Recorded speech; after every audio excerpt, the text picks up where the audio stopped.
For some reason, I always have issues plugging that in. Sorry if your right ear is a lot older right now, I'll fix that in a second.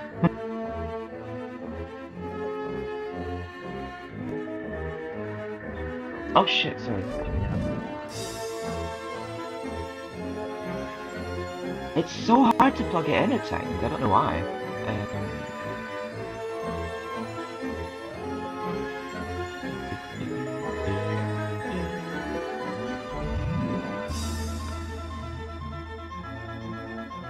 Wait, what the fuck did I just unplug? I think it was my mic.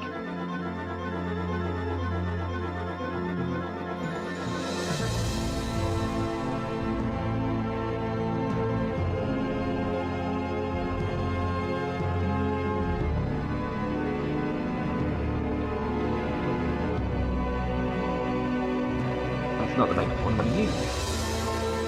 Why is it taking me off? Bear with me a minute. I know you guys can still hear me, it's just,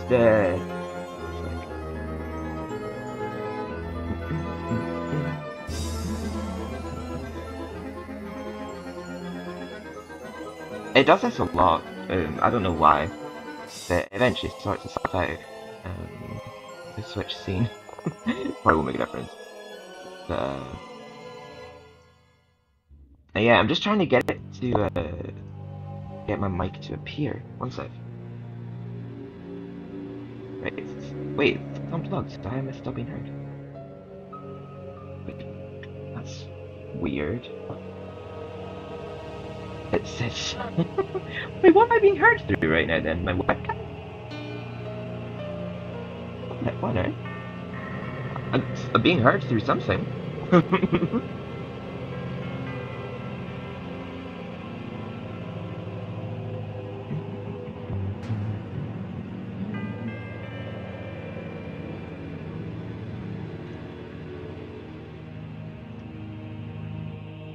Probably not plugged in right.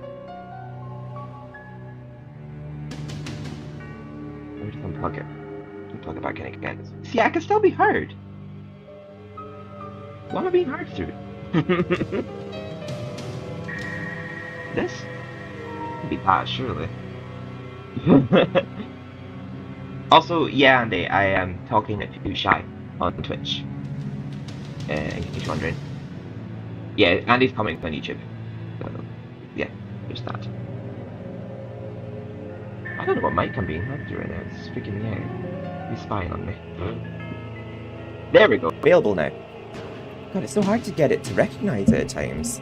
I've not had this mic that long, but it's worked. I know it's eventually. Yeah.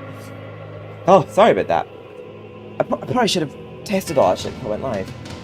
But I didn't. I forgot you even set up my webcam. Oh, well, I mean, before going live, I obviously set up my webcam now. There we go. Just positioning everything now. Almost ready, guys. Thank you for being patient with me. I just decided to stream this on both YouTube and Twitch tonight because, well, it's MediEvil, and I'm a MediEvil fan over 7, and I'm called MediEvil fan on both, so it just seemed right to stream it on both tonight. I was going to stream MediEvil 1, like the original MediEvil, like a bit closer to Halloween, but not Halloween itself, because I'm not sure what I'm doing on the actual day of Halloween yet. But maybe on the 31st or 29th or something. I was just going to stream me playing the original MediEvil. I might stream the PS4 one. But I thought since recently I just discovered that the PSP game, MediEvil Resurrection, got a port to PS4 and 5. I was dying to get home from being out with my mum and that the other day when I saw Trophies. And I came home and I did a full walkthrough recording of me platinuming it in one night, and I've scheduled that to go up through the month. So I just thought like I would just casually stream me playing it, trying to get it again on PS4, because at least I've done a walkthrough of it, so that I'm talking to chat and everything, getting chat from the game. It's no big deal.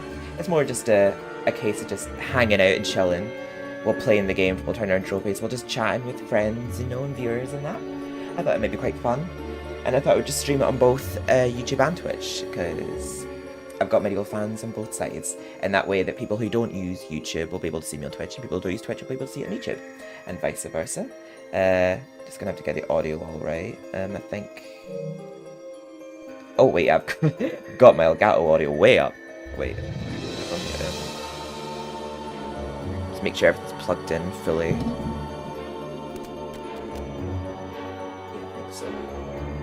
Looking forward to a bit of MediEvil Resurrection. Me too. Sorry if it'll be a bit boring to watch me play Galmir Plains, but I'm going to be grinding my way through that level just to unlock the Woden's brand, because it's basically like a bonus weapon in this game. They're not. I think the game wants you to give up before. Yeah, it's very fitting. I actually specifically put this here instead of Michael just now. I don't know if you can actually really see it from there, but it's a statuette that Andy got me of Sir Daniel from Etsy. Unfortunately, the sword broke off of his hand, but it's a really cool statuette. I might put it here. It's like, actually, no, it doesn't even show on camera. I'll put it right here. But yeah, I just thought it was very fitting to have like Dan and, you know, Spider in the background. Just symbolises my childhood. I need to redo my long play of MediEvil Resurrection and MediEvil 1. I did a redo of MediEvil 2, which went really well, in my opinion. But let's just jump into it now. And yes, I just have MediEvil music. I'll turn it off now since we're actually getting into the game. Just sitting there like... I know it looks really dope, don't it? But I'll just turn off the music now. I can't have like copyright music playing on stream right now, because for some reason on multi-stream, I can't use that feature where I filter out music from the VOD. But a sound alert should still play. Hopefully. Let me just double check that they will work. I can't use them because Restream has a complete different interface to me, but it should still play them for you. But I can't redeem sound alerts unless I open Stream Manager, but I'd rather have less things open possible. Oh yeah, press start to play. There we go. So basically it's just the same game upscaled. Like the cutscenes will look a bit like pixely and everything, but the game looks a lot more upscaled in graphics. Yeah, but I will platinum this game, no bother. I platinumed it, no bother, in the PS5 version. I'll platinum it, no bother, in the PS4 version, just because like I'm a MediEvil nerd. It officially feels like Halloween season. It does. It just felt like a good time to play it. I'm glad I didn't discover that it got ported to the PS5 until late last month, because I would have wanted to save it till Halloween. A land where the people were happy. War was unknown. It's a much different atmosphere in MediEvil Resurrection to the original MediEvil. It's the same story with slightly different telling. A lot more heavy on humour. Was wise and just, and all in all, a bit of a decent chap. Fond of philosophy, literature, and pictures of kittens in bonnets. He was an enlightened ruler. But he had among his Tom Baker is the voice of the narrator in this. Oh, we need Deborah here next. I know she loves Tom Baker. Instead of confining himself to the horoscopes and balloon animals for which he was employed, Zarok began to conduct horrific experiments on the bodies of the dead. Of course, people often get quite sensitive about their deceased loved ones, so it wasn't long before the king found out and had the sorcerer banished from the land. People get quite Zarok sensitive about the skulked deceased away loved into the ones. wilderness and busied himself by perfecting his experiments, seething with rage and practicing his diabolically evil laugh. At last, with an army of demons at his command, he set off to bring Gallowmere. Hello, Jimbo. Welcome in. Hope you're enjoying your break. Captain of the Royal Guard, How are you? Daniel Fortescue led the militia into battle against this unholy horde. Songs are sung to this day of how he spearheaded the charge deep into the accursed. Yeah, a lot of this dialogue is the same as the How original one. invaders fell before him like wheat before the So sun. the odd joke thrown in. It's a lot more heavy on the jokes in MediEvil Resurrection. Wounded, he fell upon the infernal sorcerer and destroyed him utterly. True, these songs don't have particularly catchy choruses, but people cared less about chart success in those days. And so it was that Daniel Fortescue went down in history, the hero of Oh, Gallowmere. I can relate. And It's there not been that came great upon up the here land either. a time of peace, harmony, and quality wines. I'm of sorry about that, affordable though. prices. The tranquility was to last for 100 years, but Then the the sorcerer sorcerer returned. Yeah, it's been cold up here. It was raining earlier. It seems to be off for now. Yeah, I'm just gonna let these cutscenes play. I just want to let the whole game play out. But yeah, look how great the graphics look now. All upscaled. But it was originally on the tiny screen. The memories I have of this game were playing it by this time of year, because I remember I got it for my birthday, I think when I just started high school. But I remember just playing it that one winter. It was a really, really wintry winter. It was very snowy outside, and I think we had a couple of weeks off school because of it. And I remember just trying to get through Gallowmere Plains for ages.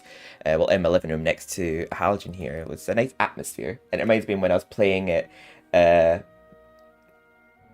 Autumn Winter for the win. Yeah, was that what you meant to say? Autumn Winter? Did you mean to say that? Autumn and Winter for the win. Yeah, it reminds me also when I played going in the car to Tesco's, like when Mum newly met our stepdad, and yeah, I have good memories of playing MediEvil Resurrection. The friend who I discovered it from, I don't talk to anymore, and I'm glad I don't.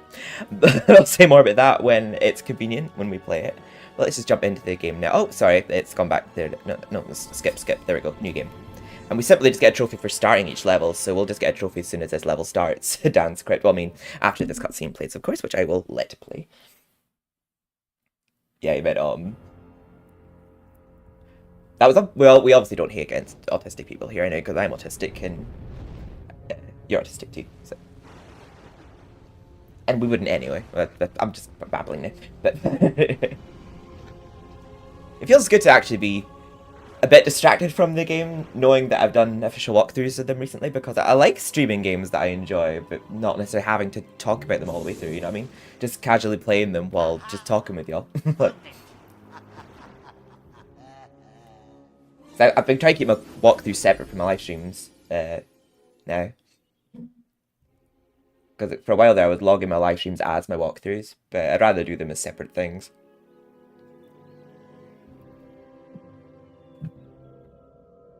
There's quite a lot to this story that's more discovered through like books and that and lore. But it's funny because there was a lot from the original game that was cut in the beta that I do want to play on the YouTube channel. But a lot of the levels that made it to the main game were cut in this one, I think due to time constraints. But that's one of the things I don't like about this game, is how many they left out from the first game, including the Asylum Grounds. But there are things about this game I do love that the original didn't do.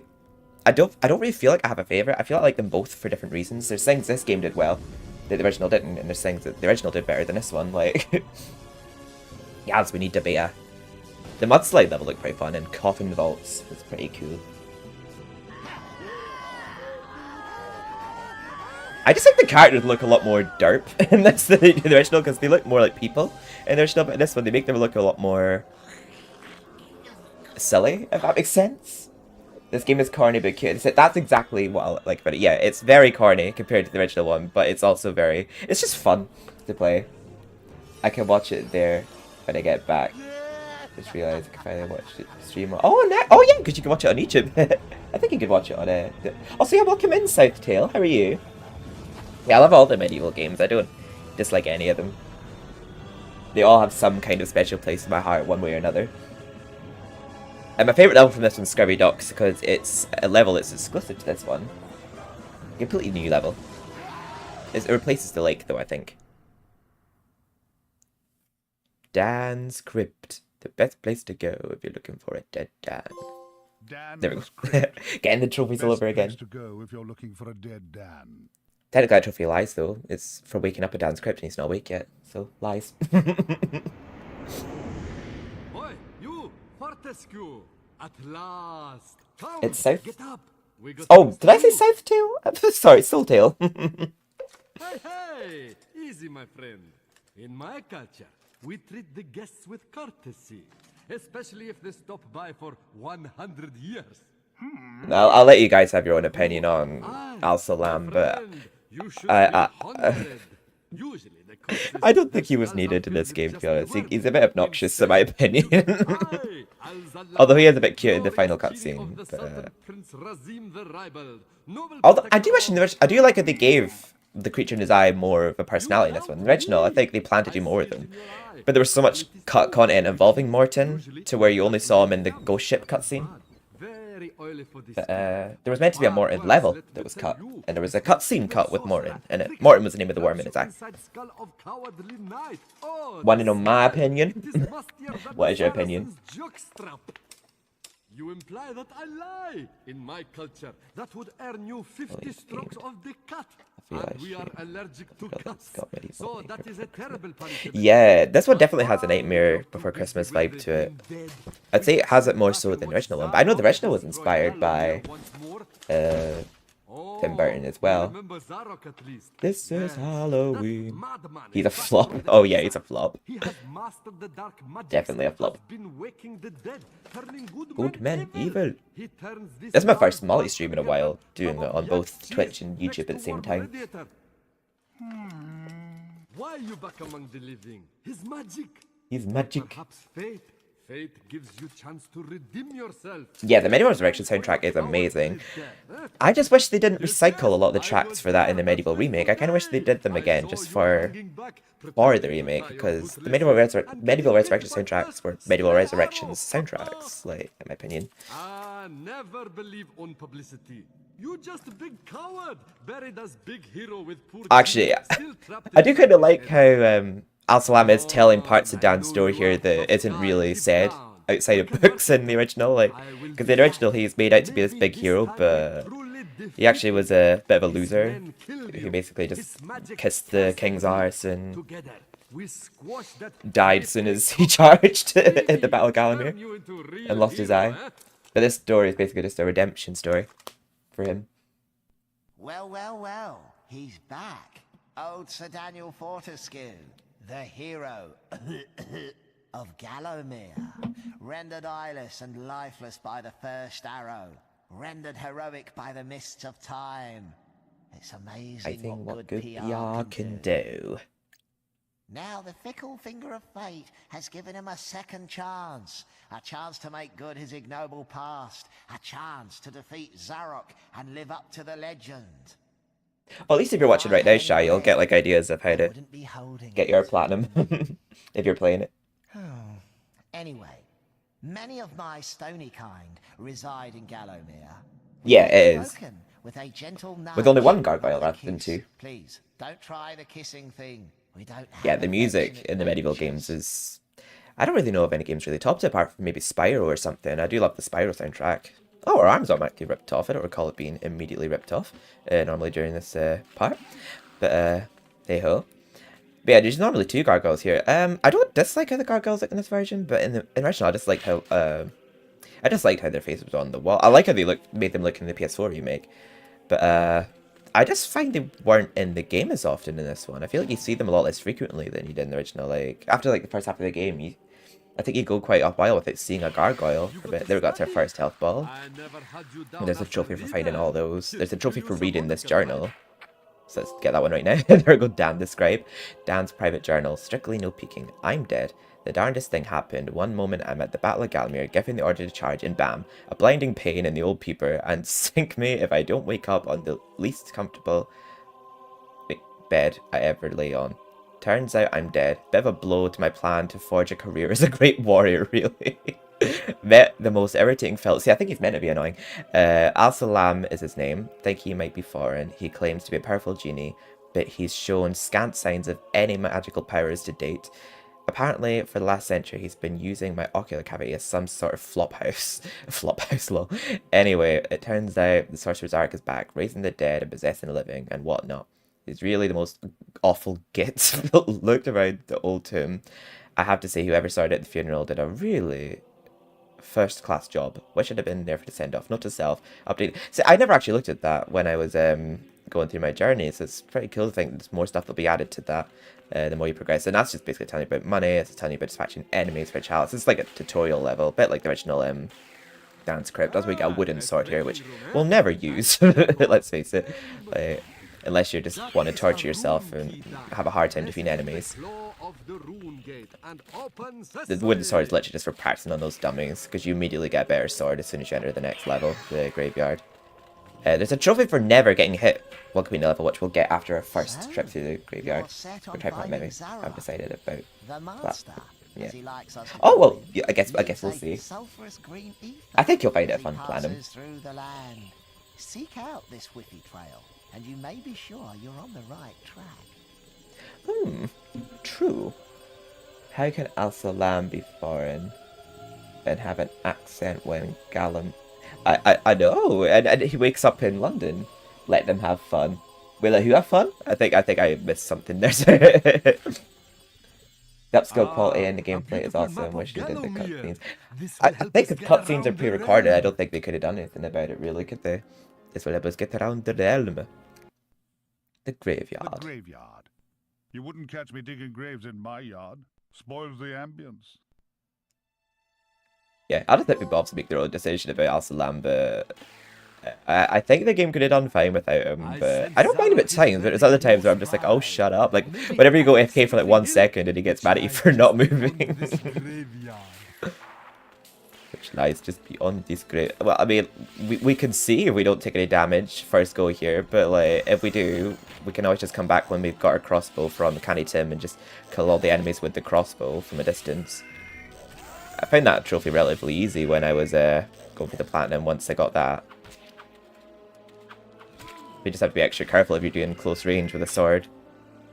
Welcome back to Gallowmere. The developers. Oh yeah, yeah. Stinking dead have risen up to dance with the lifeless living. I can imagine it a bit of a fun game to make. These are truly strange and terrifying times. Blah blah blah blah. Yada yada yada. Now get out of here. You're blocking my view. I kind of hope the fact that they just recently ported that. Wait, hang on. I'm just gonna turn on subtitles if I can. That's under sound.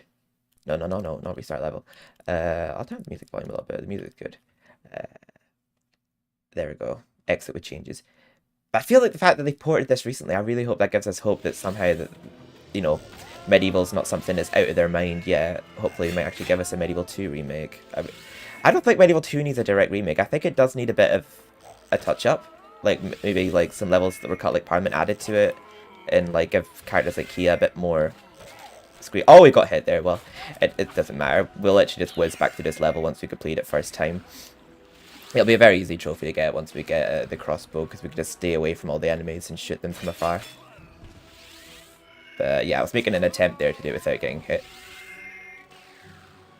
I'm not going to get that vial yet, because I've only lost a little bit of health. So I'll wait till I've lost a bit more, and then I'll grab that. It could have been Bob, I know, right? Oh god, yeah, that'd be great to get MediEvil 3.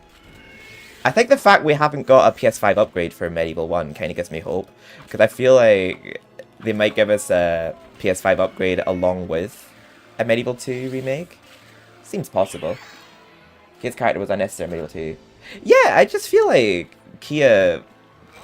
She wasn't a very interesting character, in my opinion. As much as I do love MediEvil 2, I just found her not a very interesting character. She was barely in it, and it just became a love interest for Dan. But I did enjoy MediEvil 2, like, well, huge nostalgia energy for me. I just found it a very fun game as well, great music as well. It's just a really good game. But yeah, I think my only downside to it really was Kia. It's just, they just didn't really give her enough airtime, really. But yeah, I'll just use that. These fountains give health. Yeah, they give you like practically no health in this one, but they heal you quicker. I remember in the first two games, they felt like 2 life balls, but the one in MediEvil 1 filled you up so slowly, and MediEvil 2 fills you up a lot quicker, and this one fills you up a lot quicker but gives you less.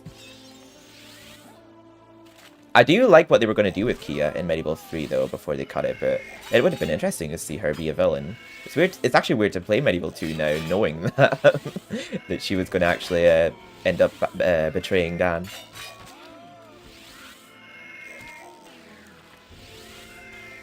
I honestly find it so fun just slaying zombies. I find the enemies in MediEvil so fun to defeat.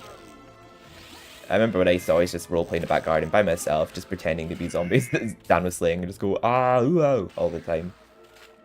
I like how the angel looks in this version too, because on the PS1, I actually, when I was younger, didn't even know it was an angel that we were turning around in the graveyard. Hey, that looks like fun. I want to bonk that guy on the head. Wait, which guy? Wait, Becca. Oh, you've got ads on YouTube. Sorry. And it's really fun games. The MediEvil games, Shy. I think you would really enjoy them. The MediEvil remake. I wouldn't say it's like hard, but it's harder than the original. Like, but they did that on purpose. More so the bosses. But you can make it even more difficult by wearing the cursed helmet, which you get for the pre-order, but why torture yourself? Meet the greatest warriors in history. Congratulations, you may have already won a free trip to the Hall of Heroes. To claim free admittance, simply collect souls from vanquished enemies in this beautiful golden chalice. Once the chalice is full, you can redeem your prize by visiting the Hall of Heroes. Free gift with every visit. There are many other chalices to find and collect. Don't delay, start killing today. But yeah, I like that in this version. You can pick up the chalice before it's full. Because I remember it, well, I don't do it so much now, but there's times where if you play the original and you go past the chalice and you're like near an exit, sometimes you might go through the exit and you think, oh shit, I didn't pick the chalice up, like after getting it filled. You look like you're bonking that guy's head in the corner. Oh yeah, with the club, yeah. Yeah, it's fun using the club and the hammer in this, so you can just bonk them. It's a fun game to play. Like, the combat is very enjoyable, and when you have like weapons like crossbows and spears and that have basically auto aim, it's great. There's a little bit of skill tied to it because there's times where it doesn't hit, but yeah, you do have like an auto aim feature in this, which is cool. And because we'll be getting the Warden's brand of half through the game, we don't have much need for shields because I don't know why they made it so MediEvil Resurrection that practically most of the weapons can't be carried with shields. Because, like, there's no point in having the shields then. Wait, we'll just listen to this dialogue from this gargoyle here, real quick. We're just going to hurry back to this level after completing it once, just to get the trophy for not getting hit. To this cemetery, but the gates are locked. You didn't think you'd just breeze on through here, did you? Oh, I love you all too. Oh, my aching sides. Ha! Guess again, cranium face.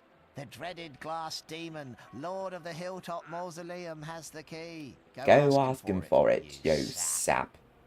Wait, the chalice looks like an egg. It does look like an egg cup. It's funny because they mentioned that in the original MediEvil. So like maybe their master will make it harder to find those magic egg cups. Ribbit. Oh, you mean that because the gargoyle looks a bit like a frog? He does look a bit like a frog. They look nothing like that in the original though, Shy. In the original they actually look like, well, gargoyles. But yeah, the character models in Resurrection are somewhat more goofy, but I do feel like they achieved the Tim Burton Nightmare Before Christmas vibe a bit more in this one. I do feel. Oh. And what's when we get the club, we've got the club actually, so I could just smash all the hands for money. We'd have to miss some of the stream. No worries, I'll be streaming for quite a while tonight, yeah, if you don't worry. He is a frog. He does look like a frog with horny teeth. If I were a failed one-eyed warrior, I'd make myself scarce, mate. I'd make myself scarce. I could have sworn I just put on the subtitles. Is the game lying to me? Let me see. Oh, it didn't even save that. Wait, what? Exit with changes. Okay. That was odd. Why didn't it change then before? Let me just see if the subtitles are playing now. Oh, there we go. Yeah, you can shut up now. Bye. Evil alert. The Hall of Heroes. Bring the kids. It's like a theme park with a whole cast of lovable, heavily armed friends. We'll see you when you get back, Andy. Don't worry. Also, Andy's my sister, by the way. So. To the Hall of Heroes. Where the bravest warriors True, from Shy. history spend eternity feasting. arm wrestling and singing out of tune. If they think you're worthy, you may be able to persuade them to give you a new weapon. Wish my video footage showed both chats rather than just Twitch, but at least on YouTube they'll show the comments. Now move it to it. I know it's not cutscene, he's dark green, but then outside the cutscene he's light green. Just a weird detail I noticed. That's the only time he ever speaks to us in this version, but there's quite a lot of visits to all heroes where like the gargoyles have something new to say to you each time, but that's the only time he speaks to you in this version. They put subtitles on you. Captain Fortescue. Captain Fortescue. According to the comics, I'm actually a lady. A temporary setback, I'm sure, sire. Gosh, they were merry times, slapping our thighs, downing beakers of bitter shandy, and the battles. Ooh, they were fun too. How I wish I could help you in some way now. But hold! Hey, it's a flop. Crossbow. I used it at the Battle of Gallowmere. After you were slain, I shot Zarok's champion, Lord Cardok, A clean kill, sir, right through the eye. It's some 3,000, blah blah, 300 yards. Not that there's anything clever about shooting someone in the eye, sir. He is not impressed. Well, let's just speedrun our way back through the graveyard, just because now that we've got a crossbow. Oh, actually, before we do that, we'll just do Dan's Crypt again, because we've got a club now. Oh, no, no, no, no, no, no, no, no, no, no, wait, no, no, no, quit. Oh, shite, you can't quit a map, I forgot. Sorry, I forgot we need the spade, my bad. I was going to say we could go back to Dan's Crypt to get the chalice, but we need the spade first to get the chalice, so we'll just quickly leave the level again. That is a rune key, Dan. But it has to be a level outside of Galmer Plains and Dan's Crypt that we have to take no damage for a trophy, but it's easier than it sounds. It's just easier to do it with a projectile weapon, so you don't have to go near any enemies. And it's best doing a level like the graveyard where you don't have enemies firing stuff at you, because it'll be harder if it's a level like Pumpkin Gorge or Return to the Graveyard where they're firing arrows or firing, well, pumpkin venom at you. So it'd be easier to do in a level like the graveyard. Very close by. Maybe at Cemetery Hill, which Let's re-grab this money. This graveyard. We'll actually be getting a lot of money in this playthrough because you get money from doing the mini games at Galmer Plains, and we'll be doing all of those for the Woden's brand and for the trophy. Yes, it's a lot easier to do this with the crossbow because you don't have to go near any of the enemies. And we won't be collecting everything either. We simply just have to get through the level in one piece. In one piece? We actually don't need that rune. We only need the rune in the first place just to get the club to break down the boulder, so we don't actually need to get that rune again. Because he's very fat. Let's get rid of that fat zombie.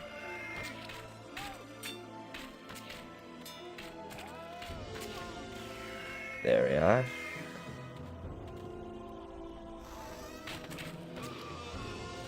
It just says any level outside of... This is just how I did it on the PS5 version. It says any level outside of Galmer Plains or Dan's Crypt, and I just felt like it's the easiest one to do it in. Just because the zombies are pretty slow. And they don't throw anything at you. So it's simple enough to do it in this one. Club. Right, I'll pick up the daggers just enough chance we happen to run out of arrows before we get to the Merchant Gargoyle. Oh, I might just use them here. Although we did get to the Merchant Gargoyle, so I'm just trying to trigger them to appear. There we go. Yeah, and the zombies, like, don't have much HP at all. They die pretty quick. I'll just try and get some distance so they don't get hit on me. It's actually so cool, this game, having a trophy list now, because I've been playing this for, like, over 10 years. Like, maybe even 15, actually, come think of it, with how fast life goes. But, it's just so weird to see it with trophies now, because of how long I've been playing the game where it didn't have trophies. Like, but I always, like, imagine what these games would be like if they did have them, which is, it's just amazing seeing, like, my favourites now having trophies, like, just by Reignite Trilogy being remade with trophies, the MediEvil remake having trophies. Let me just buy a couple arrows off of him. Hello, I'm just glad I'm in one piece. what can I sell you today? Shut up, A nice hitchhiker. bit of schmutter? Wait, did you think Caddy Tim was like Hitchhiker? That's funny. I don't know if I'll be able to unsee that now.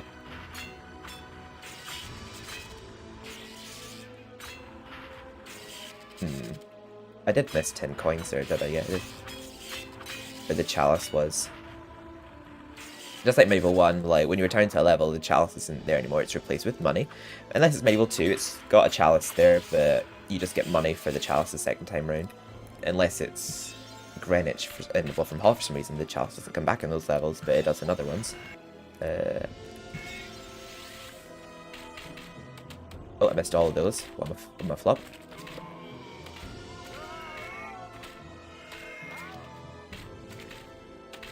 Oi. Stay back. Stay back! But yes, this is the easiest level to do this one on. The enemies are very slow. There we go. Moon Rune.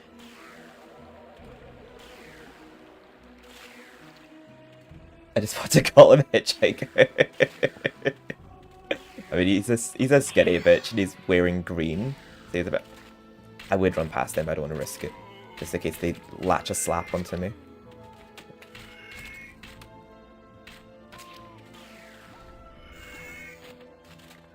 There we go. I did this on my walkthrough as well, where I played through this level twice, like once just to complete it. And then when I got the crossbow, I just redid it again just so I could do it without getting hit. The crossbow, like, later in the game isn't actually that strong of a weapon, but it is at the start. But you get better weapons the more chalices you collect. And it actually shows how many levels we're cutting this game, because this game has 15 chalices in total, whereas MediEvil 1 has 21 chalices. And the original MediEvil didn't have a chalice in Dan's Crypt, but this one does, so I think that says even more. But there we go, we should get the trophy now, because we didn't get hit. There we go, Dan the Invincible. So that was easy enough. So now we could just play through Cemetery Hill. And we'll get a trophy for just starting that level. An excellent I got my thrills in Cemetery Hill.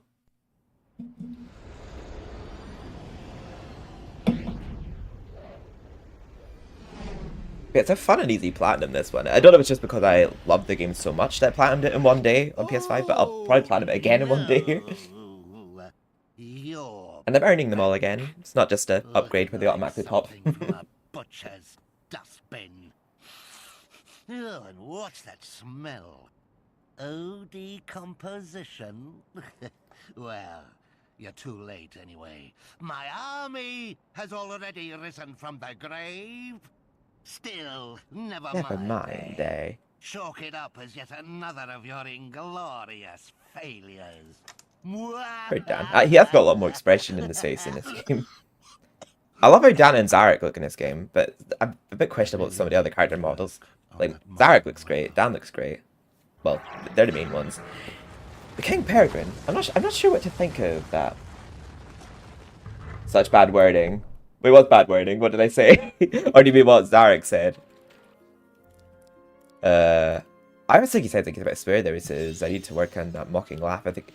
And this game, actually, I was wrong about this in my walkthrough. I forgot there's skeletons in the ghost ship. But yeah, there's no skeletons in the original version of Cemetery Hill.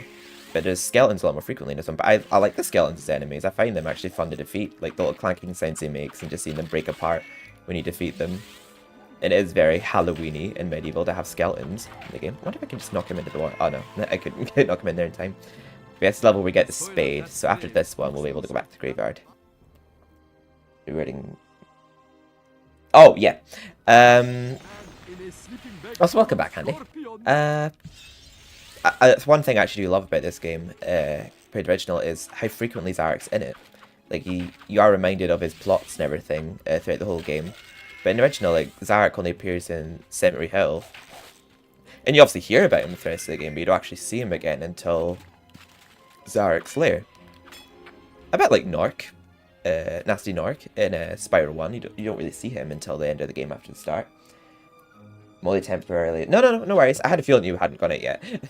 Dear Sister Forest Witch, I am leaving with my beloved seedlings, and we're taking the Precious with us. We are going... I think that Precious being the Pumpkin King? Yeah. We are going somewhere...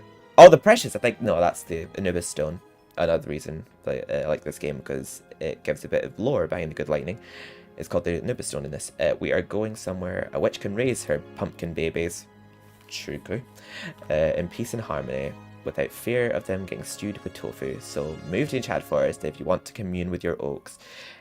Have nude love-ins with your sycamores, but do it on your own. This coven's finished.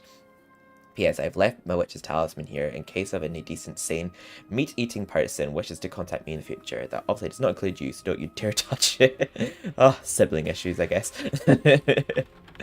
Yeah, the pumpkin witch has some anger issues in this game that she didn't have in the original. Yeah.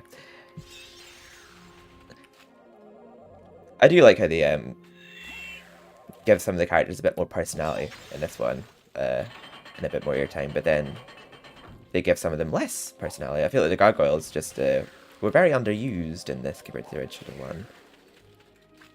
The gargoyles part's very similar, where we have to like light the taper, and I think that's what we call it. A taper? I actually don't know what we call it, but light that lantern thingy to unlock these gates to let the enemies out, so we can get the spade and a rune. The chalice is in here in the original one, but instead we get a spade here, which is a new collectible in this one. We actually don't need a spade or anything like that in Medieval 1. But we need the spade for Scurvy Docks and Return to Graveyard, but we can dig up a grave for money in this one, and we get a chalice from Dan's Crypt with the spade. Who's near a bubbling cauldron to summon a witchy? Pumpkins.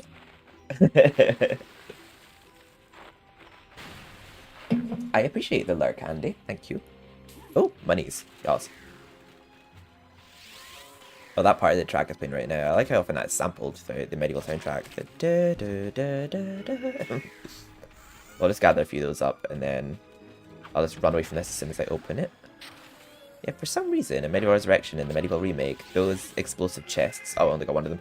But those explosive chests hurt you if you're too near them. But in Medieval 1 and 2, they didn't hurt you.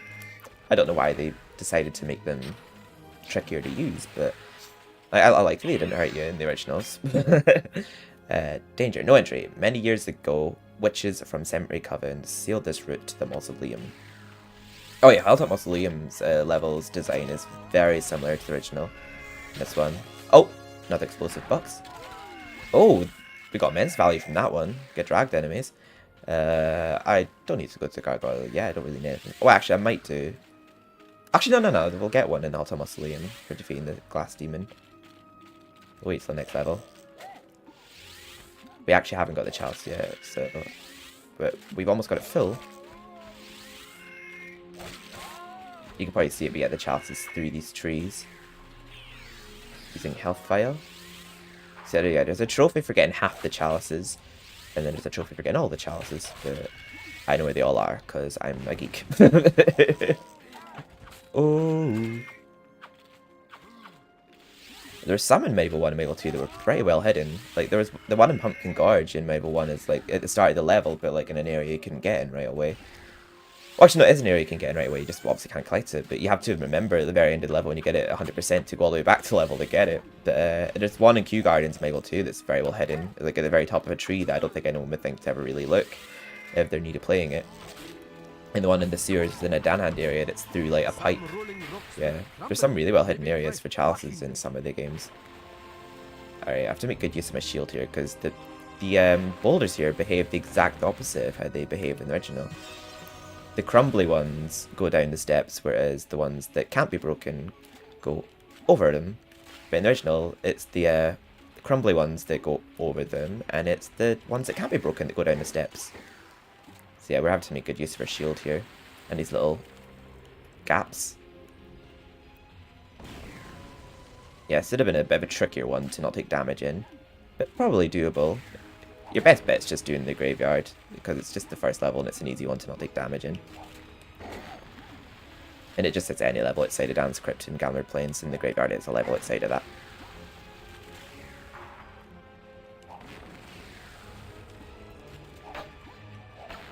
Yeah, the club is pretty useful here. So that part is probably on par with difficulty original. Like, the original is probably about the same difficulty as that part there. Although in the original, the hill has like money and Welcome to the Hall of shields on the way up. Heroes. See you soon, I Andy. went to the No Hall worries. of See you Zeros soon. once. It's quite dull, but at least they don't all make chicken noises when your back's turned. Ah.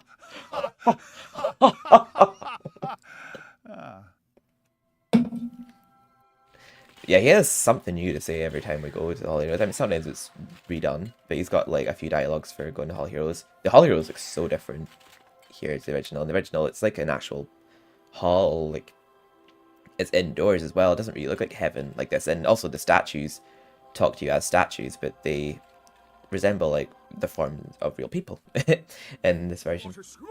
What's this I hear? That arch-cad Zarok still alive? But you killed the fella. Killed the fella. Never mind, you old war horse. Happens to the best of us. Yeah, dying happens to the best of us.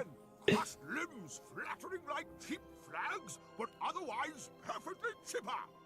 Or is that just me? What? Anyway, I expect Johnny Zombie's a bit more of a handful than you remember.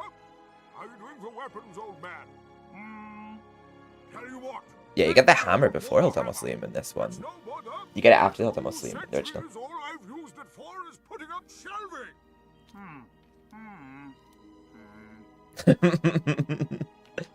Yeah, there he said all I've used it for is putting up shelving, and Rachel said like I only ever use it cracking walnuts around this place. So yeah, like similar jokes but told slightly differently, and some lines just flat out redone. They've just said them again, but delivered. I don't know. Some of the lines were not delivered as well in the original. I'm just being honest here. Like I am saying good things about the game too, but Dance Crypt. We got the spade now. I was a bit ahead of myself before. To go if you're looking for a dead Dan. But yeah, there's actually a chalice hidden in Dan's crypt. In MediEvil Resurrection, there isn't a chalice here in the original, but there is a hidden area. Once you got a hammer, you can break down a wall, and behind it's a life bottle and money. But in this, it's a chalice. Suddenly I can do no joke. Suddenly I could do no jokes. You could never do jokes, that's why I'm sharp.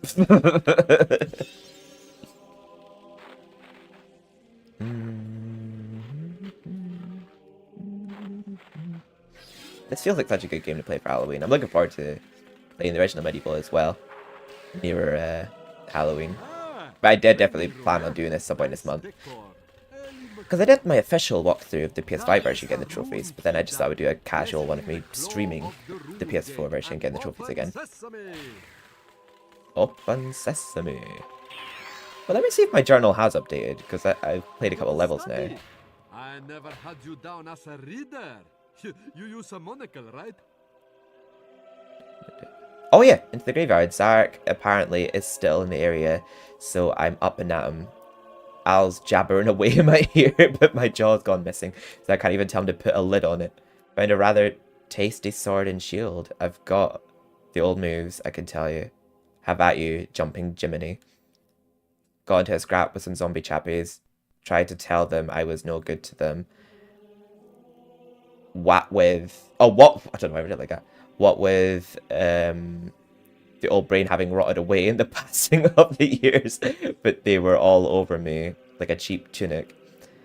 Had to literally fight my way across the cemetery. So much for my hope that there might be some sort of all-in-this-together camaraderie amongst the undead community.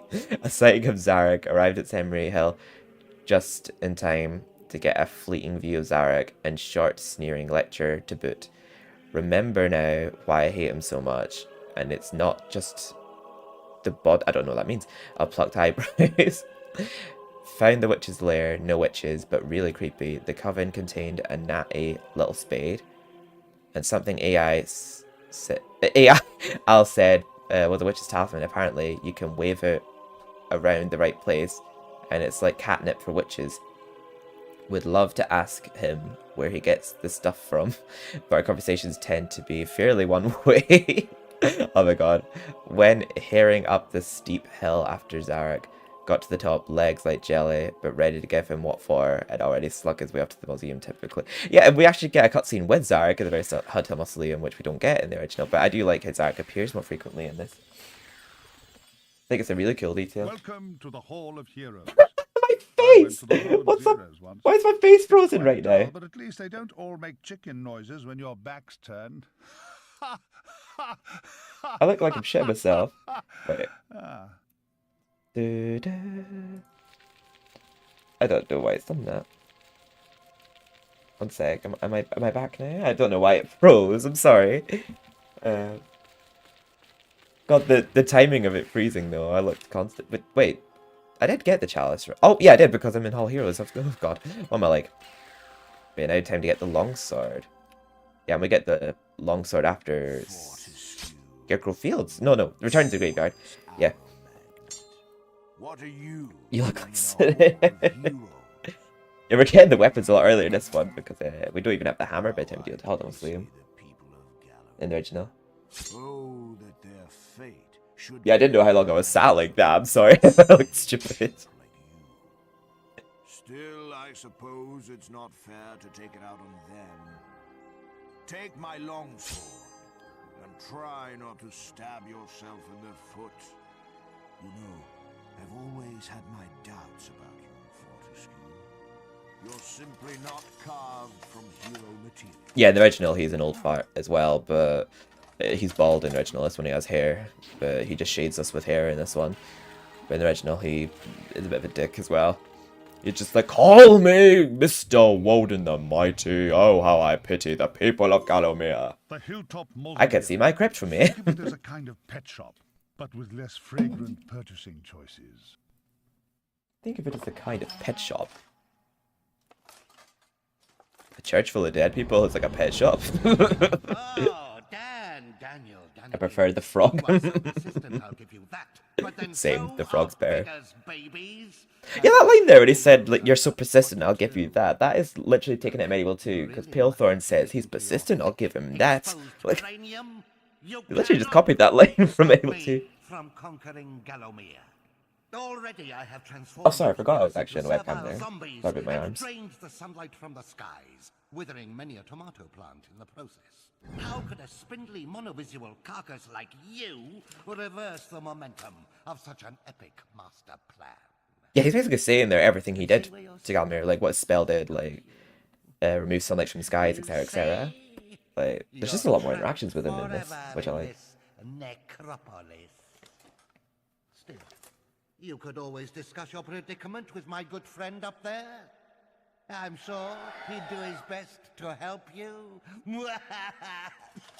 You said His I face. can't hang about to listen to the musical Twang of your tendons. My army is amassed, and it will not be long before my scouts locate the demon claw that will unlock God, his my eyes look demented there. beloved shadow demons.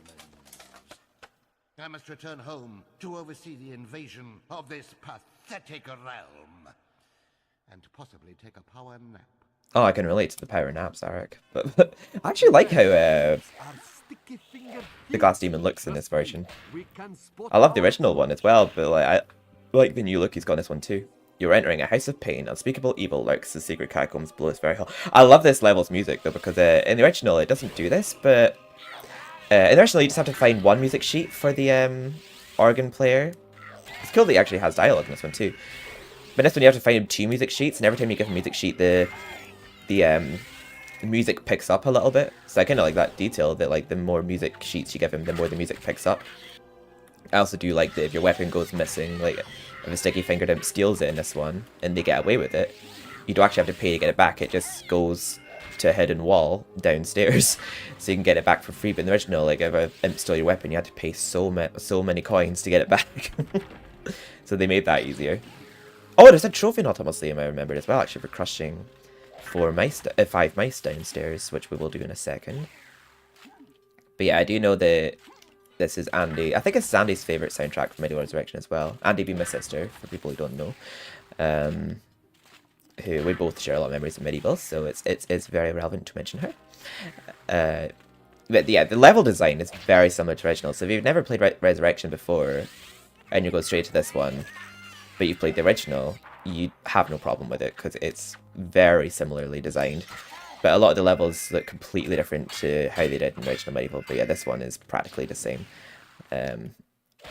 Even when you just jump down that hole and you get these 3 little corridors. Well, it's only 2 of them that collapse. The one, the red one doesn't collapse.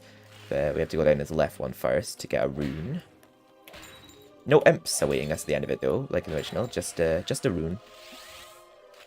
We have to make sure to crush 5 ants for a trophy. Not ants, mice. There we go. Floor is collapsing.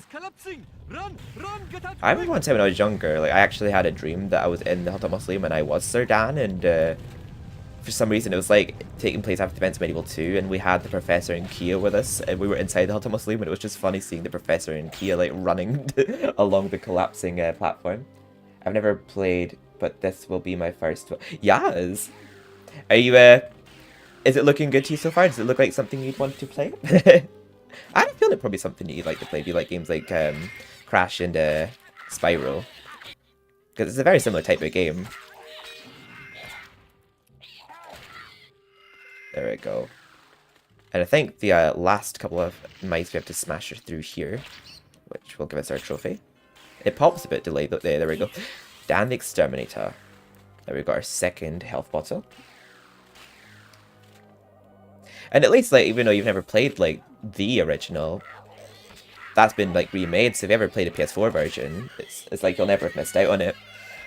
And it's actually pretty cool because there's side quests that were added to the remake, and the reward for the side quest is you unlock the original game. You can actually play the original game through the remake. I want to bonk the guy in the head. Yas! Yeah, it's fun to bonk people in the head. Right, let's talk to the Phantom of the Opera.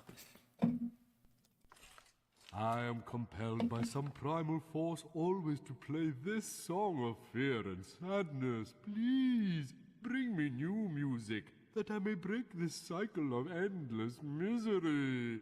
Go on, do us a favor. It's driving me mental. He does look a bit like Dan. He actually has a... Wait, I don't think I've even... No, I've not got one music sheet from yet. Yeah, so a bit ahead of myself again. Also, it's weird. I'm certain that I could... Wait, hang on. Did I open that? No. I'm certain on the PSP version... I don't know, it was maybe just only on the PAL version or something, but I used to jump up here no bother after speaking to him. But for some reason, it doesn't seem to let me here. I tried this in the PS5 version. It didn't let me jump back up, but on my version on PSP, I used to be able to jump up that way as a bit of a cutscene. But it's not a big deal, because I could just go this way instead. Where's the best character? Oh, your favourite character is the gargoyles.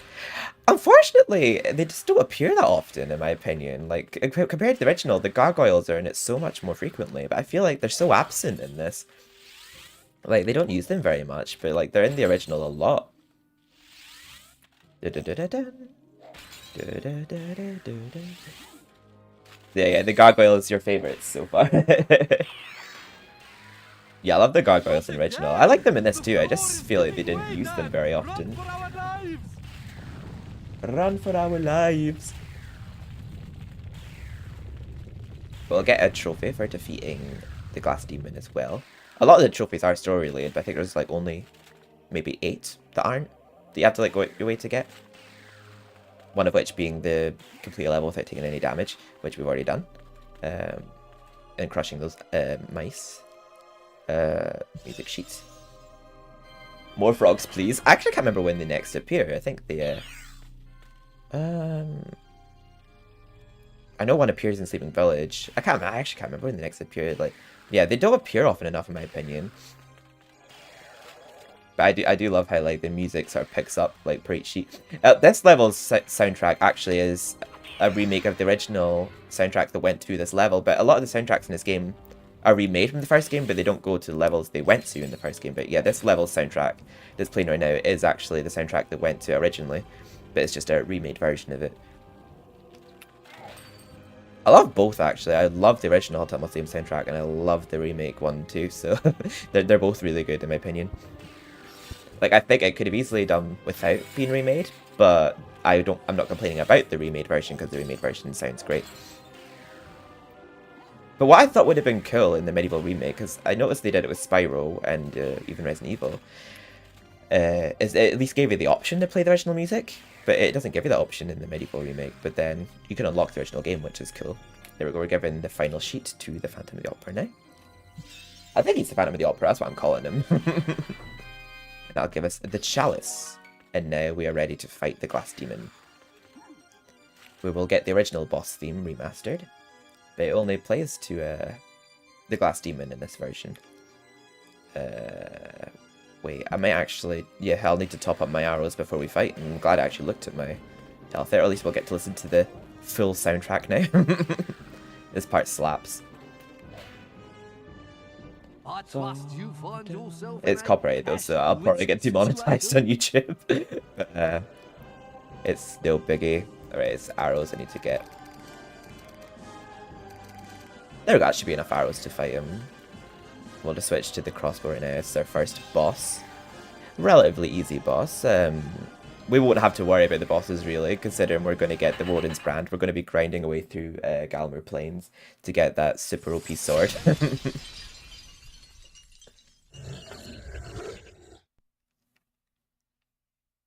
Yeah, it's a funny mouth, this Glass Demon, but I like how he looks in this one. It's very different to the original one, but I like how he looks. It's like the heart is his only weak point. Well, he's handy every now and then. He does give you some hints, Al-Salam, other than just giving you a headache. Oh.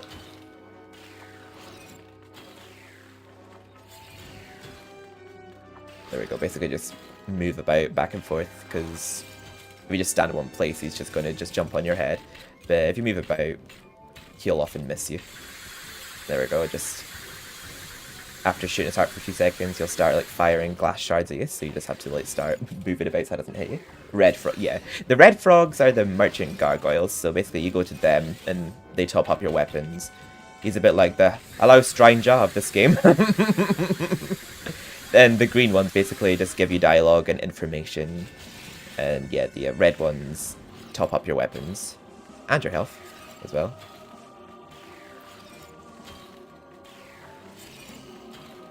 There we go, you just basically just keep moving about when he's jumping about like that, and half the time he just won't land on you.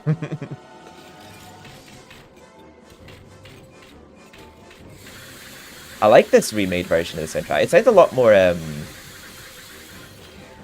cinematic, this one. In the original, I feel like the original boss theme sounded a lot more intense and like it gave you like a feeling of doom, but this one has like a much more cinematic effect to it. The soundtrack. Oh, just spam X to get out of that. Eventually that will start damaging you if you don't get out quick enough, so just spam X to get out of that dome.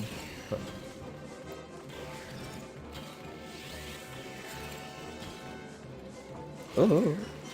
Oh shit, sorry, I did sort of stay still there. I think that's the only time he's hit me so far during the fight. This boss fight always cock teases you, because you literally get his health down to 0, but then like his heart goes away when you get his health to practically nothing. You have to like wait for him to show it again just to hit him one more time. The Jack the Ripper did something similar in MediEvil 2.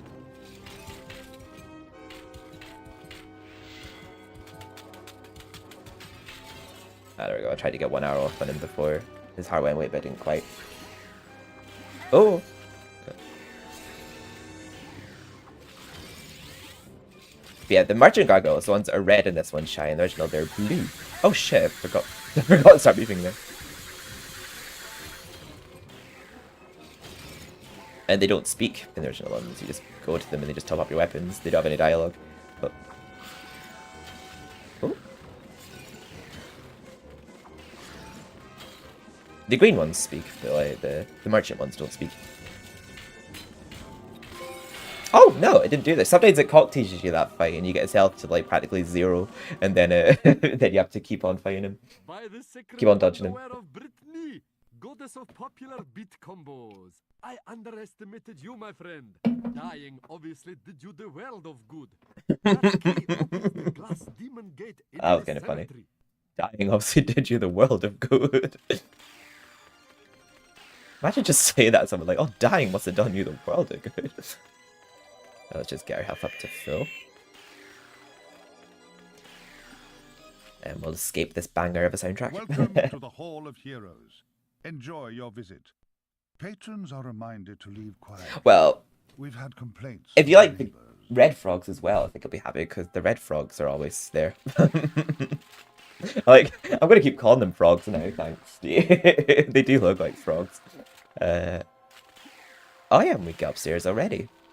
We get access to the upstairs side very early. And in the original game, it's not gates that block us from going upstairs right away, it's just that the stairs are transparent. You just fall right through them if you try to go up them. See, I thought she was provocative in the original, but she's even more provocative in Resurrection, Jesus. Dan? The one that gives you the spear. Dan the man. Tell me, what's a warrior queen got to do to get a guy like you? Don't be shy, baby. I've seen you giving me the eye. You may be Yeah, this game's for kids, you know. I like you, Dan. Yeah, the remake just had to censor her for some reason. Only I need another gardener, someone to trim my bush and look after my clematis. Trim my bush. Here, lover, hold my spear. Grip it tight now, and think of me when you throw it. Think of me when you throw it.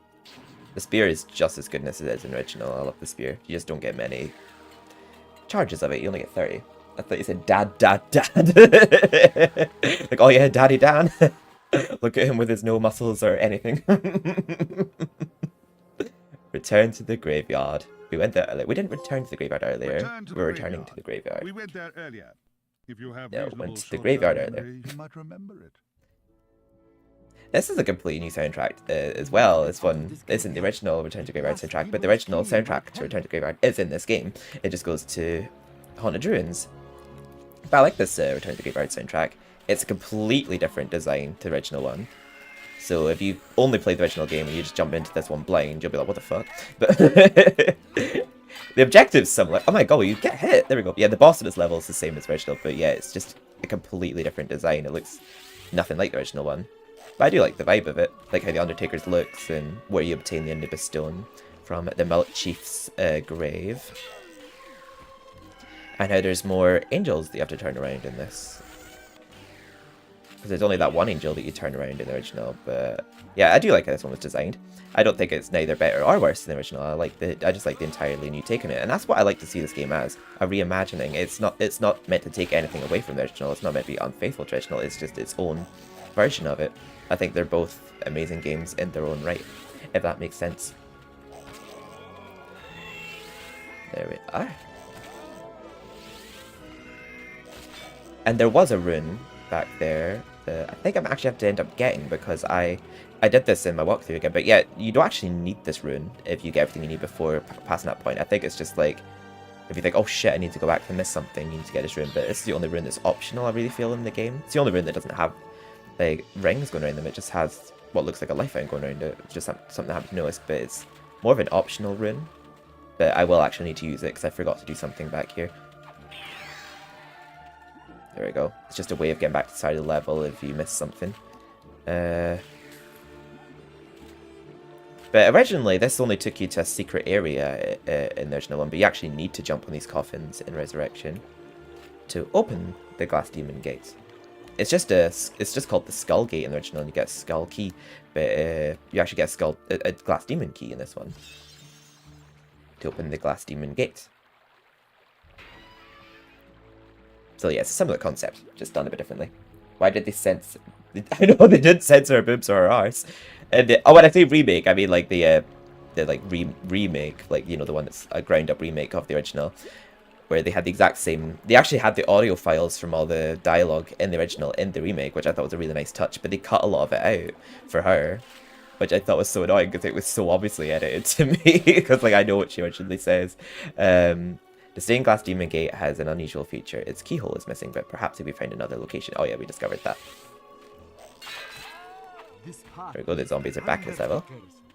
The zombies come back in Sleeping Village, and they're also inside this asylum. I do like killing the zombies, they're fun to kill. But we got some wolves in this level too, some zombie wolves. And the wolves are in more levels in this game. They're in Sleeping Village as well, which they're only in Return to Graveyard in the original. Right, one of these has an explosive inside, but yeah, that one. Let's see how many it takes out for us. Just the zombies. The dogs just couldn't stay still, could they? There we go. I do love this level soundtrack. But I also do love the original Return to Graveyard soundtrack, but that soundtrack is in this game remastered, just to a different level. There you go, I think that's just in case we didn't get Spade before. How can I help you, my master? Welcome back, Andy. Where did you go? Tesco's or something? You just on a car run? Right now, I don't think I need anything from the red frog. I probably shouldn't have picked that up yet in case he damaged me. Right, we have a run-in with Death in a moment, aka Tom Baker. I think it's to be assumed that it's him narrating all the levels starting, because it's a bit of a coincidence it's the same voice. But we only see Death in Pulls the Ancient Dead and when he drops us off at the lake in MediEvil 1, but it's not really addressed that he's Death, he's just called the Boatman in the original, but yeah, he's Death in this one. But even he has a bit more airtime in this, and a bit more of a story in this, which I'll just let play out here. Greetings, stranger. You and your car runs, I'm Andy. Death. It is I Oh, who right. ease the passage of lost souls on their final journey. The hours are hell, but I want. Greetings, stranger. I'm the boatman. It is I. I'm the boatman. Reginald there says, I'm Death. Have we not met before? Sir Daniel Fortescue. I've done you once already. I never forget a corpse. It's that pesky Zarok. I'm up to my eye sockets in the ex-deceased. Business hasn't been this brisk since the great massacre of Mellowmead. Yeah, some of these lines are similar to the original, but with more added to it. Help you fight Zarok? Of course. If only to get some rest. I'd be off on holiday topping up my tan if it wasn't for that evil old madman. But there is a way to stop him. It's just weird how much content there was cut from the original, but then there's even more cut in this one. It's like, It was some used by added, but Zarok some cut. 100 years ago to create an undead army. The very army that you fought on the day of your, arrow-based mishap. After that Aw. battles, the Galamir people acquired the stone. To prevent its power being used again for evil, they broke it into 4 and gave each piece to a trusted member of the realm. You'll need to find all 4 pieces to use the stone's power. Then you can summon up an army that can compete with Zarok's elite guard. The terrifying Phasgul's. They sound like a trapeze act, but trust me, they're a lot less fun. Well, I've seen and heard many things on my Yeah, I actually really I like could the write a book, you know. Anubis Stone Of story course, no in this game. publisher would touch it. All It I was just want these completely days is unaddressed romantic fiction what and that lightning did in the original. Anyway, one piece was buried with the great Moloch chief. I like how the remake sort of addressed that. I think basically it was just meant to be the power of the lost souls collected within your chalice. So I guess it does have kind of a story. Why you have no head? I know, you can't see his face. What the hell? He's a talking hole. She may have put that about herself to drum up some tourist fortune-telling trade. He's down this bit where all the pieces of the Anubis Stone are right now. Final piece is in possession of the deceased king of Galamir. Assuming he is still deceased, you never know these days, do you? I mean, look at you. But it'll be locked in his castle vault. Okay? You're very welcome. I like how Dan actually has more mumbling dialogue in this one. Originally, he has like the same 5 or 6 that get reused or whatever, but I kind of don't think that was the charm of the original. There was a lot of the original that I feel like it just had added to its charm that like this game didn't have, but then this game also had things the original didn't have. That's why I say like I never like prefer one or the other. Like I feel like they both have goods and bads to them. So like I don't like to be like just totally negative, just shitting on it saying it's a terrible remake, you know what I mean? I wonder if these are the same race of Molochs. Oh, that's a good point, Andy. Yeah, because yeah, there were Molochs in MediEvil 2 in the sewers, weren't there? That's a very interesting point. I like how the headless zombies look in this MediEvil, because they just look like fat zombies that just happen to not have heads, but you don't see where their heads were decapitated in the original. But yeah, you actually see like their heads inside the guillotines. Yeah, see, that's what I mean, like, trying to get that trophy down invincible on the level like this might be harder, because you got, like, these skeletons with bows and arrows, and they're firing things at you, so it's definitely easier to try that trophy on the graveyard. And especially when you get, like, those zombies that are really fast that just charge at you. So you're better off trying that trophy on the first level. You can actually bait these enemies to just killing themselves, which is great. Like, if you just get out of their way when they're charging at you, they just fall to their death. I'll just grab the star up here. I like how the runes look in this one. They're really shiny. They look more like pebbles than runes. There we go, just grab the chalice real quick. Open up that gate over there. I just like how there's more angels here. I like how this Returning to Graveyard looks. Love how the original looks. I just think that they're both good in their own right. Yeah, I thought... Also, something I just happen to find weird here, but I remember when I was younger, I used to always impersonate zombies coming out of coffins on staircases just because of this level, because I thought it's weird, because I'm thinking, like, where are the zombies rising from here on this staircase? Because it's, like...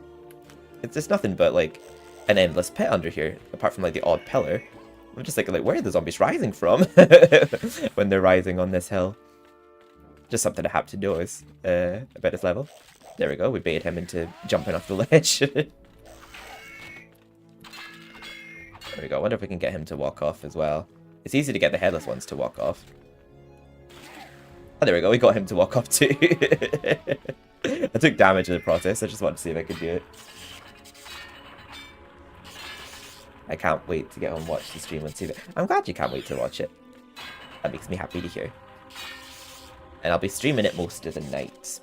I'll probably be done before midnight. It's about a 4 or 5 hour long game of doing Galmir Plains in the mix. Galmir Plains will take up a lot of the playtime. I'll be on that level for ages, but I do want the Woden's brand. You don't need to get all of the tokens, I don't think, for the trophy. You just have to play all 8 minigames, but you do have to get 4 tokens for a trophy. But we'll be getting them all, just because I want the Woden's brand. Just because it makes the game so much easier for the second half. A lot easier. Especially when you have to deal with like boiler guards and the pirates and all that, yes. And the haystack enemies from Scarecrow Fields, yeah, it's just a lot easier having the Woden's brand. I think if you're playing it, Shy, I think I'd recommend as well just grinding your way through the Galmir Plains level to unlock the Woden's brand sword, because it's basically like a one-hit kill sword. And it kills bosses in like 2 or 3 hits, but it kills pretty much every enemy in 1 hit.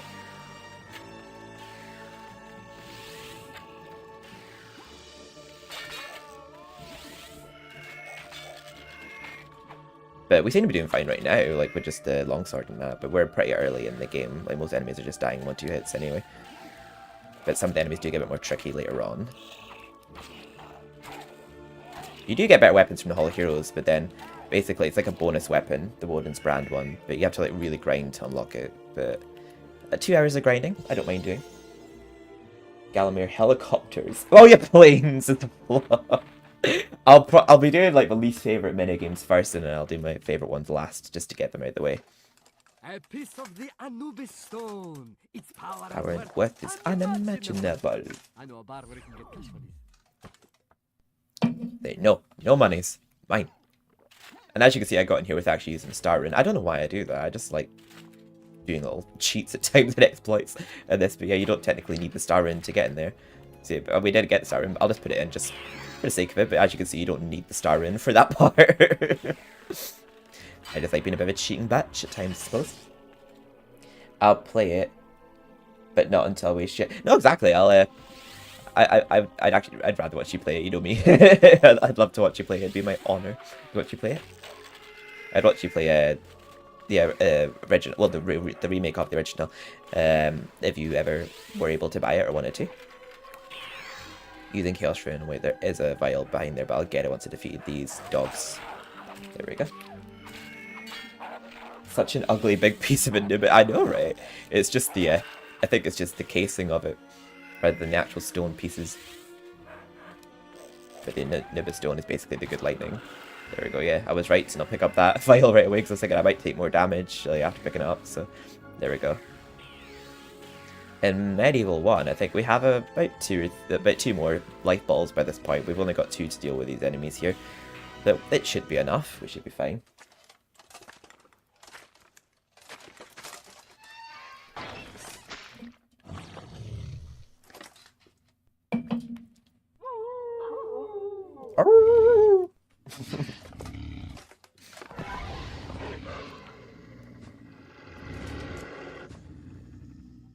The only reason I kind of want to have, like, my Twitch stream open on my PC is just so I could see like the view count, because Restream only tells me like the overall view count of both YouTube and Twitch. But I'm happy with the views that are appearing right now. So this is a bit different to the original one. You're just straight into defeating the Guardians of the Graveyard in the original, but you have like a wave of like wolves to defeat before then in this one. It's pretty cool because in the MediEvil remake, after defeating the bosses here, you can actually go back into levels. So if you like missed the chalice or like wanted to heal, you can actually go back into the level after defeating the bosses and explore. But in the original, once you go past that door to defeat these bosses, you can't go back. But in the remake, they make it so that you can go back, which is pretty cool. And I think that's the same with Autonomous Lane. Anubis Pebble is a Anubis Pebble. I just love you call everything a flop, Andy. It's funny. So basically, just like the original, they'll go invisible at times, and you have a very short window to hit them when they become solid. But when you hear that wow sound, that implies they're about to turn solid. Yeah, there we go. When they look at you like that, that's when they're about to turn solid. So yeah, you can only hit them when they pounce at you. You just have to time it right. There we go. There we go. If you time it a little bit too late, you'll miss. It's kind of hard not to get hit during this fight, so yeah, I wouldn't recommend going for the Dan the Invincible trophy in this level. It's probably doable, like, if you time every hit perfectly, but save yourself the stress, do on the graveyard. There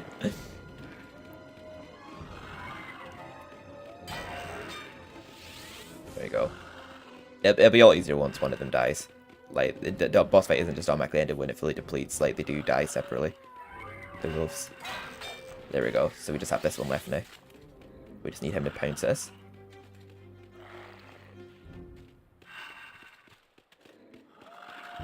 It's actually weird, because I remember hearing this soundtrack in EastEnders one time. There we go. But I was just like, what? They played MediEvil Resurrection in the background? There was a clip from EastEnders I remember hearing the soundtrack playing in background on TV.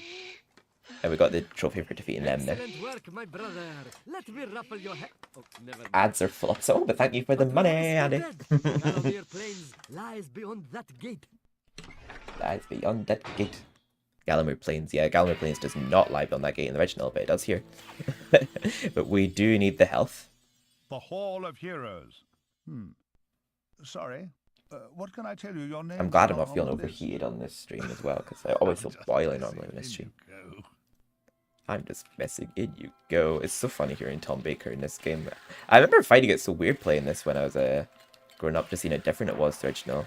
Because I remember when my friend, who I haven't spoken to in years, told me about this game. And I remember, like, he was saying he was stuck in the Pumpkin Gorge level. It's like, oh, I'll play that for you. Like, that's an easy level. I know what to do. And I wasn't expecting it to be so different compared to the original. I'm like, okay, this is not what the original Pumpkin Gorge is like. I wasn't expecting this. Running around in your bones, Fortescue. You I are remember MediEvil just 2 so because Bryce newborn said was dead. playing the cassette. Yeah, I think a lot of the soundtracks MediEvil have samples from other tracks, that makes sense. Like, I've heard the Zarek's Lair soundtrack a lot in Buffy. Well, the original Dark anyways. Carrying 9 stone 11. Yeah, I like what they went for in the MediEvil Resurrection one, where it looks more like heaven. But I kind of like how you sort of speak to their spirits through the statues in the original. I like that vibe.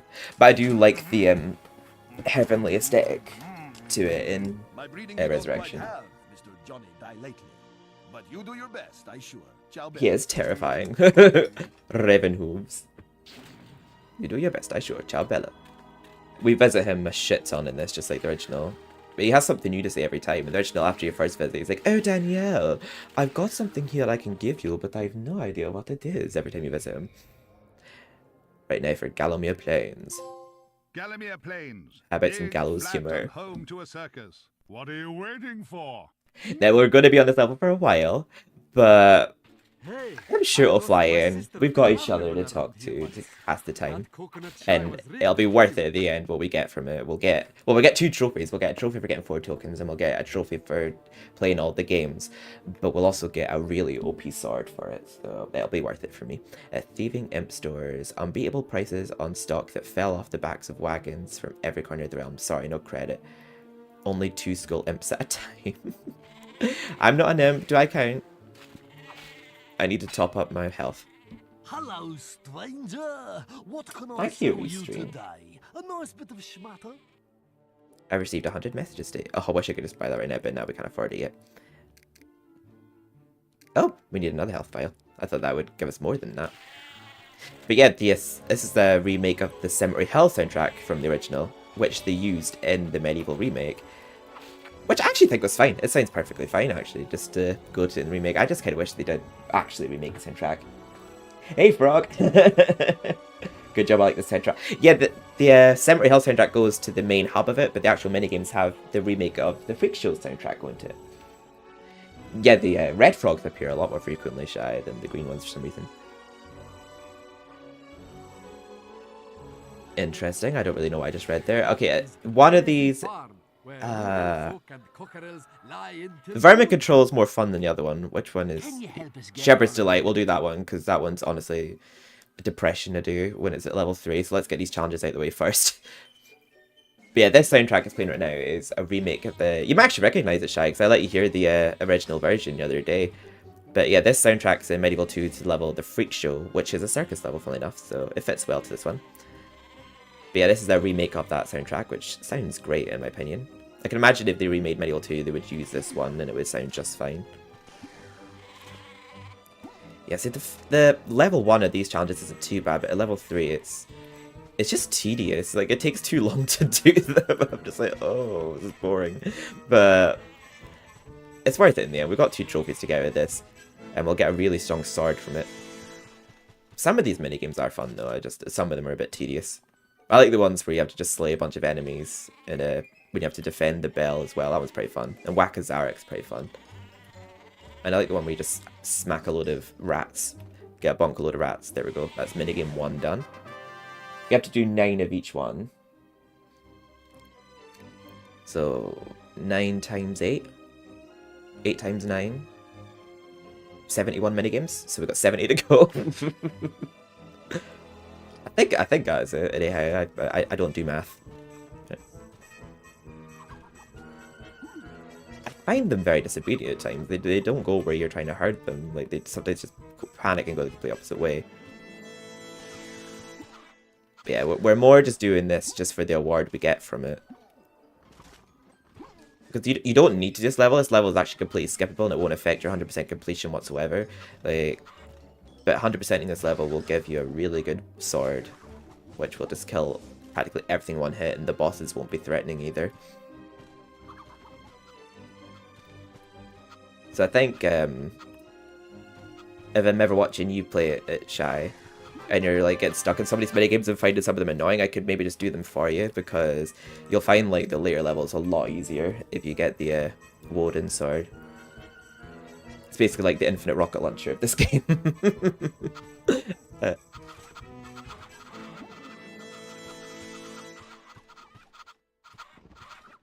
Because yeah, some of these minigames can get pretty tedious, but some of them are fun. I do actually like some of these minigames, but some of them are a bit tedious.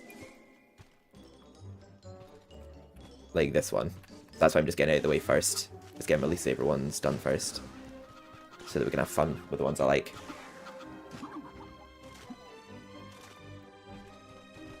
I like what they tried with this level. They tried to add something new that the original didn't have, so it's like a new lease of life for players in this game.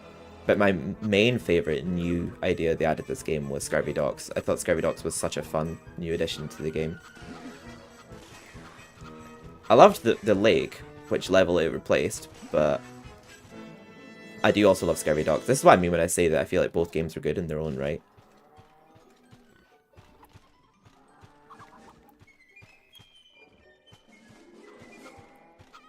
There we go, that's level 1 completed of this challenge. Then we got level 2 and then level 3.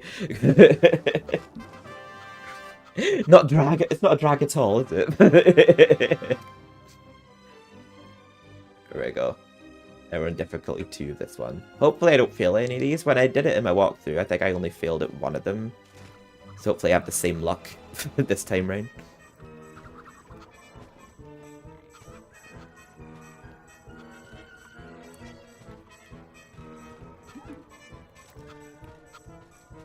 The other ones, actually, they weren't as difficult as I remembered. It was mostly just this one I found annoying. But the Trebuchet of Terror and the Arrow of Fate can be quite stressful when you're doing those difficulty 3. Oh, my walkthrough, I didn't speak to the gypsy lady either. She's funny when she just reads out all the level descriptions. When she tells your fortune about each level.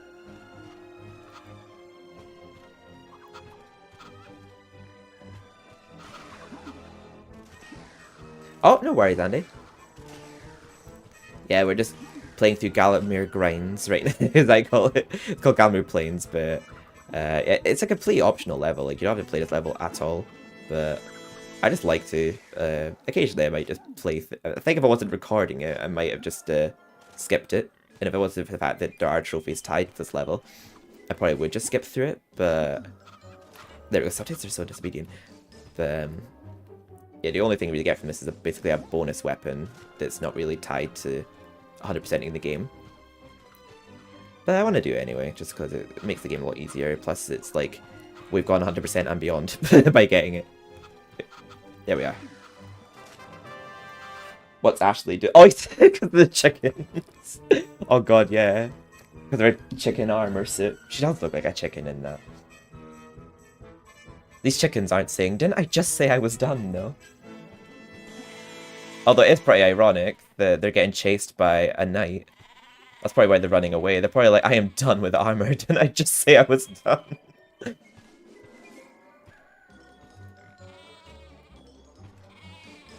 Herding the chickens isn't so bad. The sheep are so slow, though. The sheep are very tedious to herd. Flop chicken. They are flops. Luckily, we're almost halfway through the Shepherd's... Is it Shepherd's Delight? I can't remember actually what it's called, this challenge. It's so irrelevant. Shepherd something. Luckily, the music that plays during it's a bop. There we go, we've probably got a minute between each one here, so I think we'll be fine. Come on, Sean. I like calling these sheep Sean. For obvious reasons, because of Sean the sheep. Meh!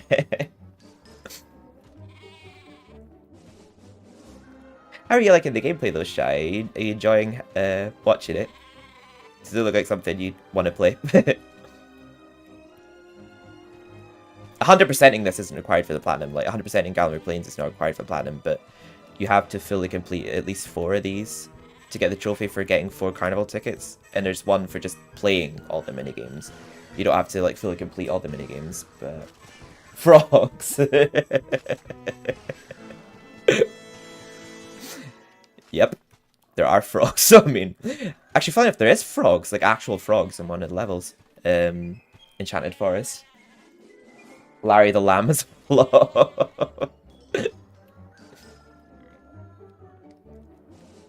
I'm glad you think so. But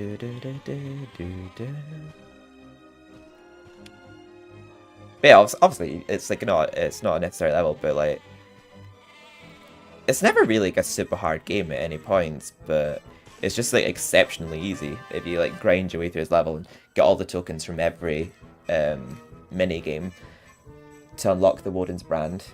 It just makes the game a lot easier. Everything dies in practically one hit.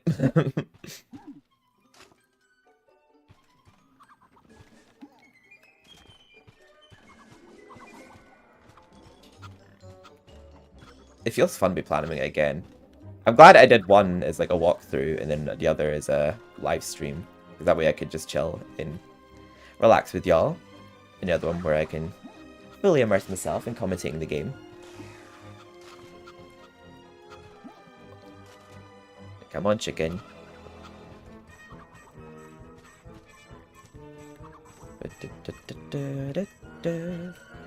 I do love this level soundtrack and the Cemetery Hill soundtrack, but it does start to drive you insane, like when you're on it for 2 hours, getting through all these challenges. I remember when I was younger, I was actually on this level for days. I remember like playing it in our old house, like by the Halogen here, when it was just chucking down snow outside. And I'd be spending days on this level trying to unlock the Woden's brand, but now I could get it done in like 2 hours. I must have been such a flop back then. Oh, I didn't know my automated messages still appeared on multi-stream. That's cool. I think it's cool that this is a feature that I can stream to both YouTube and Twitch. The only thing I don't like about it is I'll have to pick and choose what it is I do. I feel like games like this I might multi-stream, but if I'm ever streaming anything like Dead by Daylight or something, I'll just stream on Twitch just because I want to have music playing when I play that, and I can't filter out music in VODs when I multi-stream. Yeah, he was a flop indeed. Definitely a different Steven to now. But not his love for MediEvil. Oh god, I really hope the pen isn't that far away. That doesn't seem like a lot of time they've given us. I mean, the chickens are quicker than the sheep, I suppose, but... Oh, it is level 3, I suppose, so it probably will have gone up in difficulty. Now, we just have 2 more of these ones after we've herded these chickens. Then we're going to crush some rats, which is a pretty fun one. I actually do like the vermin control one. I like crushing the rats. Probably makes me sound like a psychopath saying I love crushing rats, but they're zombie rats and it's a video game, so I'm not technically a violent person. I'm not sure if the soundtrack will get copyrighted on Twitch, because I think I've uploaded gameplay footage of this to Twitch before and it's not received a copyright notice, but it does on YouTube. I'm fine with that. Let the composers get their coin. Hooray for pest control! Well, at least I guess like there'll be revenue in that on Twitch for anyone who's viewing it on Twitch. And it may not get demonetized on YouTube, but we'll see.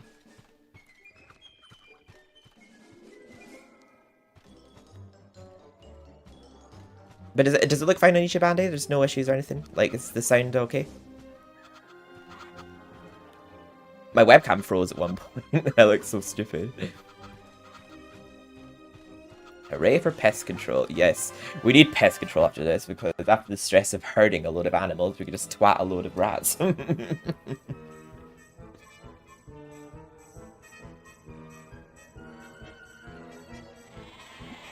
There we go. I sometimes fail at this one. When I was doing my walkthrough, I did actually run out of time a few times doing this part. Because they just get stuck on things all the time, and I feel like you need like every second in this one. There we go. Try not to get too close to him to where he just completely freaks out and just goes the other way. But hopefully they do me a favour, these sheep, and just sort of are already slowly working their way over here anyway. There's a lot of luck in these minigames, I feel. The ones like Trebuchet Terror and Arrow of Fate, all the targets like are scripted, so... And I still don't have them memorized.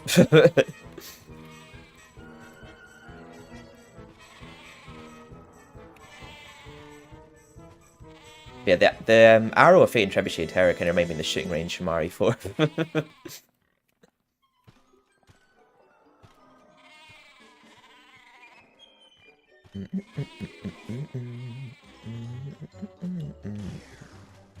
I think we're keeping up okay time here. Luckily this sheep's done me a bit of a favour and gone a bit close to the objective. Or the goal, I guess you could say. Gotta play too many online games. Get to the objective. It's running smooth and nice, I'm glad. Finally watching a bed on the telly. I'm glad that you're chillaxing and vibing. Hope everyone else is feeling relaxed. Feels good to have company during the Galmer Plains level, because, yeah, this... It's the only part I feel could be tedious, but it is only optional, but I'd rather just get through the grind of it, because I really want that Woden's brand that's waiting for me at the end of it. I will still get all the chalices, because I still like 100%ing the game. And, well, I kind of need all the chalices to get the platinum again.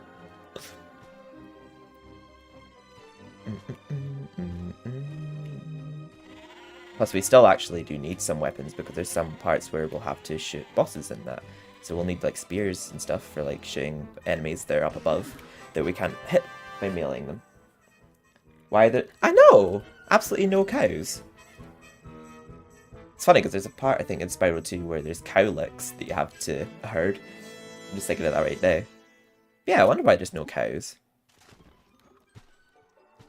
In MediEvil 1, the only levels the chickens were in was the Haunted Ruins, but there's chickens in Scarecrow Fields and Haunted Ruins in this one, and I guess you could say Galmer Plains, if you count that level. Okay, I think we have quite a far distance to put these ones. Yeah, we do. So we'll have to be pretty quick with this. Is this level 3 of Challenge 3? I can't actually remember. I think... Oh, yeah. Yeah, we are, because I forgot after the chicken ones I said we had 2 more, and then we had sheep just there. So, yeah, it's the last one, so this one might be tricky. I think I did this one with, like, 1 second to spare when I did my walkthrough. So, come on, chickens. Don't get stuck. Don't get stuck. No, no. Okay, they have a mind of their own at times. If I get too close, they just freak out and just go the complete opposite way of where I'm trying to make them go.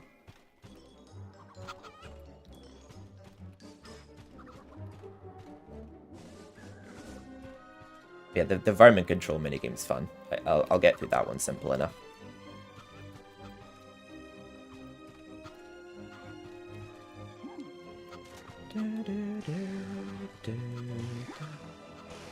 Go just 2 more now. I would like to see some moos. I know, right? I know you can hear cows, so why aren't there any? I'm hearing cows mooing. I know. Add some variety to this. But say there we go. I just had a cow moo there. I heard a pig as well. Add some variety to your mini games, Galmer Plains. Come on.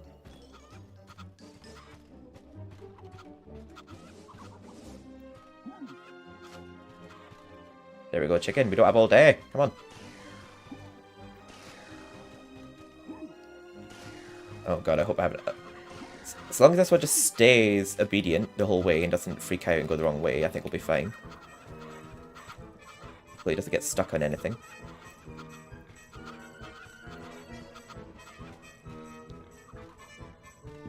I think if you get too close to it, it just goes the complete wrong way. So like you have to be quite tactful with how close you get to the chicken.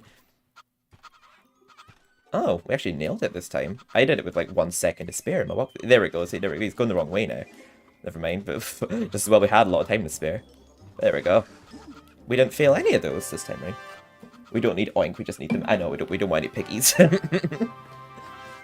we go, we got our first carnival token. Now for 7 more. Not all the challenges are as tedious as that though, so it's not as bad as it sounds. But we got one of the tedious ones out of the way, but we'll do the other shepherd one now. Vermin control. A lot more fun. We just crush a bunch of bugs. Not bugs. Rats. God, I can't English today. Yeah, this one's a lot more fun, just squishing them. And it's actually quite a quick one, this. Because the first one only has 8 you have to crush. I think the only thing that increases the difficulty is they're a lot more spread out at level 3. There's more of them to crush, but you get given more time. There you go, that was really easy. Now for challenge B. There's 2 more to crush. There we go, we got 5 in bulk, just 2 quick swings there. Don't feel like getting these ones will be as easy. And I feel like I'm a bit of a god with the hammer, so I say that as I miss. Yas. I'm a veteran at using the hammer in MediEvil.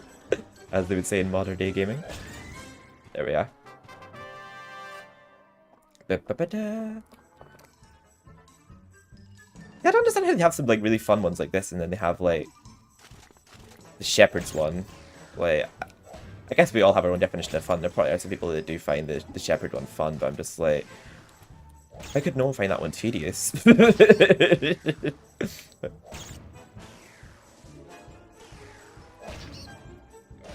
Oh.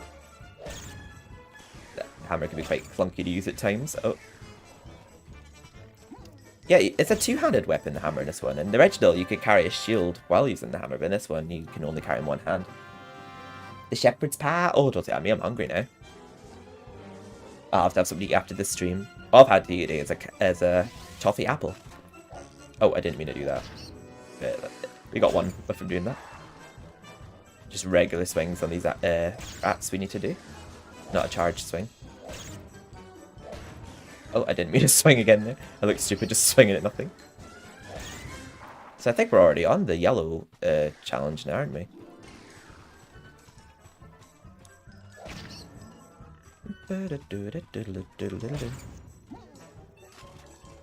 It's just so nice just visiting your childhood every now and then, just having fun in a game like this rather than making yourself depressed playing Dead by Daylight or stressing over an online game. As much as I do love my online games, but sometimes it's nice to just take your mind off things and play an offline game like this. Because people can be annoying, and you don't have to deal with that annoyance against computers.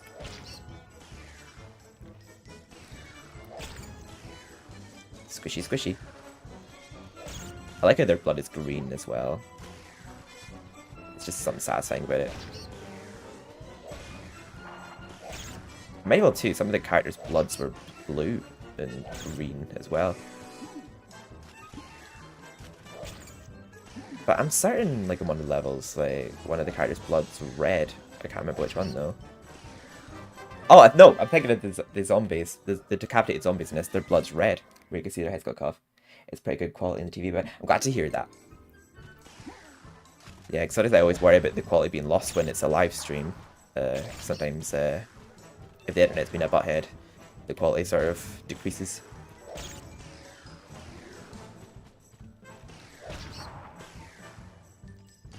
Yeah, I think I might do this more, because I like streaming me, just casually playing games I enjoy for people, but I'd rather do walkthroughs of them first for YouTube, where like I'm more focused on the game, and then other times where I just chill and hang out with friends while playing. Sometimes it's fun to just play games I enjoy, just chill and chat with you guys.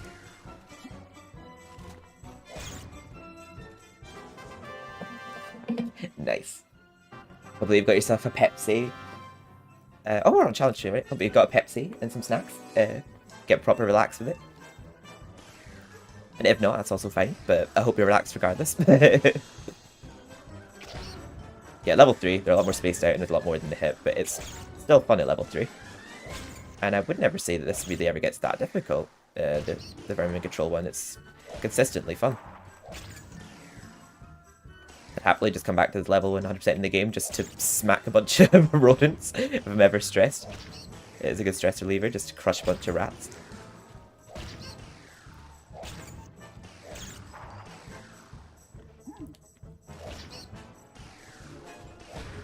Oh, flop him with a hammer there. There we go. I think if they actually did remake MediEvil 2, that like they could just easily use this as the soundtrack to the Freak Show, because it would go just as well to it as the original. Although I feel like the original did have a bit more of a darker feel to it, so maybe I don't know. I guess we'd see. Grand Observer, I feel like with what they did with the remake of MediEvil 1, they would just completely change completely change the atmosphere of that level to not feel as dark. But yeah, Grand Observer was a pretty spooky level in the original MediEvil 2. I even made a trophy list. It's on my PC of what I imagined the trophies would have been if MediEvil 2 ever got remade or ported to PS5 or 4 at the time. I was flopping there with a hammer, but...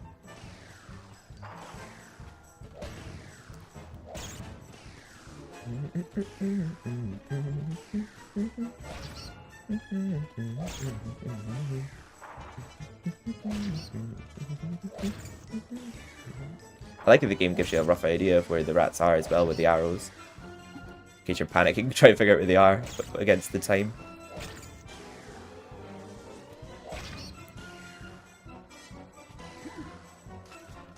Oh, luckily these two are pretty close together, and the last one's right here.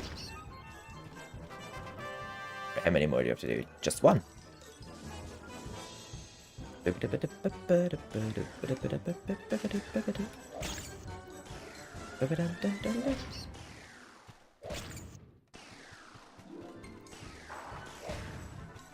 Oh, Jesus, there we go.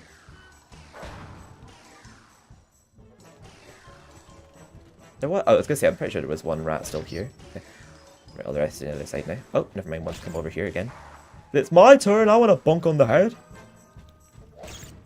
They look like Ratatouille, I just noticed. I had a little bit of a look there, they look a bit like the mice from Ratatouille. Can't believe I'm murdering Disney like that. Wait, is Ratatouille Disney or is it DreamWorks? I can't actually remember. Yeah.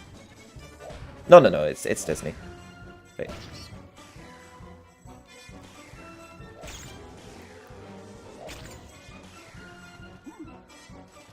That's just nearly done Vermin Control. A much more fun one than the Shepherd's Delight one. I think it's called Shepherd's Delight, I can't actually remember. Gee.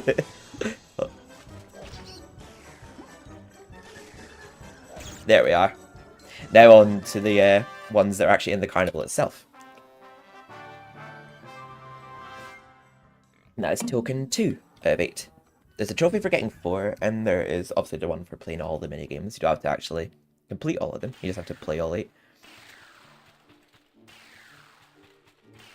We'll have to come back here properly later on though when we got the Enchanted Earth key. I work in carnival once, but I quit. Second billing to Sammy the Seal boy. Give me a break. It's just a soundtrack to 10 PM to 4, and I came to hit the What's that from again? That soundtrack sounds familiar.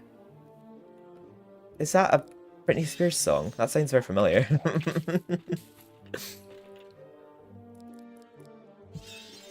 Okay, we'll do the shooting, I guess you could say shooting range ones first. We'll do Trebuchet, Terror, and Arrow of Fate, because they're probably my favorite ones in this area. Trebuchet or Terra. Yeah, I suck at this one, so hopefully I do okay. I did alright on my walkthrough of it, but I'm so bad at, like, timing actually firing it. You have to hold down X long enough, like, it has to be within, like, the green for those boats closest to you. It has to be in the red for, like, those little targets in the window. It has to be up in the orange for these ones on these little cliffs, and up in the balconies it has to be, like, dark red. Sometimes I'm bad at timing it. The Arrow Fate's a bit easier, but I get really scrubbish at these ones at level 3.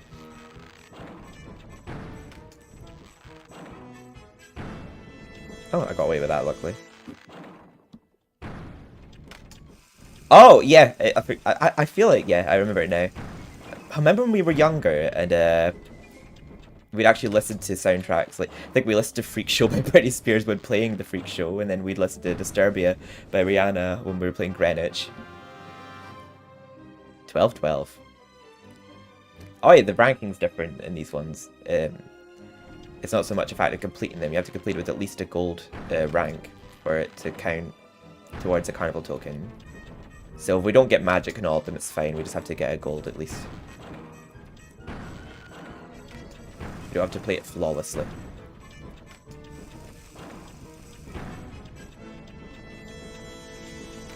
So if we miss 1 or 2 targets, it's fine. I know what all these enemies might be. Like, I think these are maybe like the ghost ships or just ships from Scurvy Docks. That's just a regular zombie. And this is a toad from Enchanted Earth. I didn't charge that one long enough. That's Mr. Actually, I believe. He's not even in the original. He is exclusive to this one. But he goes. He's the boss in Inside the Asylum, but the original Inside the Asylum didn't have a boss.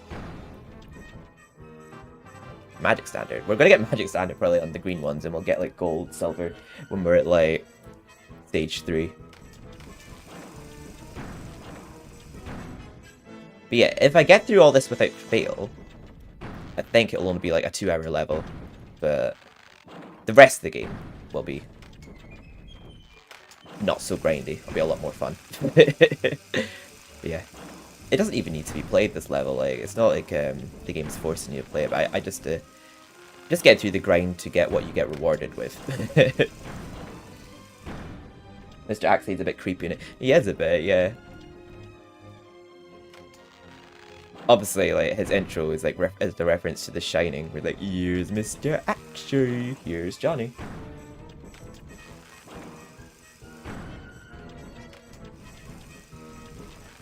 Oh, my headset feels like it's falling off. Oh, that made me hold an X too long.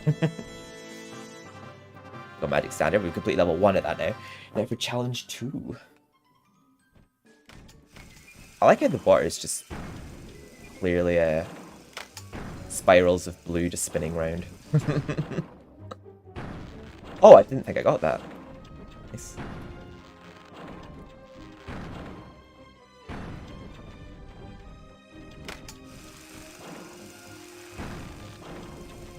I'm getting nostalgic just hearing the freak show music over and over again, though. Even though it's like a remake of it, it's still reminding me of the original MediEvil 2.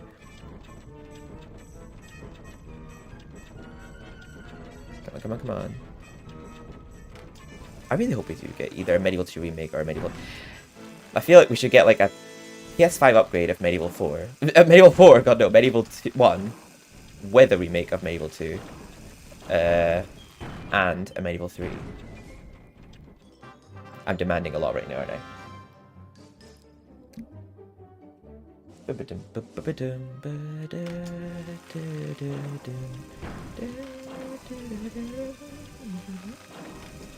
I had a feeling that wasn't going to hit. No, it has to be pretty high in the red to hit that. The other. I feel like it would be so precise. Oh god, yeah. But I didn't miss the witch because the witch gives you a lot of points. So if I don't hit that, I might have fucked myself. Oh, the ships don't give you a lot. The targets move a lot faster, I think, when the difficulty goes up. And they don't stay up for as long.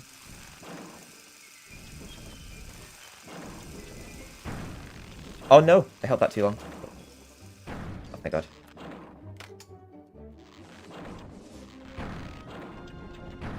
This is a lot more difficult than the arrow one, I feel. With the arrow one, you don't have to be as accurate. It's what we It is what we deserve. They've given us like no explanation whatsoever as to why we've not got MediEvil 2. We just haven't gotten it. It wasn't even on the PlayStation Store on PS3. Which didn't really matter to me because I didn't get a PS3 until well later in life. And I had it on PS1, so I didn't need it on PS3. But I know a lot of people parted with their original PlayStations to get newer consoles. But I am a nerd. Oh, I am thinking of selling my PS3 once I've re-platinumed Heavy Rain, when I eventually do. Just because of PlayStation Now. I've got where I can play all my PS3 games on there. And the only game I ever really played on PSP was MediEvil Resurrection, because I've got Tekken 6 on PS3. Well, I did, until I'm now selling it. But, yeah, the only game I ever really played, but I platinumed it now anyway, on PS3. And we've got like newer Tekkens coming out now. The Tekken 6 was never one I played a lot. But I can make this a bit of money, just selling my PSP and my PS3 at some point. I'm always looking for things that I can sell. There we go. But nice having like you guys to chat to, like going through all this, because this is generally one of the ones I don't like so much, and we're already on level 3 of it. Like, what are you doing? I also saw a message, by the way. Oh, I can't wait to replay it again, just with the iconic lines that me and you always quote in it. And Alison hiding in the fridge. Please don't disappear. It disappeared. Hopefully that doesn't cost us. Okay, thank god. I was going to say, I really hope we get those extra boulders. Because we have definitely lost if we don't get the bonus boulders. I think we can afford to like miss 1 or 2 just as long as we get the gold rank. Definitely not missing that though. Yeah, the witches give you a lot of points, so if you miss her, that's not a good sign. But yeah, need the extra time. I don't know what it is about the timer, but it looks much better quality than I remember it being, because it wasn't a very clear looking timer, that card on the PSP. Oh, crying out loud, my accuracy is not good at this minigame at all. Oh no, I don't feel like we've done this one, we've missed too many. But I'm gonna keep trying, we might have done it, we'll see.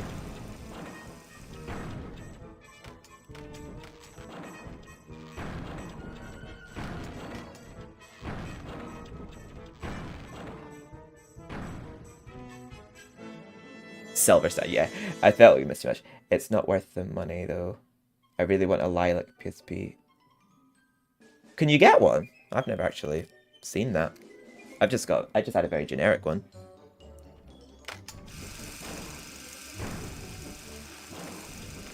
I'd obviously have to like sign out of. Actually, I don't think I even have. Yeah, I wouldn't have to sign out of PSP. But, I'd have to sign out of my PSN. Just restore it to its factory. So I missed that one before. That one. Sorry, I'll have to concentrate here because I feel like I'm fucking up a lot. I've missed those two, but I feel like if I don't miss any more, I should be fine. So we just need at least a gold standard. The gold standard. You'll know what I mean by that, Andy.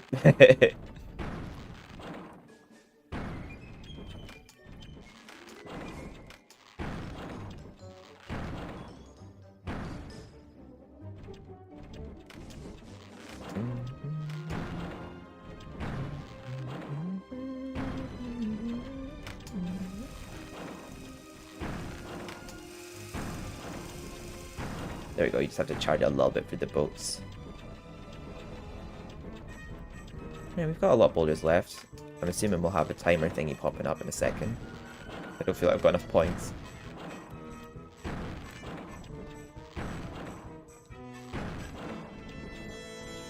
That's still silver standard. Oh god. Okay, we'll have to try it again. I saw one of it. Oh, did you? Was it like unopened or was it second hand? What color is lilac? I don't think I actually know what color lilac is. Is it like a rather platinum looking color?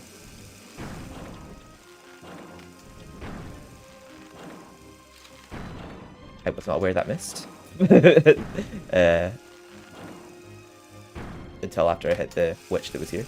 Or was that witch? I don't even know what I hit.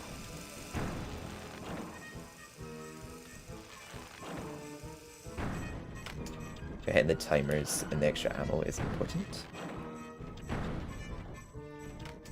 Good, at least we didn't miss the witch. No! That's too much. There we go.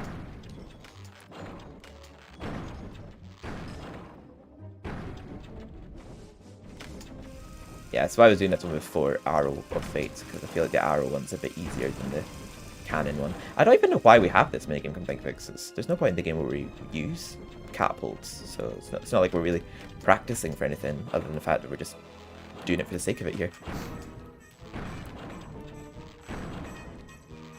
But it's like we're practicing using a bow and arrow when we do the arrow one. There we go, we got a gold standard, that's all we need. We just have 2 more of them to do.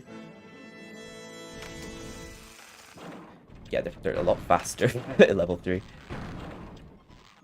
can definitely see they moved quicker there.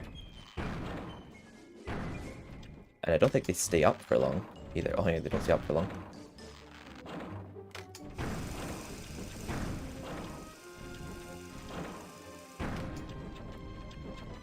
You have to aim a little bit left or to the right of where they are when they're moving.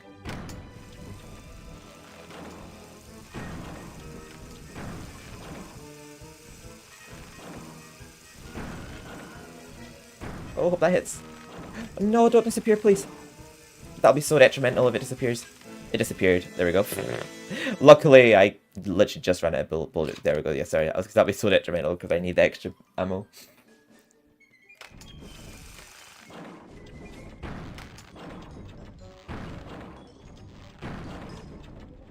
My nose is switchy right now. There we are.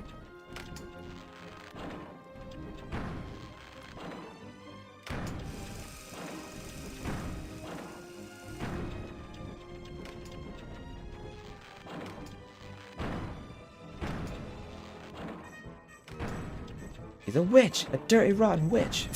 Sorry to see a witch there.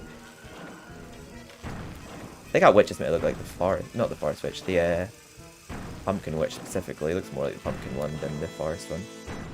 In the original, the pumpkin witch looks completely different now, she doesn't it? She literally just looks like a pumpkin with a human head on top of it. She looks like a school teacher that Andy had. I think you always said it, the original pumpkin witch looks like a teacher you had, didn't you, Andy? Oh no, I'm trying to hit the zombie at the back. There we go. Right, we seem to be doing a bit better this time. Try not to jinx myself.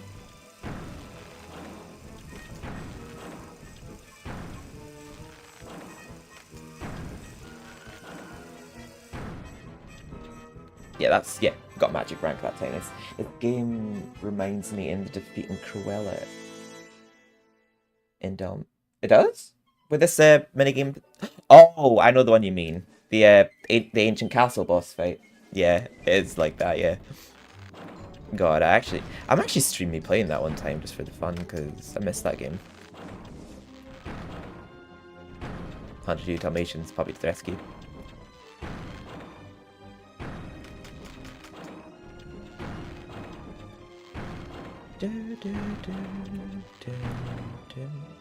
Oh, too far ahead.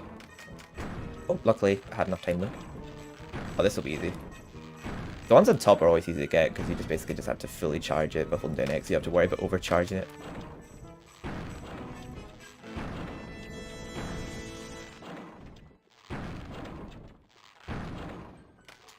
Oh, thank God. I hope I didn't overdo it there. This is the third one we're on now. Already. I'll be cool if we get through this first try. Well, I'd only just recently gone through all these challenges, so hopefully they're refreshing my memory still.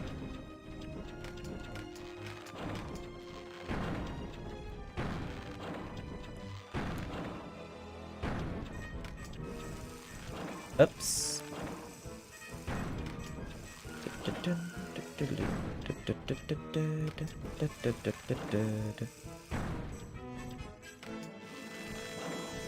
Oh, this has to be magic standard, surely. We've not...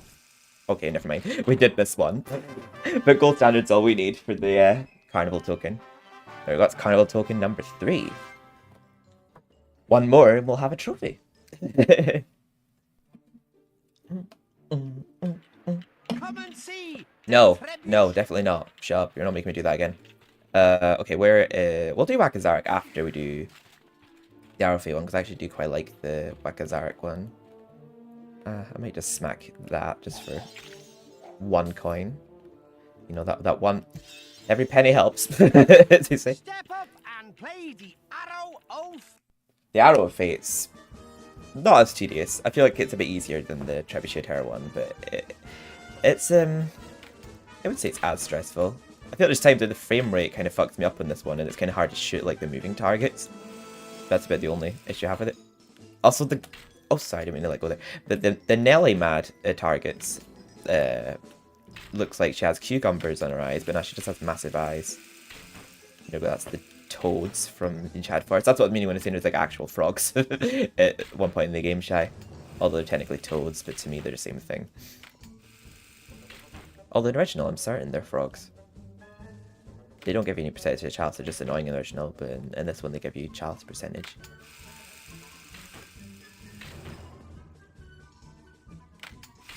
Oops.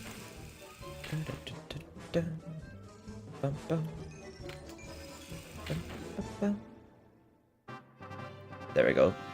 That was simple enough, but that was only the first one. I feel like you can afford to miss a few arrows on this. Not too many though. But...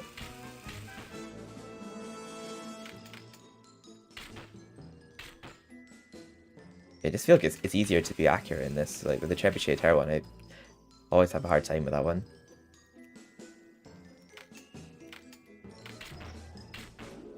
I can't unsee it now, Andy. I see what you mean, but especially the Trebuchet of Terror one being very Cruella de Vil boss fight.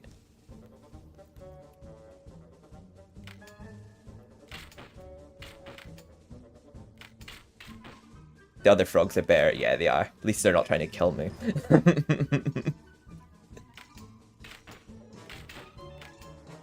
It'll be funny watching you play it and just get excited over the frogs. I mean, over the gargoyles. You'll see, if you ever do play the original, you'll see they do not look like frogs in the original.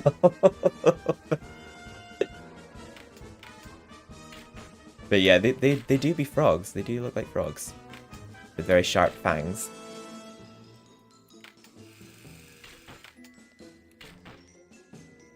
I sort of think that yellow target looks like it has another one behind it.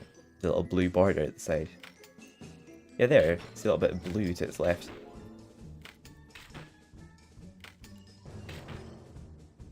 Well, luckily my accuracy seems to be okay. Oh, I say that as I miss it. I should never praise myself. Typically, every time I do something wrong. I was gonna say my accuracy seemed good so far, and then I went and flopped an arrow.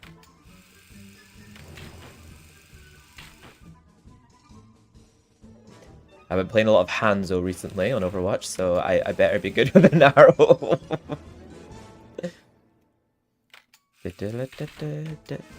Fair enough, I can be a flop as him, but I can also do very good as him.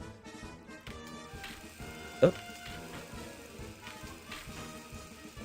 Yeah, shooting them is very important because they give you a lot of points, so you're robbing yourself a lot of points if you miss them. There we go. We're on the yellow difficulty now. There's still frogs in the original. Yes, we'll still call them frogs. If you ever actually do get around to playing this, I'm so excited to actually watch you do it. Like,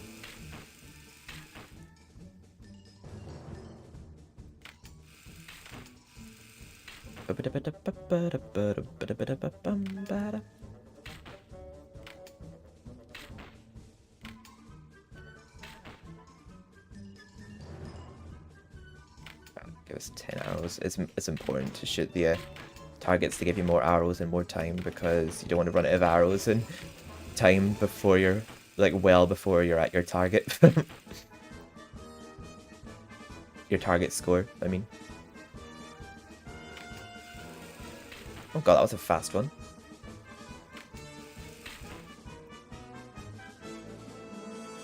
I feel a few. Oh, never mind. I feel a few are going to appear up there, but I think I might be the on the last stage I'm thinking of. I know there is one where a huge chain of them just appear up there, and you have to be like very quick at shooting them. Dun dun dun dun dun dun dun dun dun dun dun dun dun dun dun.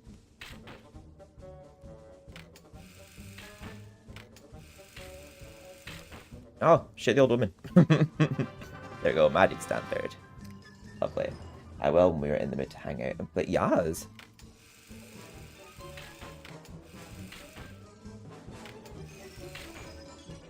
Well, depending on how late I finish tonight, we can go on Basil if you want to as well.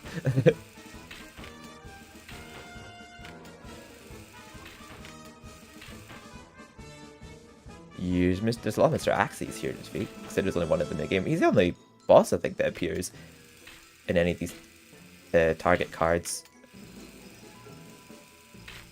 I wonder why the Demonettes or the Shadow Demon doesn't, not Shadow Demon, Glass Demon doesn't appear here. What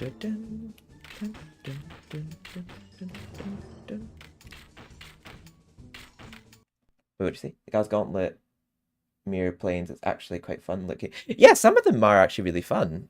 Wait, no, cancel. I wasn't trying to do that. There we go. Oh my god. Yeah, some of the minigames are actually really fun, but some of them are a bit tedious. Like, I actually don't mind this one. The only one I've not really completely enjoyed so far was the Shepherd one and the one we just did.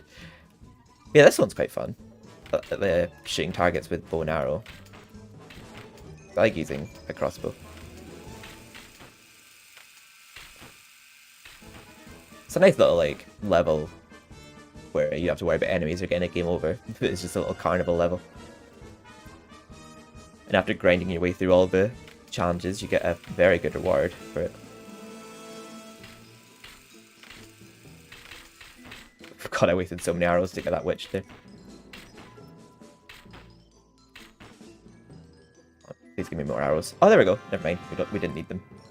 But yeah, as you can see, after every challenge, we get given money. So after this level, we pretty much don't need to find any more money throughout the rest of the game, because the amount of times we're going through the mini games to actually get our Woden's brand, we'll have so much money left over, which we'll just be spending all on either our spear or health, because we won't be needing to buy much else with our infinite sword, or one-hit sword even. All our swords infinite, because there's no enchanted sword in this game. You have to keep charging.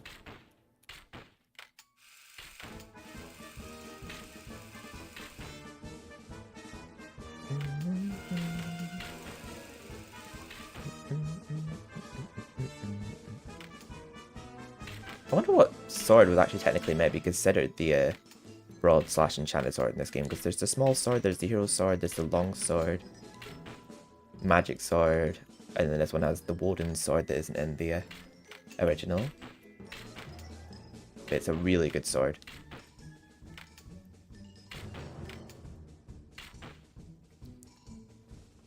As you will see, we'll just be absolutely annihilating enemies with it. Get me more arrows. God, I had to use like 5 to shoot that. Almost didn't seem worth it. Oh. There we go, luckily didn't seem to waste that many up till then, so hopefully that didn't cost us too much. Oh. We might actually be fine here, we're already well past our target. There we go, magic standard. Oh god, we're only... For some reason I thought we were nearly done the 3rd stage there, but no, we've only just gone to 3rd stage now. I like you call it the Cal's Gauntlet Plains.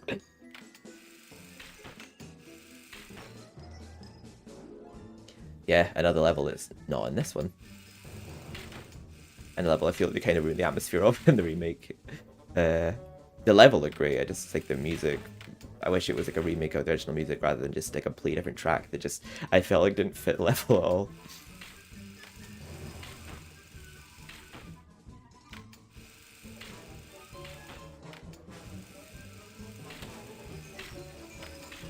Oh, I would keep missing.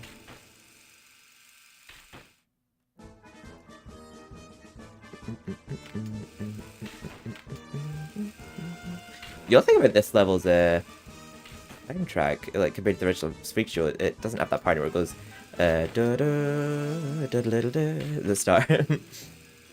Just something I happen to notice. Nothing serious.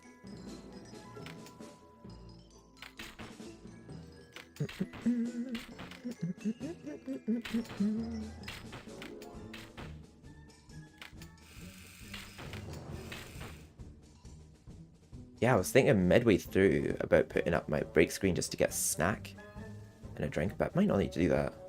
I might just say I'll BRB, but I might put my... It won't be that long, I might just have a cookie or something as a snack just to fill me through and grab another drink. I am fairly confident we can complete the entire game tonight, and even before midnight. Oh.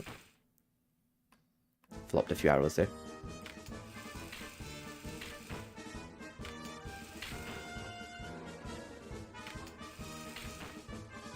Yeah, just always remember the witches, I don't want to miss hitting them because they give you a lot of points.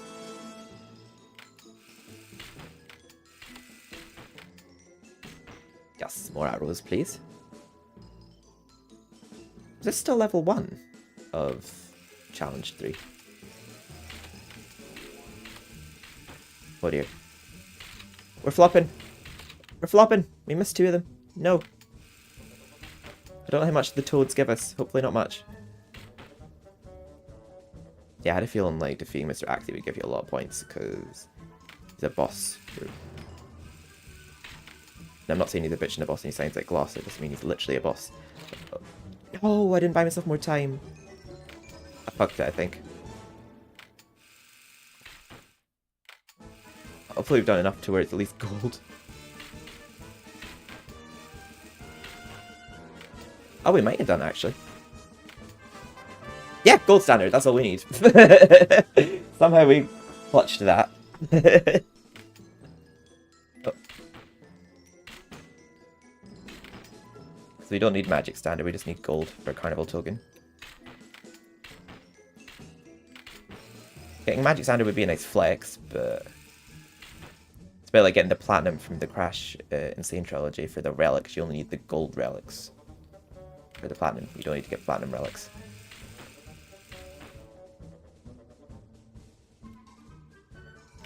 Whereas I believe in Crash 4 you actually need platinum relics.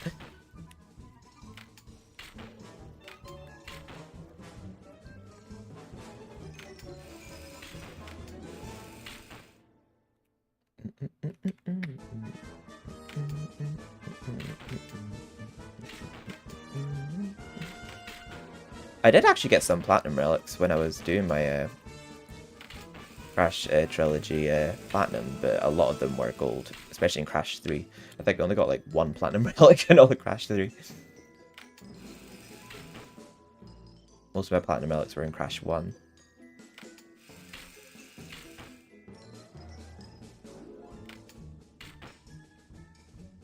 I do remember that game being like really hard to platinum. It's weird because I never really played the Crash games growing up, apart from maybe Crash 2 and Crash Bash Demo. But I really enjoyed getting the platinums for those. They were fun. Stressful at times, but like they were enjoyable games.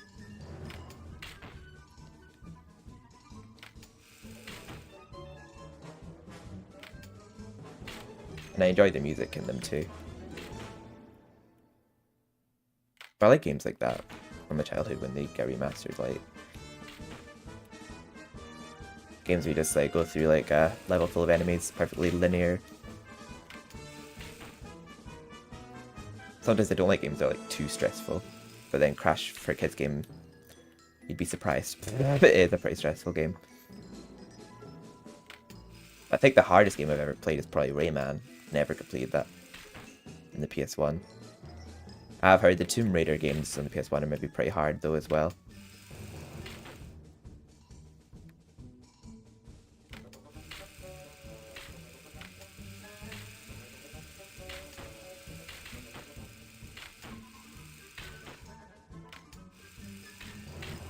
Why are you so fast now? God. These targets are going at lightning speed. This guy is staying still, just waiting for them to glide into me. There we go. I've nailed this one. This has to be magic rank, surely. Yeah, we got so many points this time around. Magic standard. Just one more in this one, and we're well over halfway through with the challenges. This will be our 5th token. No, this will be our 4th token. What am I on about? We haven't got that trophy yet for the 4 tokens. Oh, we're halfway through then after this one. But I know the Weapons Master one's not actually that long of a challenge.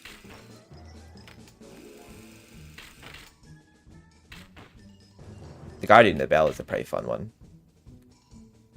The Weapons Master basically just you fight through a horde of enemies using just one weapon, one of which is actually your own arm, but it's mostly just like a load of zombies which don't have much health anyway.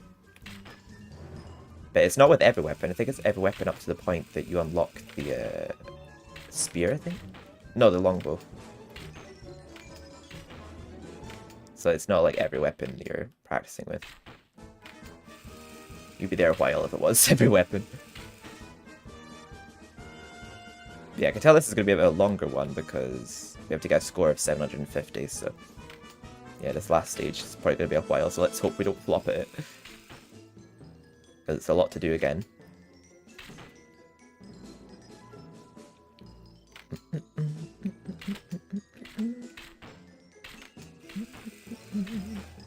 Yeah, we definitely need more arrows. It's so easy to shoot the windowsill or the barrier around them at times when you're shooting the ones in the windows.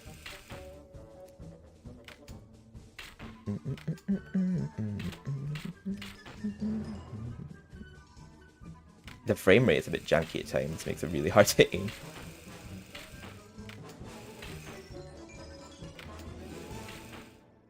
God, that one was really fast.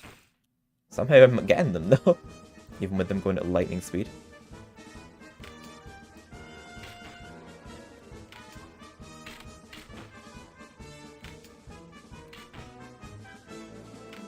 There we go. It's looking like we've achieved it, but I think this one fires like a few witches at lightning speed at the top at last second. Oh, thank God! I was gonna say, please give me more arrows.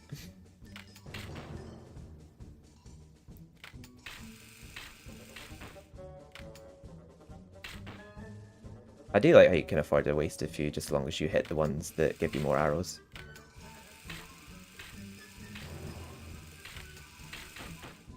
There we go. Yeah, I remember this one just gives you a whole load of witches to shoot at the end. Right, we should at least have a gold because we've gotten our target now. Let's just see if we can nab a magic standard. Just to flex.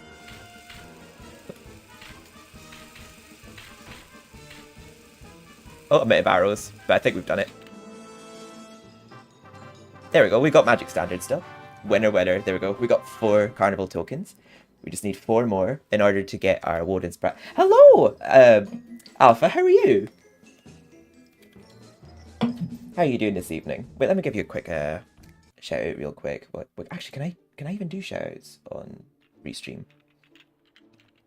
Could you do one for me, Shy, if you're available just now to do so?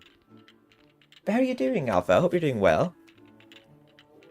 Currently just, well, recently this game got a port.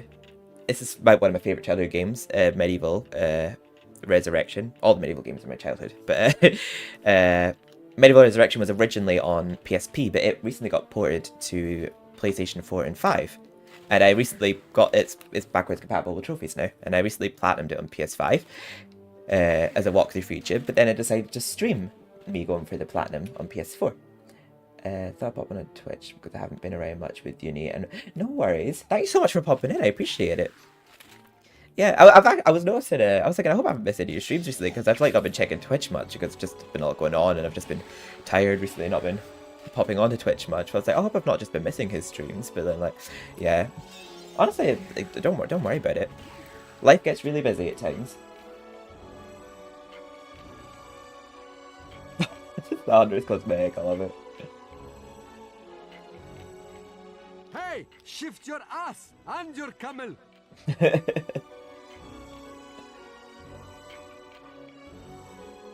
Oh, David, why GTC? David, you don't get to be sexy and mad. Like, you can't have both. Like, oh, Wakazarek. This one's kind of fun. Popping into the Twitch stream for a bit since up this year. Oh, yes! And I was currently watching on YouTube. This is my first multi-stream I've done in a while. I just thought since I'm streaming, like, MediEvil, since my YouTube channel is MediEvil Fan 72, I thought, like, oh, it makes sense to use Restream for that. I'm streaming on both YouTube and Twitch at the same time. It's cool that that's a feature and it doesn't use any more bandwidth.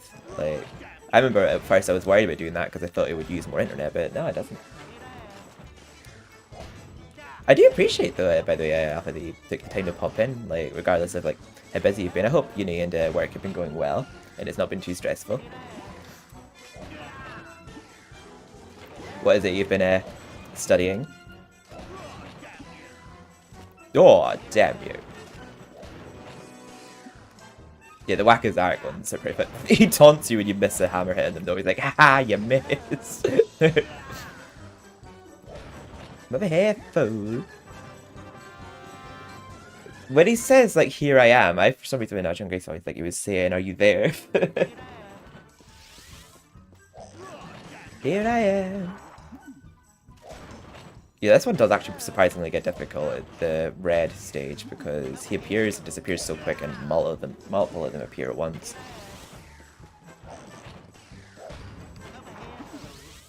I'm over here, fool.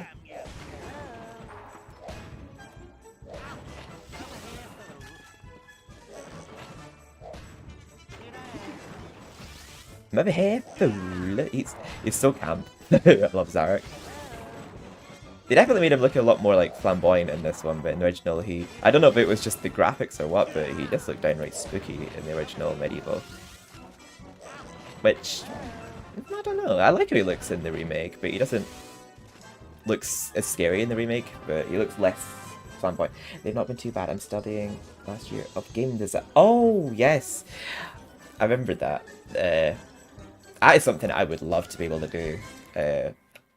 I wish it was something you could do online or something, because I don't know, I don't know if I could deal with the stress of going to college again, because, like, I just hated dealing with the people and the anxiety of being on work placements and all that. Like, I just don't think it's the right setting for me, but I'm glad you're enjoying it. It's a very good course to do. It's something I would love to know more about, like, actually creating my own games. Excuse me, can you get hit? There we go.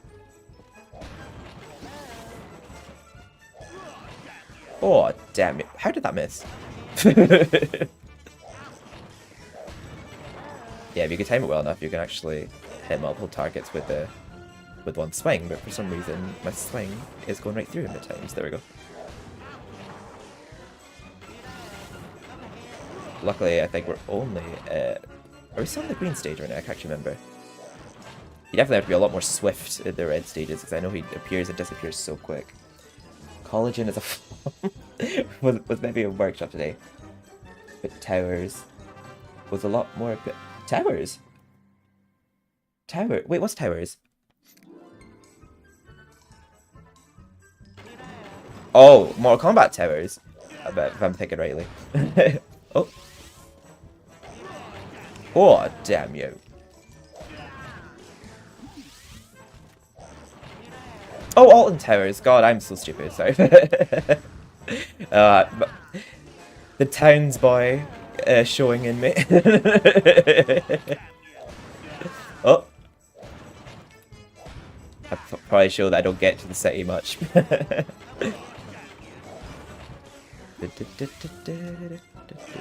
We have Tesco's.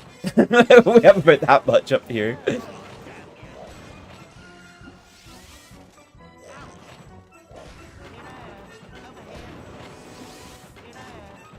I don't think I've ever been somewhere as big as Alton Towers. I'm such a pussy when it comes to carnival rides. I remember I got scared going on this caterpillar one time when I was at Dundee.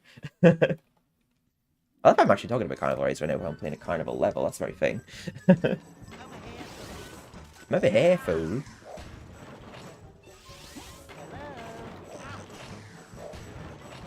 And our remaining challenges after this one involve dragging enemies, so that's going to be fun. Oh! See, real close as if he was getting there looking. So I'm like compensating when it comes to that.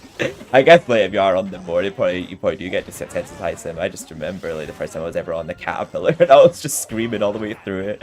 I was shitting myself. I remember there was, I can't remember what it was called. I can't remember the name of it, but there was this thing that was on. I think it was called the Zigzag. It was at the sideshows. They came up to Thursday one time. And you're basically sat in this cart that spins around in circles while also just spinning around. Like it's like it spins.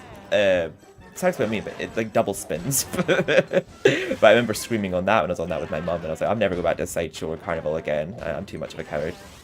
You hit the timer. There we go. Hello, Richard. Welcome. Oh, it's popping off now. How are you doing, Richard? I hope you're well. I am streaming this for Halloween on both YouTube and Twitch, just for fun, and re-getting my platinum again on one of my favourite games of all time, MediEvil Resurrection. I did it for a walkthrough on PS5, and I'm doing it on PS4. I have an annual pass, and I've been 3 weeks in a row. Oh, I'm glad you've been enjoying it. Alton Towers does sound a lot more appealing than Workshop, to be fair. I don't blame you. I'd probably be there for the food as well. Like, I'd be eating like hot dogs and candy floss and stuff. I'm glad you're well, Richard. How's things been today? I'm over here, fool.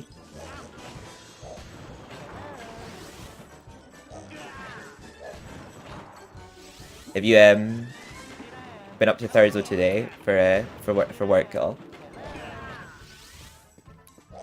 I'm over here, fool.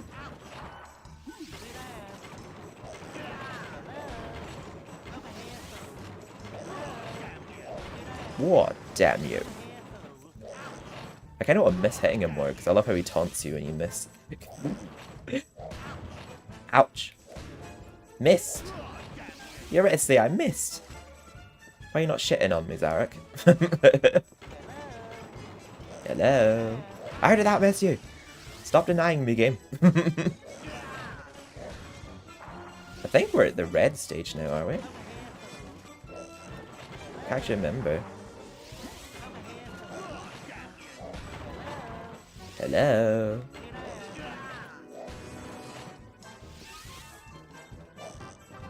Oh, we're nailing this one. Oh no, that was level 2 done now. Busy, as always. Updated the this list. It was the... Oh, right. Hopefully it wasn't a stressful shift though, even though it was busy. Hopefully it was, hopefully we've had a good day. Had any complicated customers today? Oh. How did you disappear so fast? Oh my god. Okay, we can't let any more of them get away. We need at least a gold grade for this. Be careful. I wonder if Zarek's aware that he's part of a minigame in Gallery Plains. I feel like he'd have the showrunners executed if it's anything like V for Vendetta. No! No, I didn't hit the timer. That could have really costed me.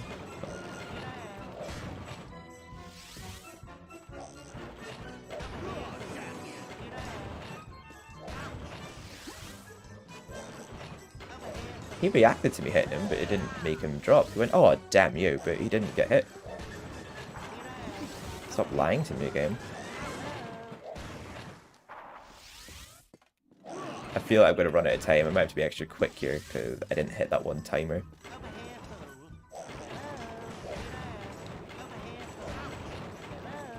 Yeah, I don't have enough time. Oh god, no.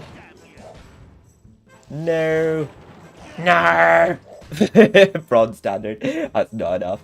Got a complicated one to work with Deborah. Oh dear. We need to talk about it. Feel free. Probably maybe. I'll probably be able to respond to it better on Messenger when I get around to seeing it. Yeah, feel free to talk to me about it. Just arrived home. I'm gonna switch my laptop here, but no worries, Alpha. I appreciate that you popped in. Hope you enjoy the chill vibes.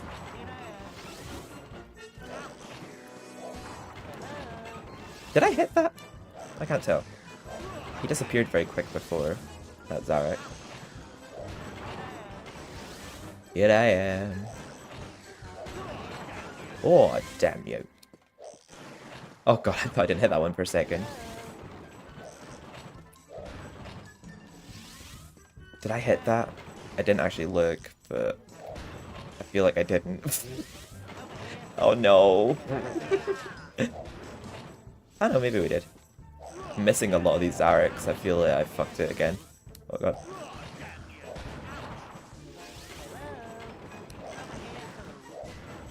Whack a Zarek doesn't usually give me this much trouble until like the 3rd stage. I'm also not a good multitasker. It's actually funny because me and Andy were saying the other day like, we can multitask, you do the dishes while I make the dinner. And then I'll say like, that's not technically multitasking, come think of it. She said like, yes it is, it's great having multiple people doing the tasking. And I'm like, yes, you're right.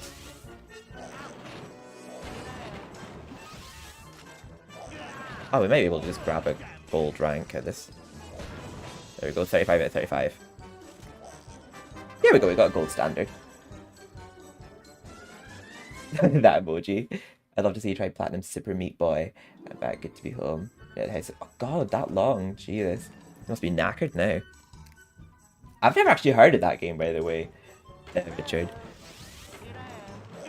I have done some pretty hard Platinums before, though, so I would be willing to try it.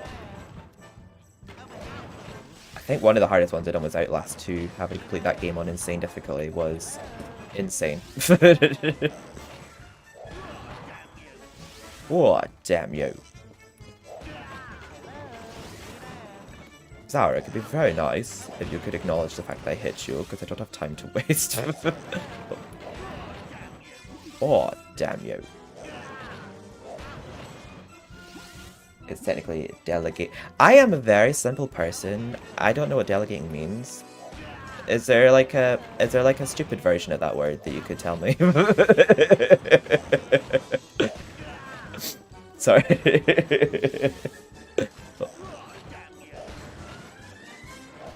The platformer, great soundtrack, but oh, I do love a good platformer with a good soundtrack.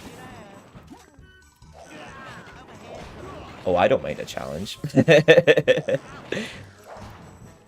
think one of the hardest challenges I feel like was probably Rayman. That was really hard for a kid's game.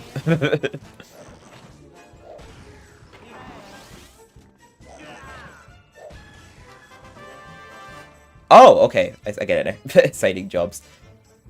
Yeah, sorry. I'm not a very smart cookie. I just thought I'd be honest. Oh. Zarek, stop it. There we go. Hello. I'm hitting that before I hit Zarek because I value more time. But I think we're on the last whack of Zarek.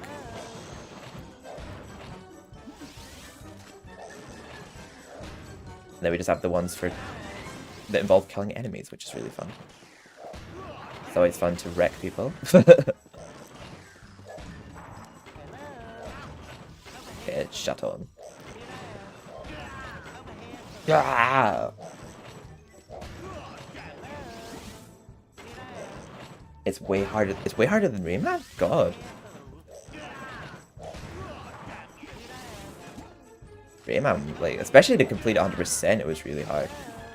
Yeah, I don't think I ever actually did complete Rayman, I think, but... Okay, you're disappearing way too quick, Zarek. Can you stop it?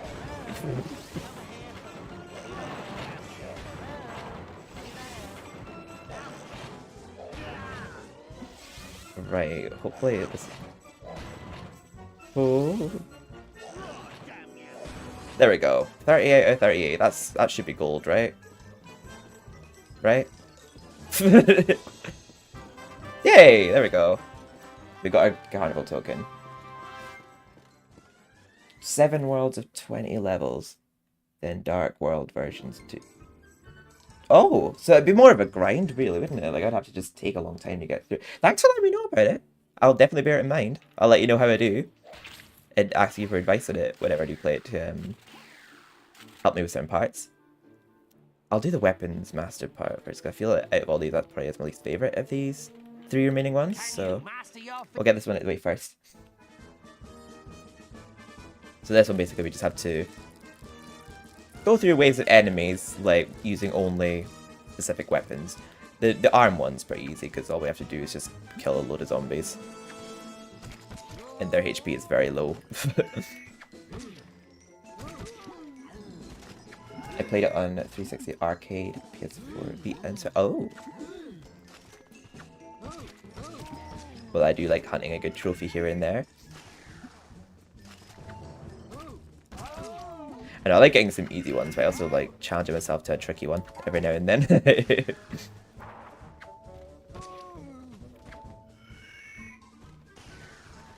But yeah, I've platinumed most of the Telltale ones that you mentioned earlier. I just, yeah, I haven't done the second Batman, and the second Minecraft Story Mode, or the ones that were before Walking Dead. Walking Dead Season 2 didn't even have a platinum. Oh yeah, and I also platinumed the Definitive Edition as well. Oh. I think we have some fat zombies to kill here too. Let's just throw an arm at them, just because we don't want to take a load of damage if we stood too close to them, meleeing them.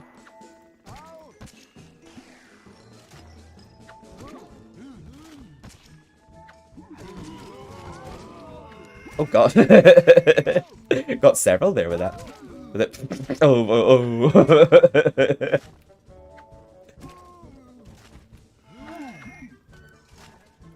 Yeah, after we're done Galmer Plains, I won't take too long. I'm just going to grab a drink and just have a cookie or something, and then we'll continue the rest of the game. Yeah, I'll just put a break screen for that.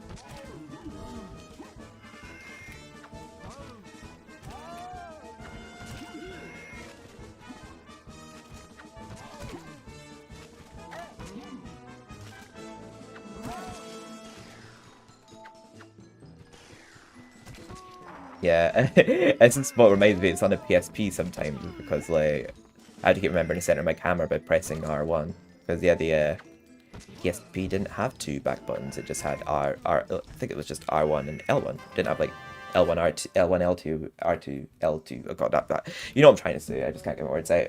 I remember trying the Fallout 4 Platinum, took me a while for 1 trophy. Happiness in a settlement. Oh, 100% happiness in a cell.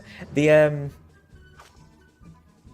Overwatch 2's Platinum was really hard. It was only made easier because I had friends help me with some trophies, but the Overwatch 2 Platinum, pretty much every trophy in it was so situational and tricky to do.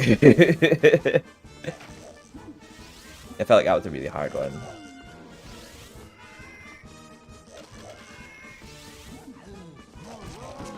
Are Fallout... Is Fallout, Xbox exclusive, if I remember right? They might not be. Or at least some of them are. I'm pretty sure Fallout's Xbox exclusive. It might not be though.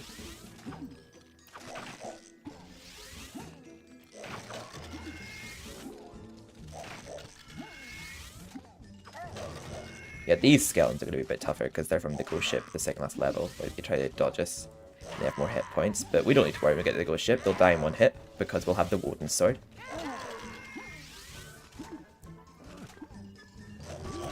So we're actually seeing right now how much hits these enemies would take normally.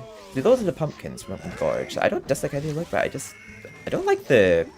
I don't know, I just prefer they look original. They look more like pumpkins. These ones look a bit more like squash of some kind. Mutated squash. Can't tell if I managed my health well enough there.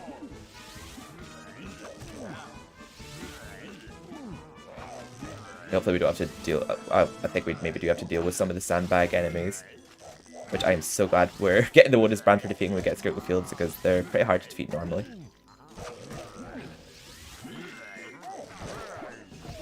Right, if we do have to defeat a sandbag enemy here, I'm kind of nervous about how much health I'm losing right now. Okay, there is one. Luckily, only one. Oh, I took a hit there. I didn't miss.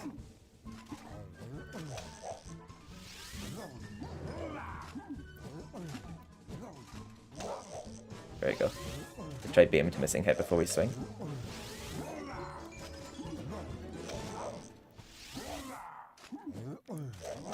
This is only with our generic sword as well. Hope we... Oh god. I hope we manage this. Oh god. We don't have enough health right now, so I'm just trying to be really careful.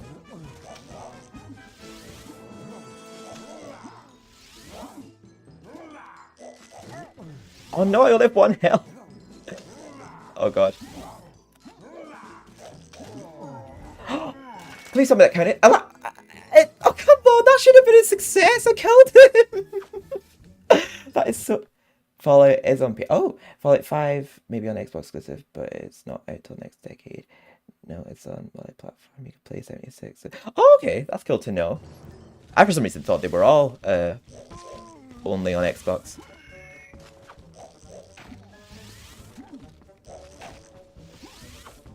Okay, I might have to be a bit more careful on my health this time around for defeating that haystack guy.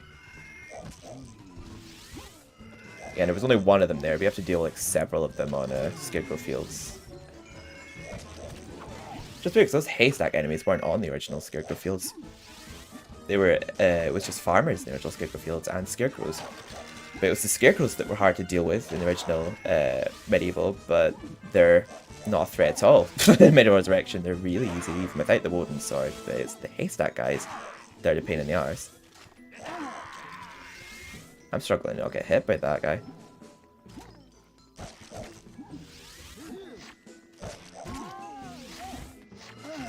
Yeah, the zombies are simple enough.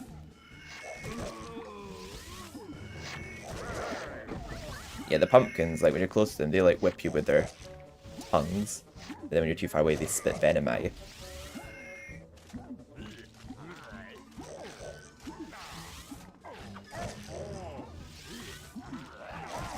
Yeah, for someone who's a gamer like myself, I haven't played a lot of games. Get fixated on a lot of the same ones. But I'm gradually getting through games. I still need to play the 4th Uncharted. And I got Platinum Daily in Isolation recently, which is a game I tried for a while, which I really enjoyed. Oh.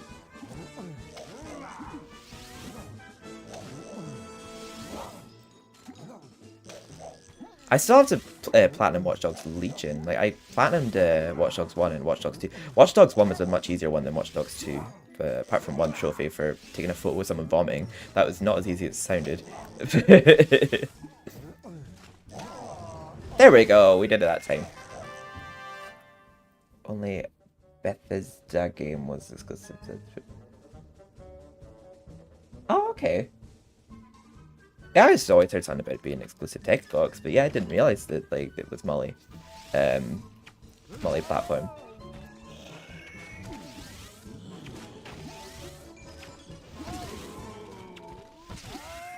Oh.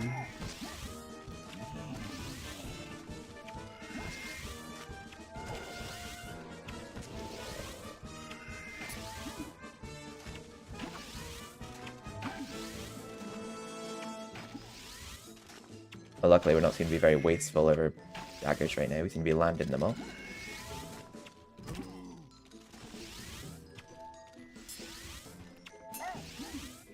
The one that I worry about most is the spear, because you only get 30 of those, but a lot of enemies to defeat with them, so you have to prod a lot of them rather than actually throw the spear.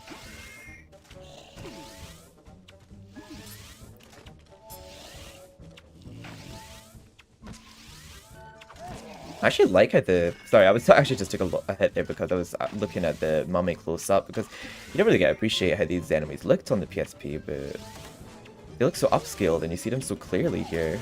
It's actually just so cool getting to play this game on the big screen.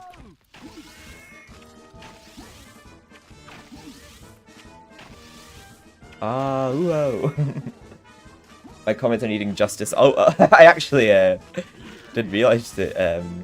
I thought you were just not commenting. Yeah, I don't know why your phone does that. I love how that's your name for that reason, though. My comments need justice. Damn, you pumpkins are annoying, headbutting me. Damn right I'm using the Woden's brand to kill you when I get to Pumpkin Gorge. Hey, this is that fucker from Post Ancient Dead. Just spam attacking him so he doesn't get a chance to do anything. There we go. Oh, we don't have to deal with the sandbag guy. We will get justice. Wait, I know Volley was up here. Oh, come to think of it, I didn't mention that. I think I have seen him playing it. It didn't dawn on me that. But he's the crossbow now. Aha!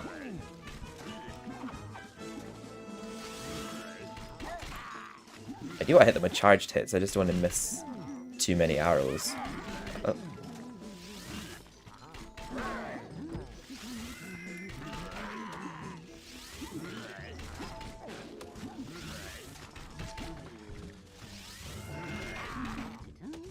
It's hard to keep your camera centered in this part, because you don't really get many opportunities to get much distance to center your camera.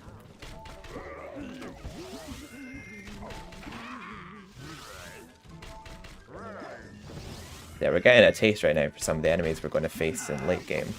Oh, it's weird actually we have to kill the villagers in this minigame because you have to not hurt them when you please the village. Oh, that's a trophy! I just remember that is actually a trophy. To not actually harm any of the villagers in the sleeping village, which means obviously just never hitting them once. It doesn't mean don't kill them. It just means actually just don't even land a hit on them. It's the same, I think that's a trophy in the PS4 remake as well. To not harm the Mad Family.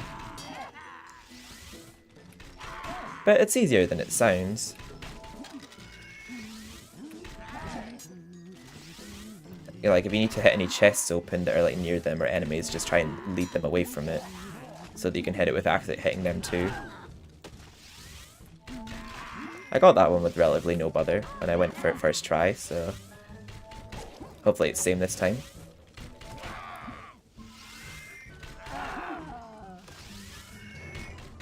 Oh, that was a waste of arrows. Hopefully I don't keep wasting them. Oh, I've got some wolves here.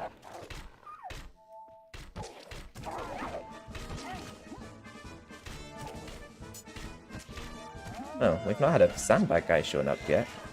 Or that guy called Ancient Dead. They're usually always the last ones we have to defeat. So.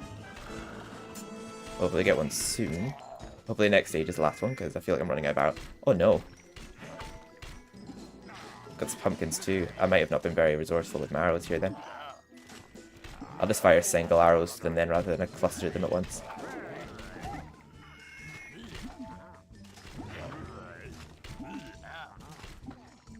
Just I don't accident. Oh, whatever. Okay, well, wasted that one. But I don't want to fire a cluster of arrows at once, potentially waste lots of them. Oh. Ooh. There we are. Oh, okay, we just have this guy to deal with. I don't think he has as much HP as the hay bags.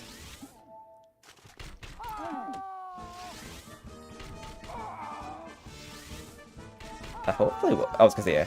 Okay, yeah. We did have enough ammo. Good. Nice. We will get justice. I don't know why I find that comment so funny. right now for the Warhammer. Luckily, we don't have to worry about managing ammo with our melee weapons, but we do have to manage our health.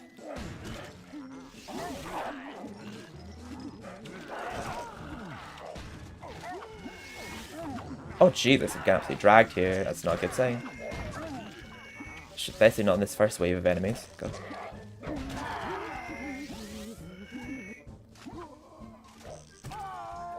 Didn't expect to see him in the first area. Yeah. I've played this several times. Usually he's always one of the last ones you defeat. God, the hammer is surprisingly strong for an early game weapon. They killed that pyro in 2 hits. Oh dear, I kind of want to just die and restart this one because I feel like I'm already wasting so much health. I ate the childeran. I always hear him say that for some reason. I like how those zombies make the same sound as the ones with heads, because I wonder how they're actually making any sound without a head.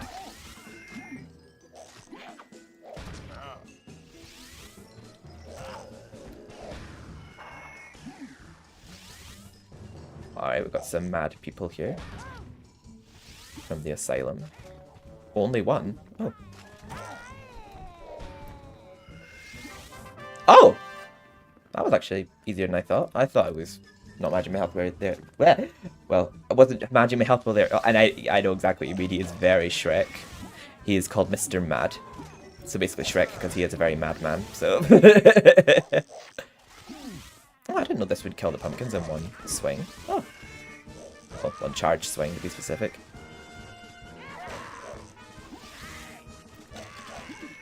Yeah, it's a gold trophy to not harm the Mad Family, so that'll be a nice easy trophy for us to get. It's one that's possibly missable, but if you do happen to flop it, you could just like restart the level and try it again. Alright. Nelly Mad, you're too small. I can't hit you with a charged up attack. Oh, the dog's too small as well, apparently. I like killing the zombies. I think they're my favourite enemies to kill. And maybe the skeletons as well. I like the sounds they make. The zombies just look so satisfying to defeat. You just go... There's only 4 zombies in Sleeping Village, but there's a lot of them to kill inside the asylum. That was easy. And now I think it's just spear and longbow. The spear one's a bit tricky because you only get 30 spears and quite a lot of enemies to defeat with them. This part I keep wanting to like charge up my spear and leap at them, but because it's such a small arena and you don't want to dash too far forward to where you have to walk off the ledge, just tap X just to prod at them. Until like you've killed a few and then start throwing them, just because like you don't want to run out of spears by the time you're at the last one.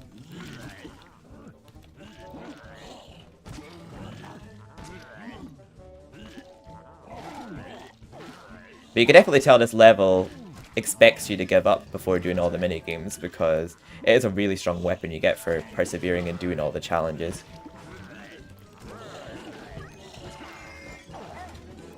Because it is a very grindy level to unlock it. But it's a grind that I accept.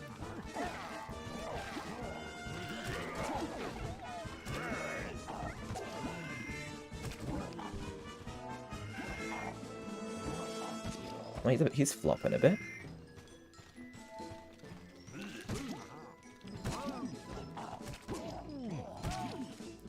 Oh god, the spear isn't actually that strong when you press X. That zombie's taking quite a few hits from it. Oh, that one only has 1. I might start throwing him now. I feel like I can afford to. If I end up getting down to just 1, I'll just prod everything else with it. Right.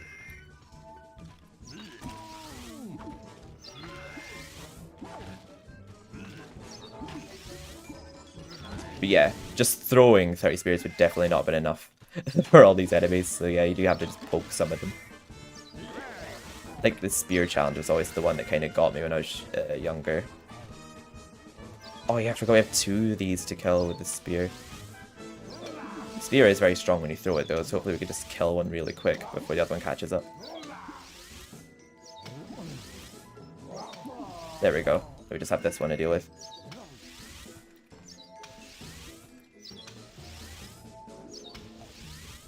Oh, it's actually not that intimidating when you use projectiles on them. When you defeat them with melee weapons, they are pretty strong.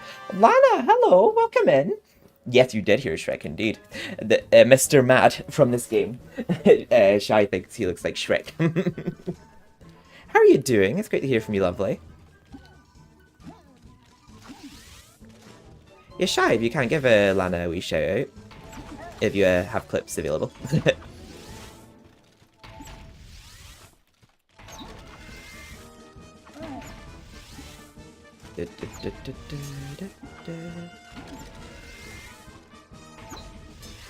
Yeah, basically, like I was saying at the start of this stream, one of my favorite games, as you can probably tell by my username, MediEvil Resurrection. One of the 3 MediEvil games that I love. Only just recently got ported from the PSP to PS4 and 5 with trophies. And I recently did a walkthrough of the game on my YouTube channel on the PS5 version, but I'm playing the PS4 version on stream right now, trying to get all the trophies again. Because it's a good game for Halloween, so I thought it was a good idea. Yeah, I'm doing really well. Just try my best to keep busy. Other than that, I've just been knackered. I'm really struggling to get out of bed. The house was a bit messy for a while because we were getting a new kitchen fitted, but it's good now that it is fitted. I love our new kitchen. And we went without a washing machine for a while there, but we finally got a new washing machine, so things are feeling normal again. Just feeling very tired. I hope you're doing well, lovely. I do tend to waffle, don't I? When I go on about myself. I do tend to ramble. I do apologise.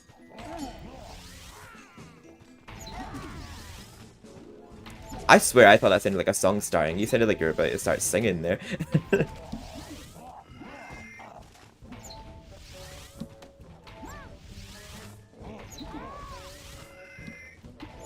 Oh, is that Sims you're playing?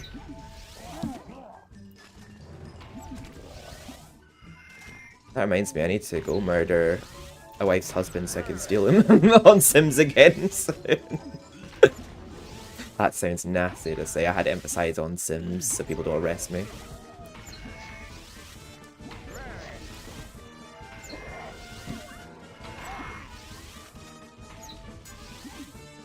I remember when I was share playing Sims for Shy one time, I was like, oh, this guy looks hot when I saw him down the street, but he had a wife.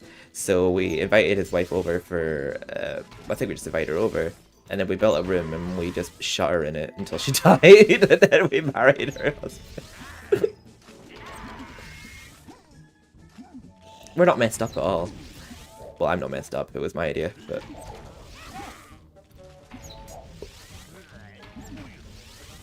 We block. Oh. Holy shit, my health. Oh. No. Stay away from me, my hearties. I don't want to die. You take a lot of arrows. Okay, they're from Scurvy Docks, those enemies. No. Weebla. I don't know what you're saying. It sounds like you're saying Weebla. Oh, no, no, no. I had a feeling I wasn't going to do that there because I didn't have enough health. I wasn't expecting to deal with that knight as well as the haystack enemy. Aww. Oh, so good to hear from you, Lana. I hope you're doing well. Oh, I know. I think I just said that. Sorry. It's good to hear from you. Sorry. Got any big plans for October? I know in America, Halloween is a... We do celebrate Halloween over here, but I know in America they celebrate it more heavily.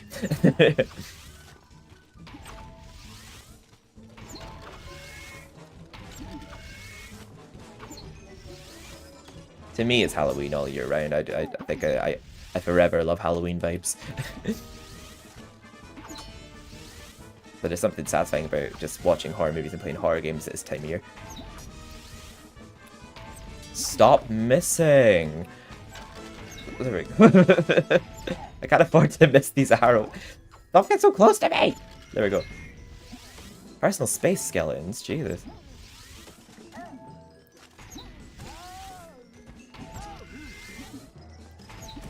There we go. I hope I haven't fucked up here just by missing so many arrows.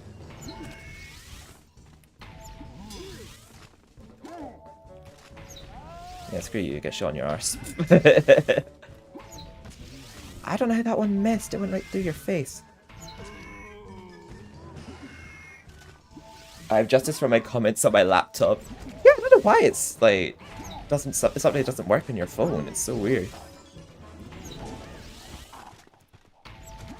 Yeah, after I complete Calamari Plains, I'm going to need to get another drink because I am parched. And then we can actually finally venture on to the rest of the game. You've just been grinding through this bonus level right now just to unlock a very strong weapon.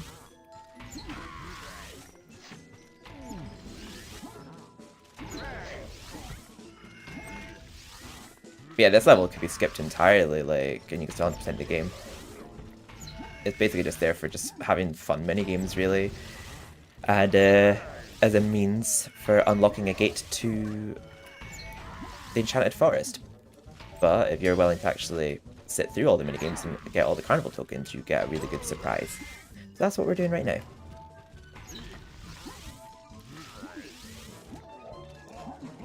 I feel like I'm going to run out of arrows here, actually. For the last part. I was missing a lot of them before. Oh, we might have just enough.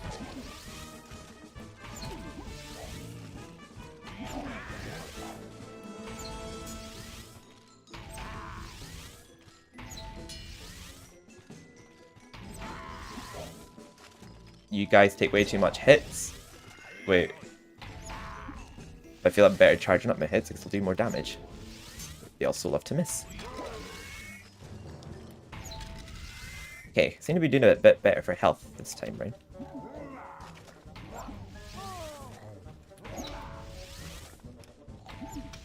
So glad auto-aim's a thing in this game. Because half the time I can't even see what I'm shooting.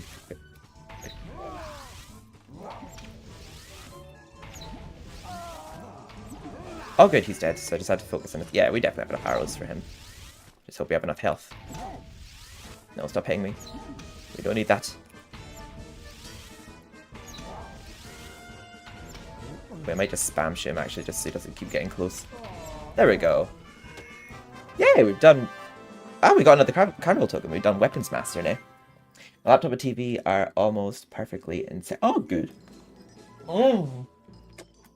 What the hell? That's not perfect. We also, Lana, tonight I'm doing my Twitch stream on both YouTube and Twitch. Because I've got a membership with Restream, I might as well use it. But I'm trying to think of like more when I'm doing like just chill live streams of like offline games, you know, just games I'm enjoying.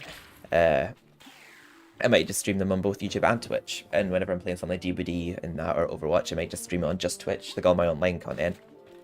But I'm still going to do like walkthroughs on YouTube of games, but if I'm ever just playing a game for fun, I'll live stream it on both YouTube and Twitch. Not that I'm saying I don't do walkthroughs for fun. Okay, what? There's Guardian of the Bell. I'll do Pit of Death last because Pit of Death is fun as hell. I like Guardian of the Bell as well, but Pit of Death is literally just defeating enemies, which is just a bunch of fun. We've only got 2 more minigames to go. We've gotten through 6 of them. And then we'll have those 8 carnival tokens and a gold trophy. Which you only get for just playing all 8, but it'll pop for us once we've done our 8th, we've gotten our 8th token. You don't have to actually get all the tokens, you just have to play all 8 of the minigames to get that trophy.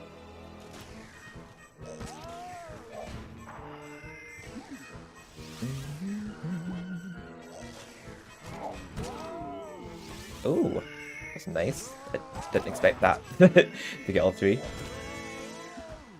8 carnival burger free to ice. I think I smell shite, and if that's what you're getting at. Oh. Oh, wait, did I kill him? I didn't actually think he died. Yeah, this looks simple right now, but it's like they make them be on crack in some of the later challenges. The enemies, they literally like fly towards the bell. Basically, we just have to defend a bell from enemies being rung. As you can see, like there's a number 3 next to the bell. That's like 3 rings. If it rings 3 times, we failed. But it may as well have rung 3 times if it rings once, because they hit it pretty quick between hits. They'll be like bing bang bong, lost.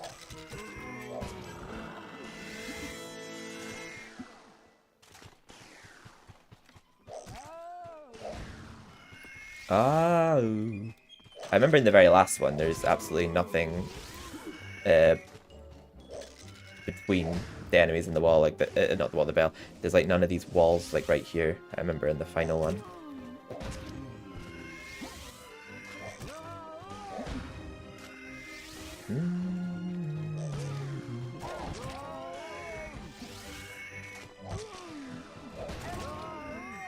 This has been such a nice, fun, chill stream.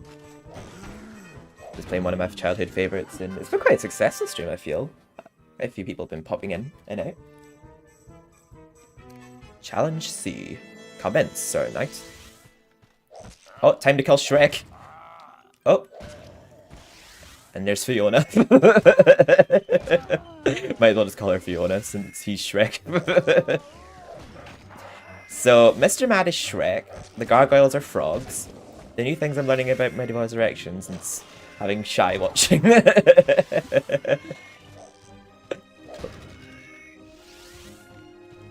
Are these guys still mummies to you, Shy? Or are they something else? This zombie's very fat. Wait, I know that much about the zombie.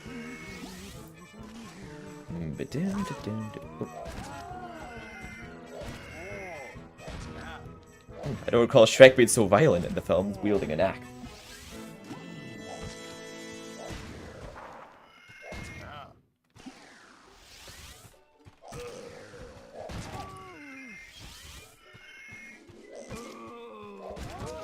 I don't know what it is about the zombies, they're just so satisfying to defeat. Happy to help. Thank you. Oh wait, I feel last second here, those fat guys from the... Oh, no. Well, there is one where the fat guys from Those Ancient Dead appear here. But yeah, like I said, sometimes the enemies are on crack in this part. You can see how fast they were moving. There we go. On to challenge 2 now. Yeah, I saved my favourite ones till last, even though Vermin Control is actually one of my favourites. But they were both in the same area with the farm. Lazy Farm, I think it's called, specifically. But, I saved the ones for like that involve defeating enemies till last because they're like my favourite ones. I'd say Weapons Master's probably my least favourite of all of them because I feel like you have to be so careful with your health and how much ammo you use in certain weapons.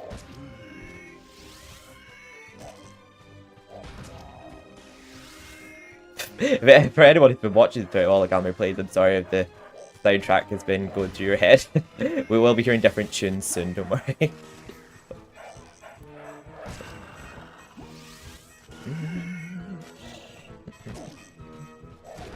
Yeah, these guys are moving very fast. I feel like the hammer is the best weapon for this challenge because I feel like it just kills them so quick. Like one charged up swing tends to be enough to kill them. There we are. They appear last second, but they may as well not appear because the second they appear, I'm done.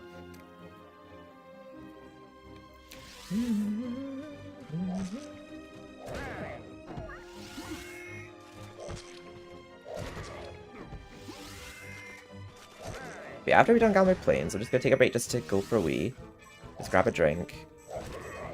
Might just have a biscuit. Or something. Before I have like my dinner properly later on. Oh! Oh, so you rang the bell. I got distracted there. I didn't notice that. Mummy there. He's like, how dare you talk about your plans on stream? I'm going to take advantage of you talking about your plans and ring the bell. Right.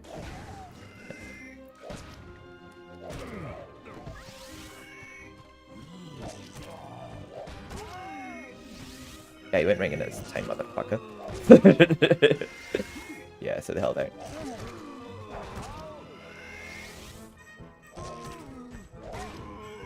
Oh.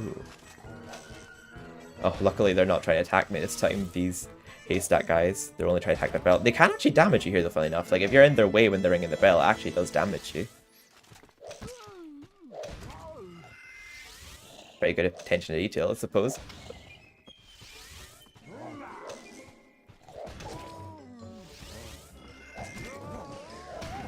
Okay, you're swinging from way too far away. I'm not comfortable with that. Yeah, as you see, like, I'm taking damage if he's, like, swinging, if I'm too near the bell. Right, you can't actually kill these guys. They can't be killed until the Ancient Dead either. They can only be killed by you pushing them into the water. So naturally, we can't do that here, because there's no water to push them into. We just have to push them back from the bell. Oh, who do you think you are? The clown from DVD? You don't look like you should be able to move that fast. Sit down. There we go.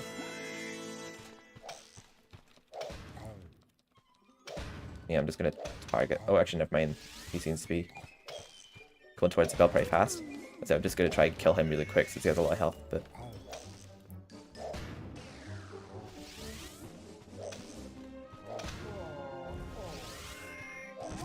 yeah, if you get like a charged up square swing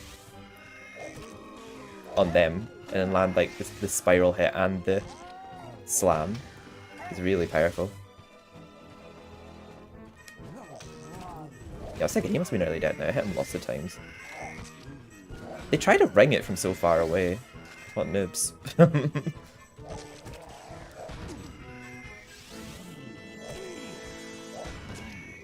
What crap zombies. I know, right?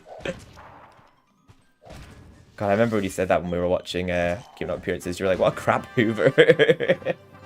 There we go, we're on to challenge 3 now. I'm going to come off chat for good. Going to keep lurking, but it's been fun. Yeah, no worries. Thank you for being here for so long, Andy. I hope you've enjoyed. I've enjoyed having you here. Thank you for being in both, by the way, YouTube and Twitch. I appreciate it.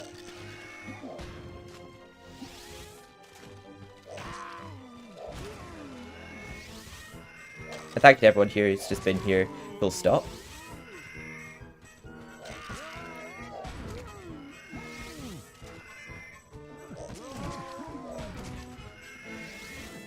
Even if it was just to pop in to say hi and show your face, I appreciate all of you. Or anyone who's just stuck around lurking. Any support of any kind is appreciated.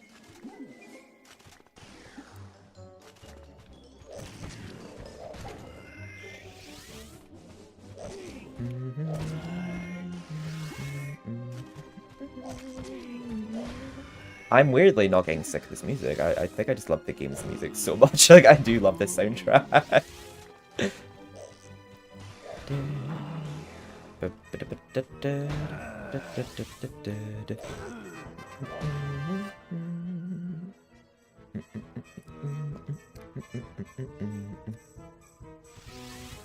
So after we've done this, we've got Scarecrow Fields, Pumpkin Gorge, Welcome to Sleeping Village, Inside the Asylum, Sleeping Village, the Enchanted Forest, Pulse Ancient Dead, Scurvy Docks, Dragon Island, Haunted Ruins, the Ghost Ship, and Zarek's Lair. We'll have to go back to Inside the Asylum again, though, once we got the Dragon Armor, because we can't get the Chalice right away from that level. We will get through these levels relatively quick, though, having the Woden's Brand, though, so that sounds like a lot of levels, but trust me, it's actually not going to take that long. Once we complete this, it'll probably take us about 2 hours to get through the rest of the game.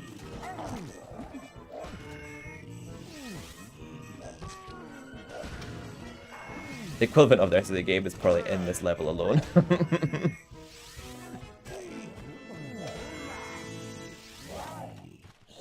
Stop hitting me. The bell's your priority.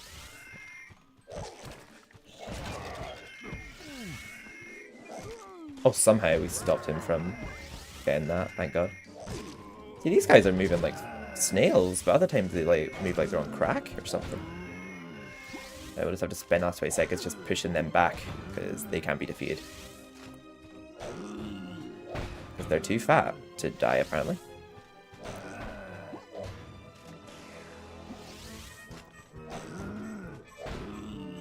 There we go, I think we'll be fine now. We've only got 2 seconds left. Nice. Just one more. And then, see how the undergrowth. I always remember in the last one, there isn't anything between them and the bell. And I remember this middle one always moves exceptionally fast, I don't know why. Then we only have one more mini-game after this one to do. Oi! What? How did that count as ringing it twice? You literally rung that twice, so that counted as ringing it 3 times. I feel robbed there. But that's what I mean though when I say like when they rung it once, they may as well have rung it 3 times because the time between all 3 is very short. It may as well just be 1 ring.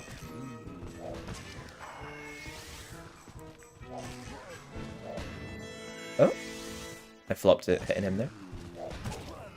Oh, what was he doing there? He was on his side. Stop it. No. Stop it. No. This is the last one to be fair, so it will be challenging. And I quite often get through this one without failing though, so come on, Steven. Pull your finger out.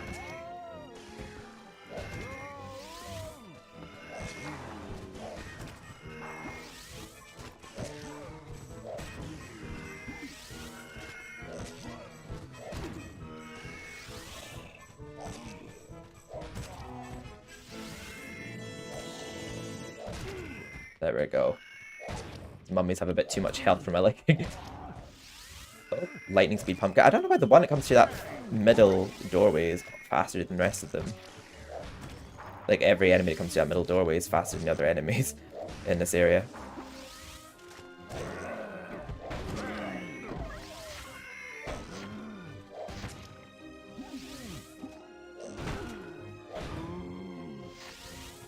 I've still got 14 seconds here. I hope I'm managing to.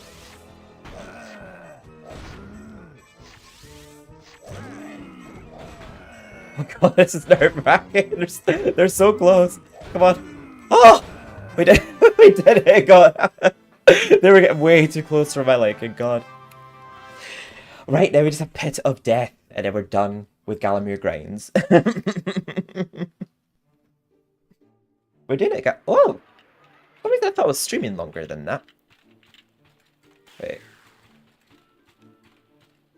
Should we listen to some of the fortune teller lady actually before we do that? It's funny the fortunes she reads. Me see a beautiful tune. It befits a hero. Stupid road. But you can't see no one heroic. I know. Oh Just god, a he does look like holy Roadhog. guy with a missing hide. But I tell you one thing. The elements of earth and fire. But not earth, wind, and fire. That's a different matter. Will lead to secret chambers.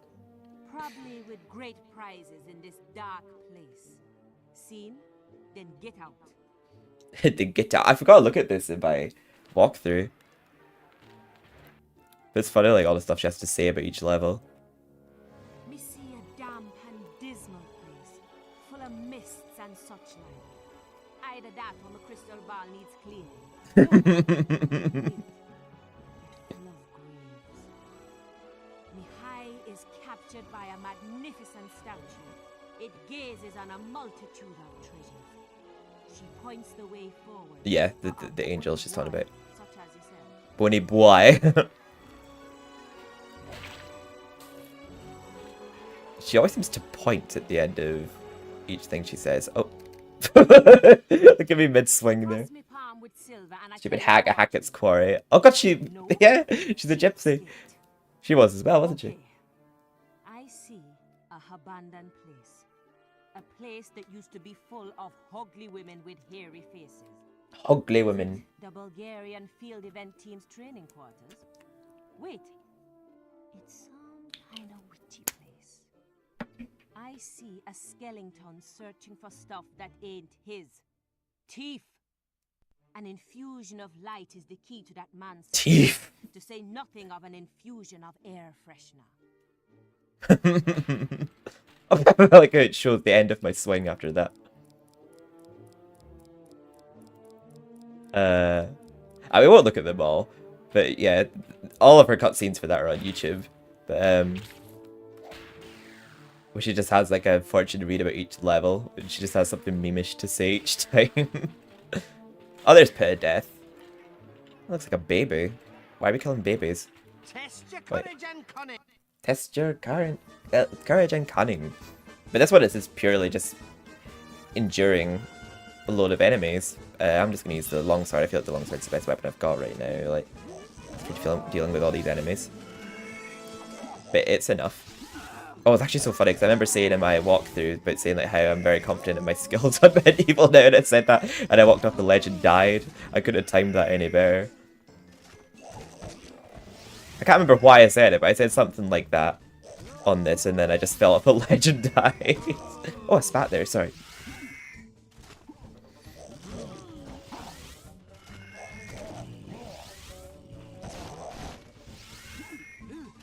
I ate that children. Sorry, I just always think that Mr. Mad, aka Shrek, sounds like he's saying that. That was an easy first one.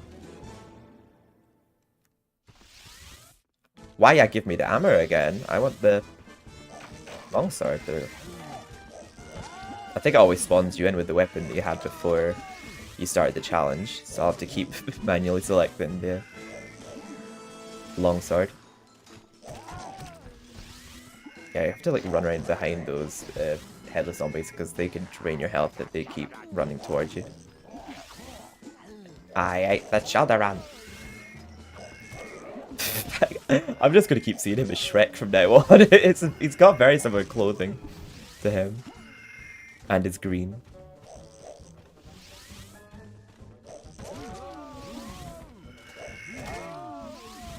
Oh. Yeah, I definitely feel like this game does capture a lot more of a Nightmare Before Christmas feel than the original does. But I know the original was inspired by Tim Burton. But it had like a much more dark undertone in the original game, I feel. And the humour in it was rather dark as well. But I feel like this game's a lot more heavy on the jokes and the humour. Like,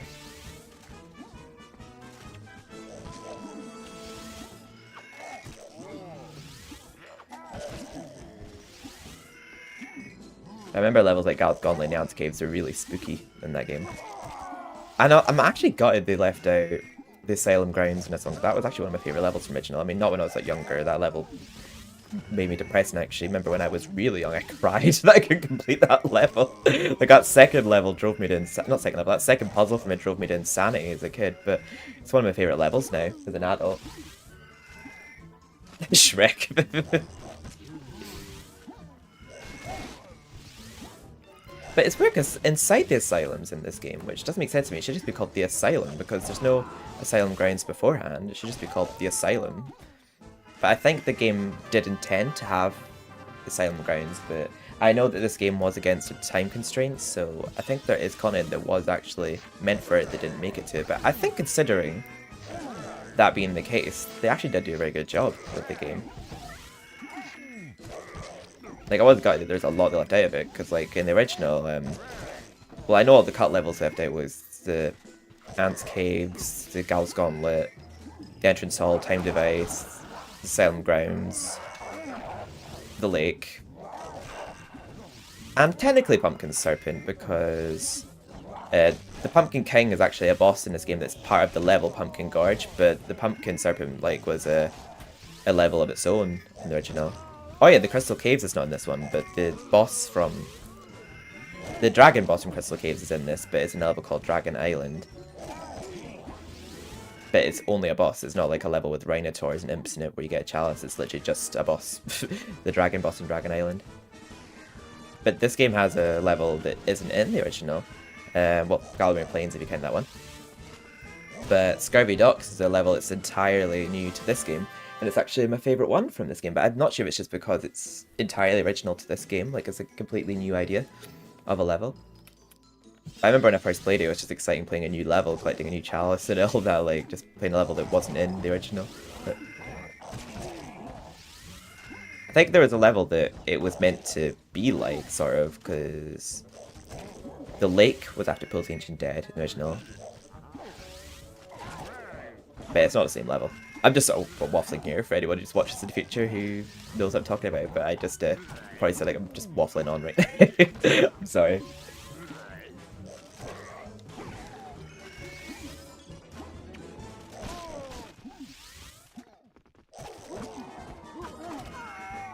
You get here with your hatchets.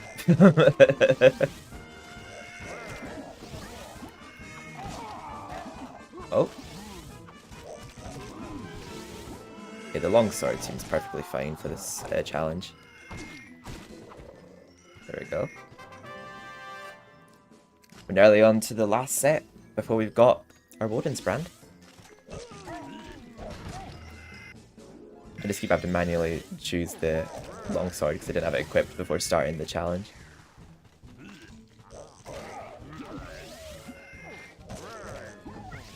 I think this one and Vermin Control are probably my favourite ones of all of them. It's just fun just going into a pit of death and just killing a bunch of enemies. Almost feels a bit like the Mercenaries, like, but an easy version of it. Oh.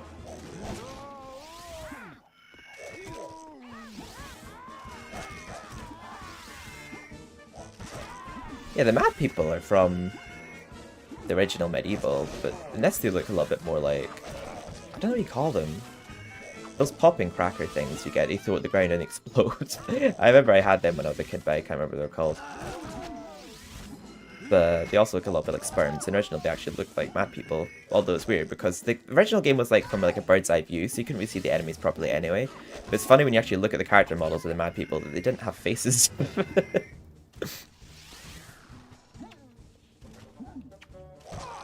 Oh, he's a noob.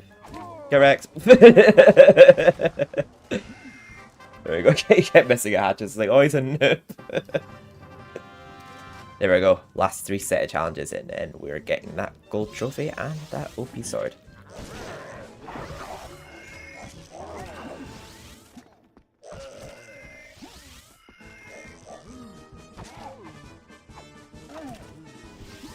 Ooh.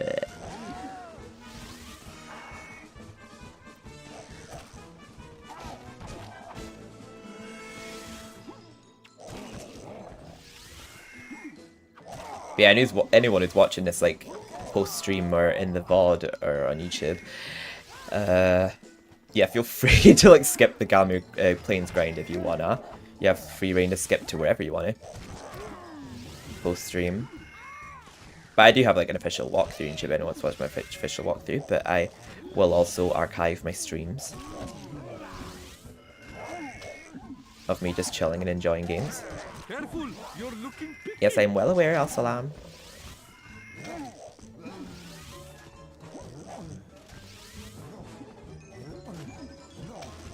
Dad, Oh. what's your health? I am watching my health. See, I'm fine. We did it. Now we got 2 more. Commence, Cernict.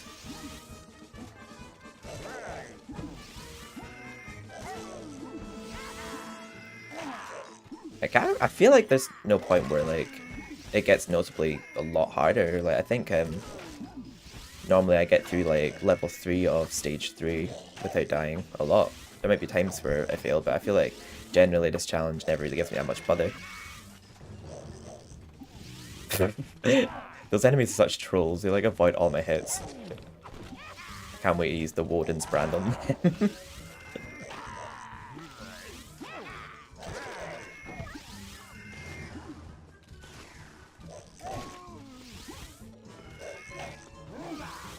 Oh, he appeared earlier than I expected.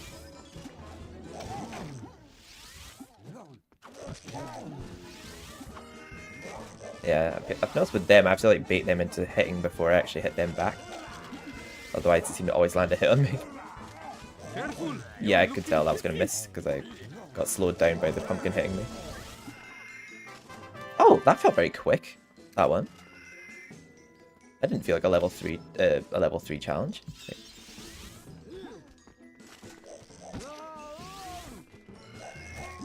I wonder if you like only had a small startup tonight, like if we didn't get the chalice from Dan's Crypt or something. Or maybe even a chalice before then. Like if we skipped a couple of chalices and went into his level, it probably would be a harder challenge. But we've got every chalice up to now, so... And it's the most recent weapon we got, thing. The longsword. So that's probably why it's not seeming as difficult.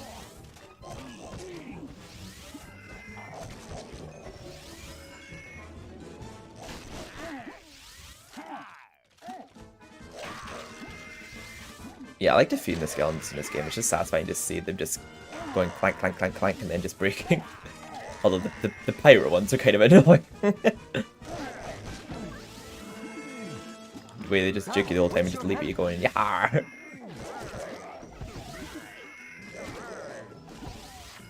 Well, I'm having to be a bit more careful with health here. I think the pumpkins. Oh, and then he ate the children. I think Nelly Mad shows up here as well. I'm not hearing her going la la la la la la la though. Where is she? Is she? Yeah, she is here. Normally she's going like la la la la la la la. You're looking picky. She's so small. Okay, I might have to actually be very careful here because... Whoa, I almost killed myself there.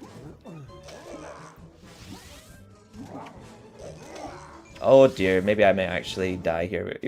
I should have said I don't have trouble with this part because it caused me to have trouble with this part, I think. Oh dear. Uh-oh. Oh dear. I'm still very confident though, like, because that was the last set of enemies we had to do there. I might just have to be a bit careful with ones prior to that one.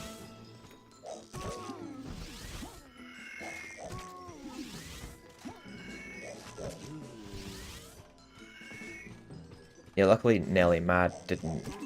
Leaving up tonight, she's not been making that annoying little sound she makes when she goes like la la la la la la la. In the original, she just goes like but this one, like, she's like la la la la la la la. Don't know why they made her so loud.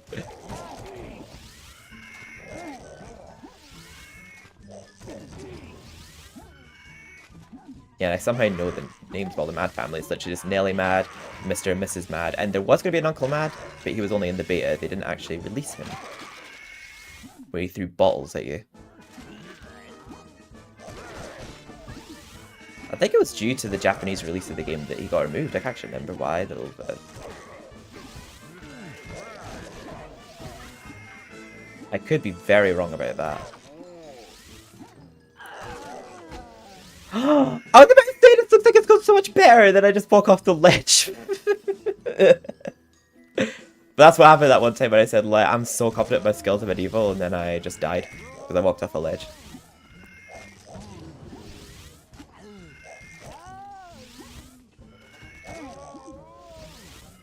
I think the game knows that after this challenge, I'll have all of my tokens for buying the Golden Brand and I'll have a gold trophy, and the game doesn't want me to have happiness, so it's just prolonging my happiness as long as it can, and I'm assuming that is what's happening here.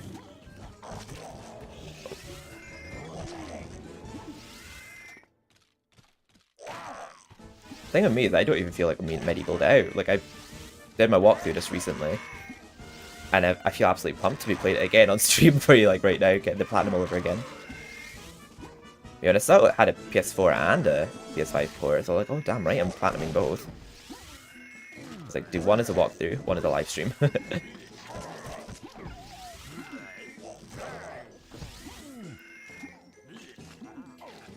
Right, and then the Mad family appear here. Da da dee da da da da da.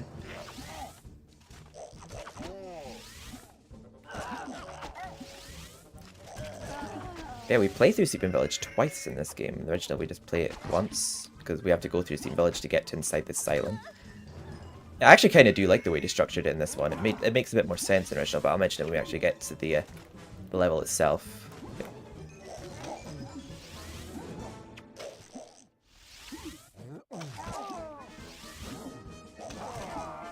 Oh, we called them both at the same time. Hell yeah. We finally got it. Having fun, so... Well, I think we're about to now. We've literally just grinded our way all the way through Galmir Plains and got all 8 carnival tokens. And we're just about to get our Woden's brand just now.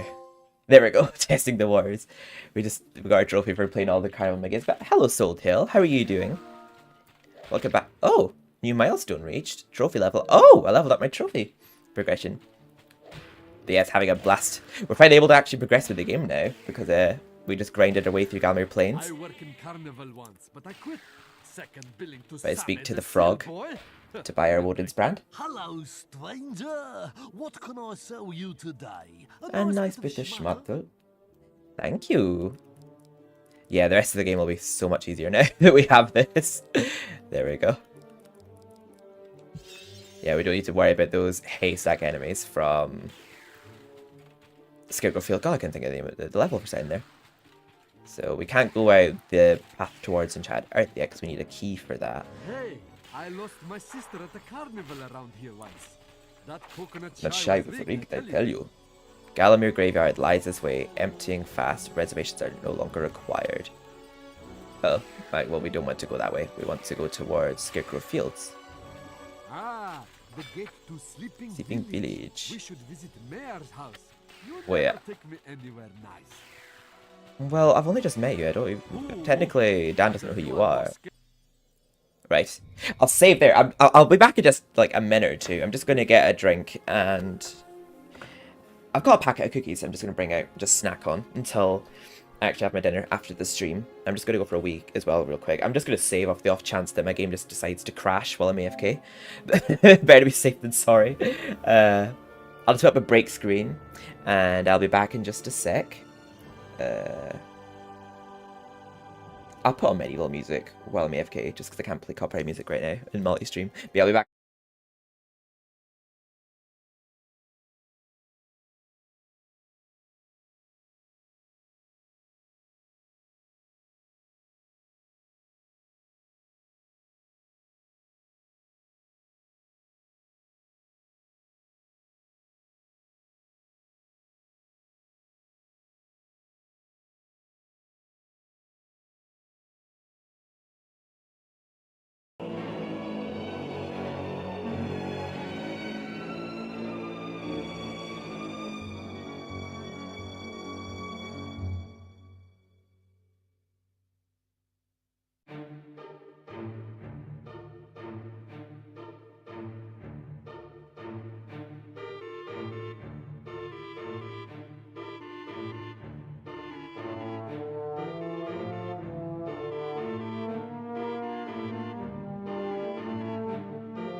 Yeah, just vibing just now.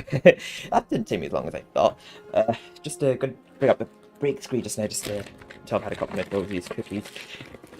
All I've had to eat today so far is a toffee apple, so I probably should have a snack on stream before I have a bit of a late dinner tonight.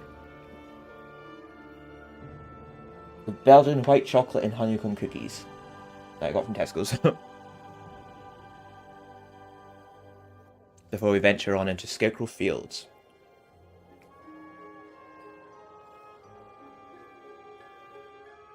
Prefer to do these two first. I don't know why I prefer to do them first, but just the order I like to play it.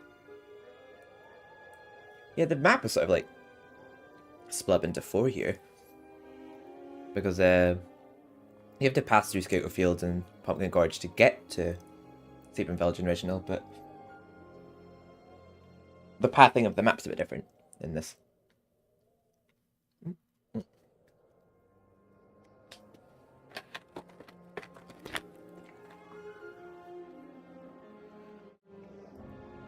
There we go. Just so I'd have a wee mouthful. Before continuing. There we go. We're back into our actual adventure now. With our super OP sword. Scarecrow Field. Bad hate it. Prepare to be scared if you're a crow. The level design in this one's mostly the same as original. It's slightly different. I think it's a bit quicker than original Scarecrow Fields. There we go, one hit kill. Let's hurry through to Pumpkin Gorge. Yeah, we got no farmers jumping at the haystacks in this, like in the original. But yeah, this level design here is very similar to the first game. Luckily, we have the Oda's brand for these fuckers. They're so annoying to deal with. So OP. Right, so we need oh yeah, we need to use our club so we can burn down the haystacks. Because under the haystacks lies some money, even though we got lots of money from Galamir Plains from all the mini games we did. To me, it is worth playing Galamir Plains. Like if you're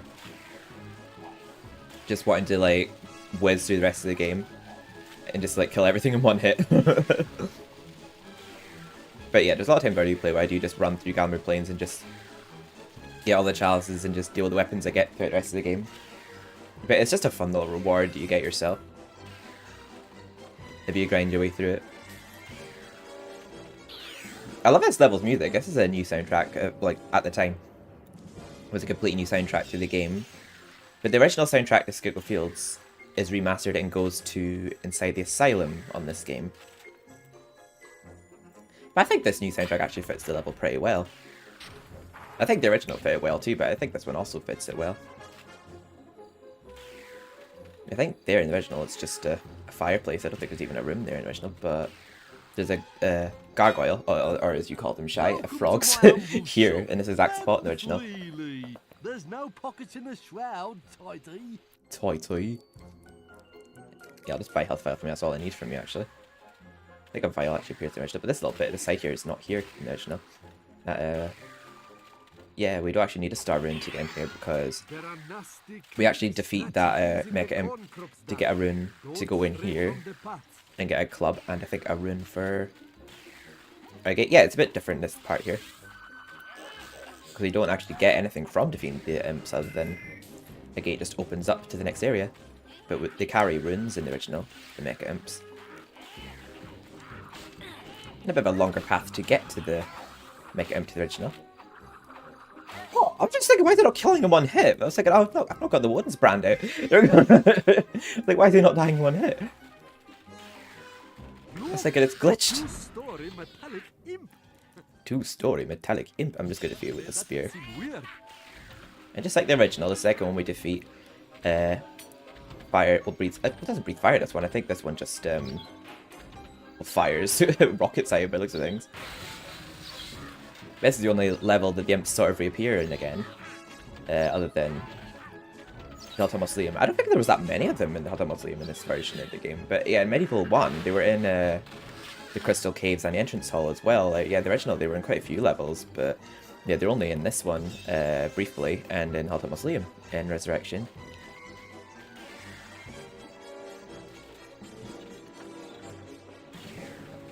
Yeah, it's a nice quick level, this one. It's probably quicker because we have the Woden's brand. There's a health fountain here in the original and MediEvil. Yeah, MediEvil. The reason why I'm comparing this level so much original is because its design is almost practically identical. There's other levels that are completely different. I don't know why they did that, where like they made some of the levels look similar and then other ones just look practically identical and others completely different. The frogs. In the remake of the original, there's a... on PS4, there's a trophy for defeating these two mecha imps in Scout Fields, but there isn't one in this. Port? Is that what you call it? Yeah, port. Oh, I also used to always like with those creatures in the corn crops saying, like, they're going, I tell ya, hey! Yeah, they're not menacing at all with Woden's brand, but they're pretty annoying to deal with if you're playing the game legit. It's still technically legit. I earned this weapon. Sit down, Scarecrow.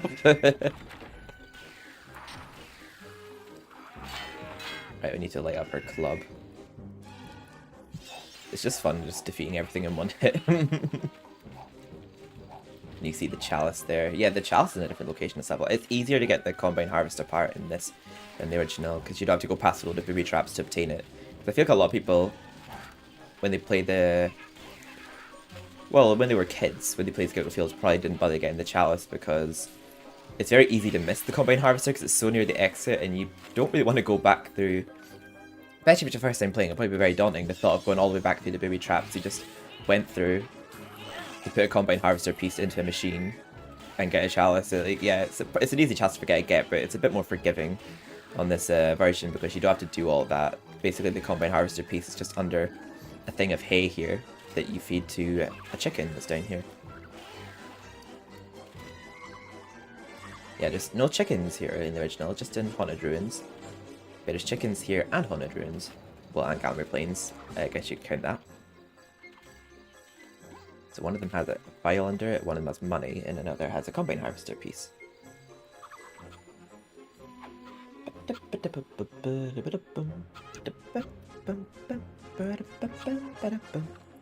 But I predict we'll be done with the game before midnight.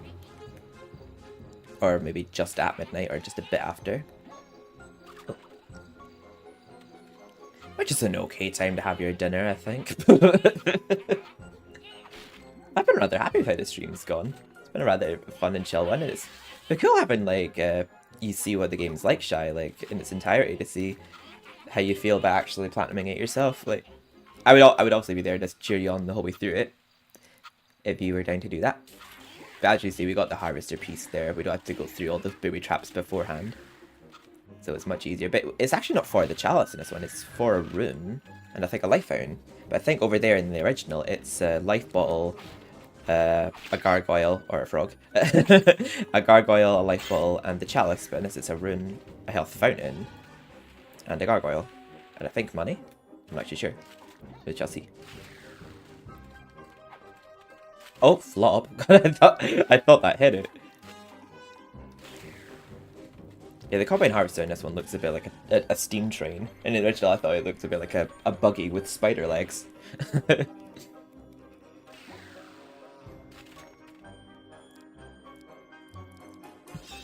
Combine Harvester part.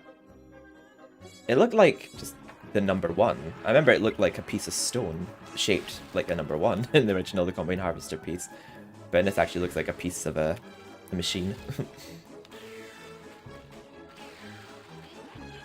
And in the original, like, you actually walk across, like, the Combine Harvester after it, like, falls in the water. You actually just walk over that to go over there. But initially, you could just see it in the water and you just walk across that bridge. We don't need any of that health fountain. And yeah, there's no money yet. It's just a health fountain and a rune and a gargoyle. I tell ya. Eh. So now we're just heading toward the end of the level. Yeah, this level, I think it's probably just because I have the Wounds brand, it's not been as tedious. But yeah, there's not as much to collect in this level, and it's definitely a bit easier than original Scarecrow Fields. So I'd say the Scarecrow's original Scarecrow Fields probably compensate for the haystack enemies in this one that were made a lot easier because I have the Woden's brand.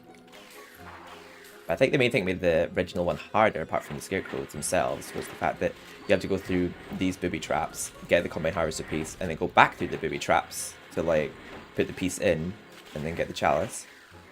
I think the chalice is actually up here. Speaking of, oh no, it's not. I just doubled back, but yeah, I think we do actually get the chalice on this first path. Right, we went that way already. Maybe it's not this one. Maybe it's the next booby trap we get at. Yeah, that's one we're at right now. It's actually the first booby trap in the first game, and there's little holes in that one. They drop down so that when the little thing that's rolling around goes over you, it goes over your head. Yeah, all these traps are in this one are in the original, but I think they're in a different order. There we go, our chalice, and it's 100% full. We'll still benefit from getting projectile weapons from the Hall Heroes, and also going to Hall Heroes, they give you life balls as well. So it's still very beneficial to be getting chalices.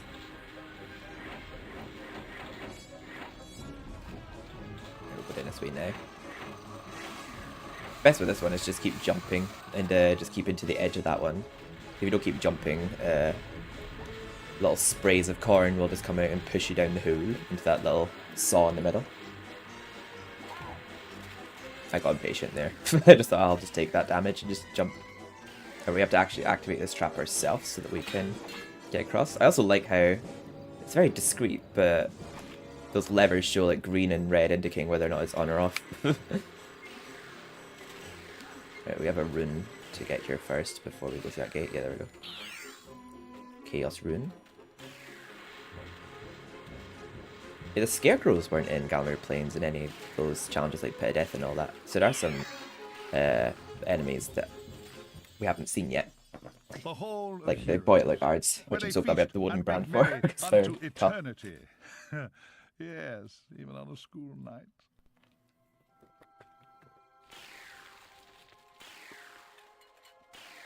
Even on a school night. Wonder when we get the magic or the hero's crossbow from Canny Tim. Because he just gives us a life ball in the original. Other than the original crossbow, there's not two crossbows in the original. Ah, Herr Fortescue, you're back on the battlefield, yes? This is good.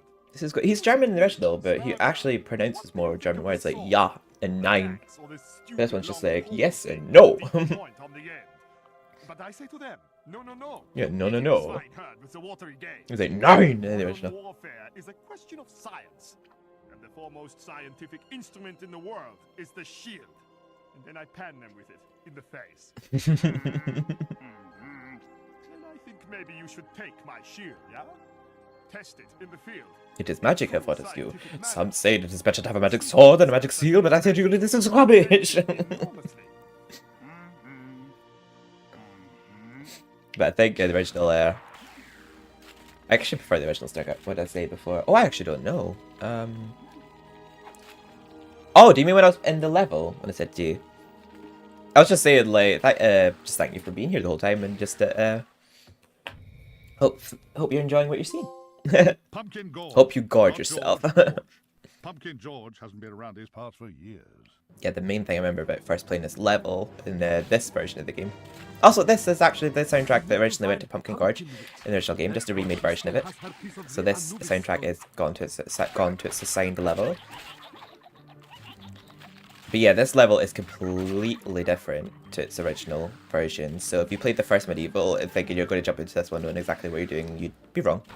Because I remember someone I had not spoken to in years. I remember when he had MediEvil Resurrection on his PSP before I got a PSP. I got a PSP just to play this, actually. I remember saying to him, like, oh, I know how to play Pumpkins Gorge, that level will be easy enough. But when I tried playing it for him, I thought, oh, okay, I did not expect it to be so different to the original. The only thing that's the same about it is this little elevator thing here. But it's only used for like a very brief part of the original game. And never seen it again, but there's like 3 of them in this level. Yeah, it's a very different design to the original one. And we have to destroy pod sacks in the right side of the level. We only have to destroy pod sacks in the pumpkin serpent part of it in the original. But we have to destroy these pod sacks to free this farmer. He's being held prisoner on his own farm. Actually, we might look at that cutscene in a second before we fully free him. Yeah, it's nice. I'm glad. Glad you think so. Yeah, it's the same soundtrack, but just remastered. Yeah, this is the tune the original Pumpkin Gorge had. The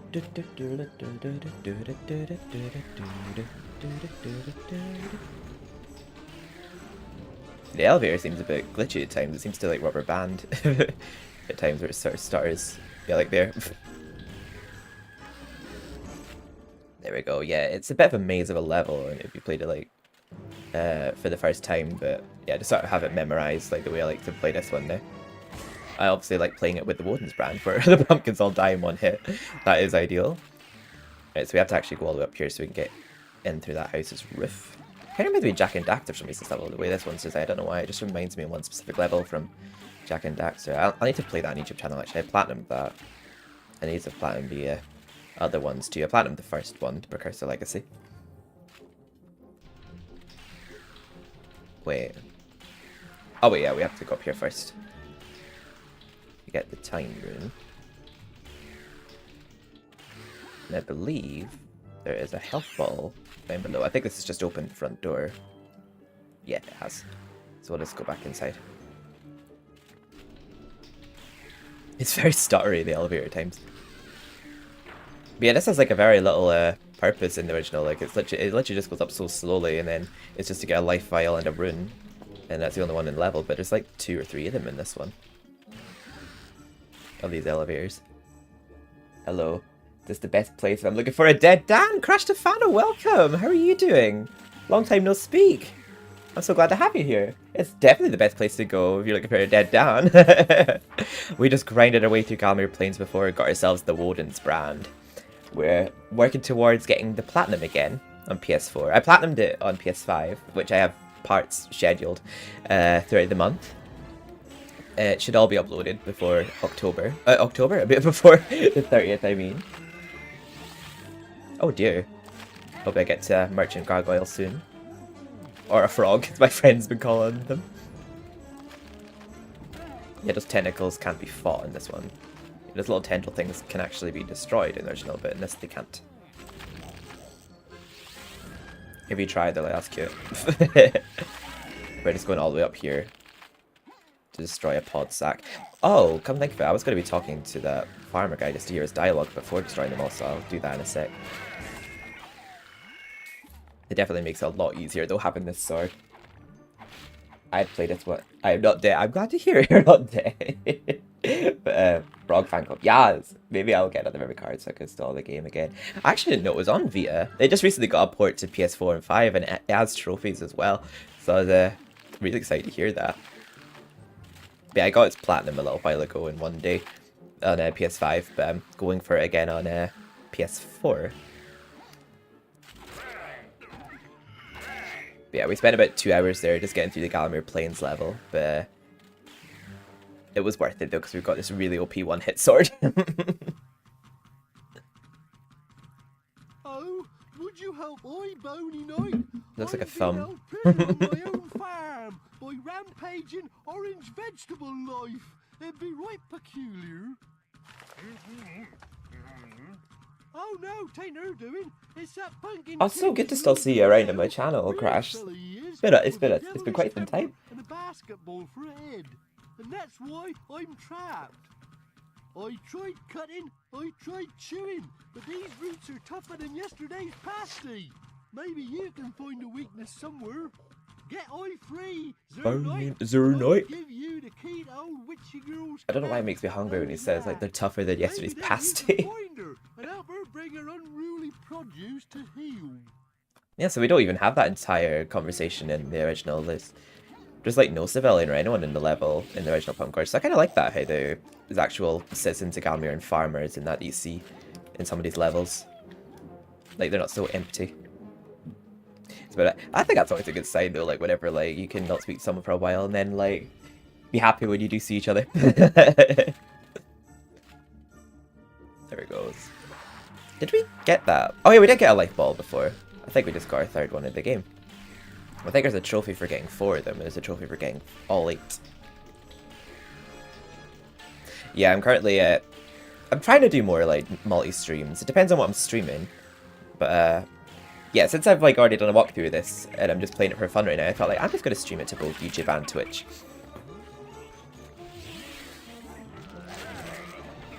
Just because I know I have a lot of viewers on YouTube that like MediEvil, so I just thought like, well, I'll stream on both. There we go. That was the last one we had to destroy, so that's why I just spoke to him before, just so we could hear that dialogue. Which I spoke over most of, but it's okay, because I play MediEvil enough, I know what they say, so I'm not missing anything. So we did just get the gold shield before from Sternguard, but it's not really going to mean anything to us, because we're going to be using the Warden's brand for the rest of the game, and you can't carry a shield while carrying this, but vast majority of the weapons in this you can't actually carry a shield while using. I've noticed like there's a lot of weapons you can't use in this while carrying a shield. There we go, I think the chalice is down there, but we'll speak to this farmer first. Well, shave my head and call me a mangle wurzel. I thought those murderous pumpkins would be the death of me. Oh, the death of me? Oh yeah, I have it now, yeah. Except in Cornishwall. Yeah, it took me like 2 hours to get it, but yeah, I've got it now. The key what gets you into old witchy feller's camp. Now be off with you and sort things out before more Batter my pumpkins tatties. come to batter my tatties. What do you mean by tatties, dirty boy? Just gonna go rob his house, because like we're allowed to do that here. We just rob all the gold in his house. Like that's then, even if it's not warranted, we did just save your ass. So I'm taking your money. Yeah, I remember when I was younger, like Galloway Plains. Like I still remember that one winter where it was like I think I was off school for 2 weeks just because the snow was that bad. There we go, got the chalice now. I remember it took me a few days to get past Galloway Plains, but now it's like a couple hours to get through it. I remember not having a very good time unlocking that weapon. Those minigames might be my least favorite, but oh god, I do agree with you there. There is quite a lot of them that are tedious. Quite often I would just do those ones first, and then the ones I did enjoy, I would do them last. But it's a pretty long level to get through to unlock it. Luckily, it's just an optional level, but it's worth it in the end to get a one-hit sword for the rest of the game.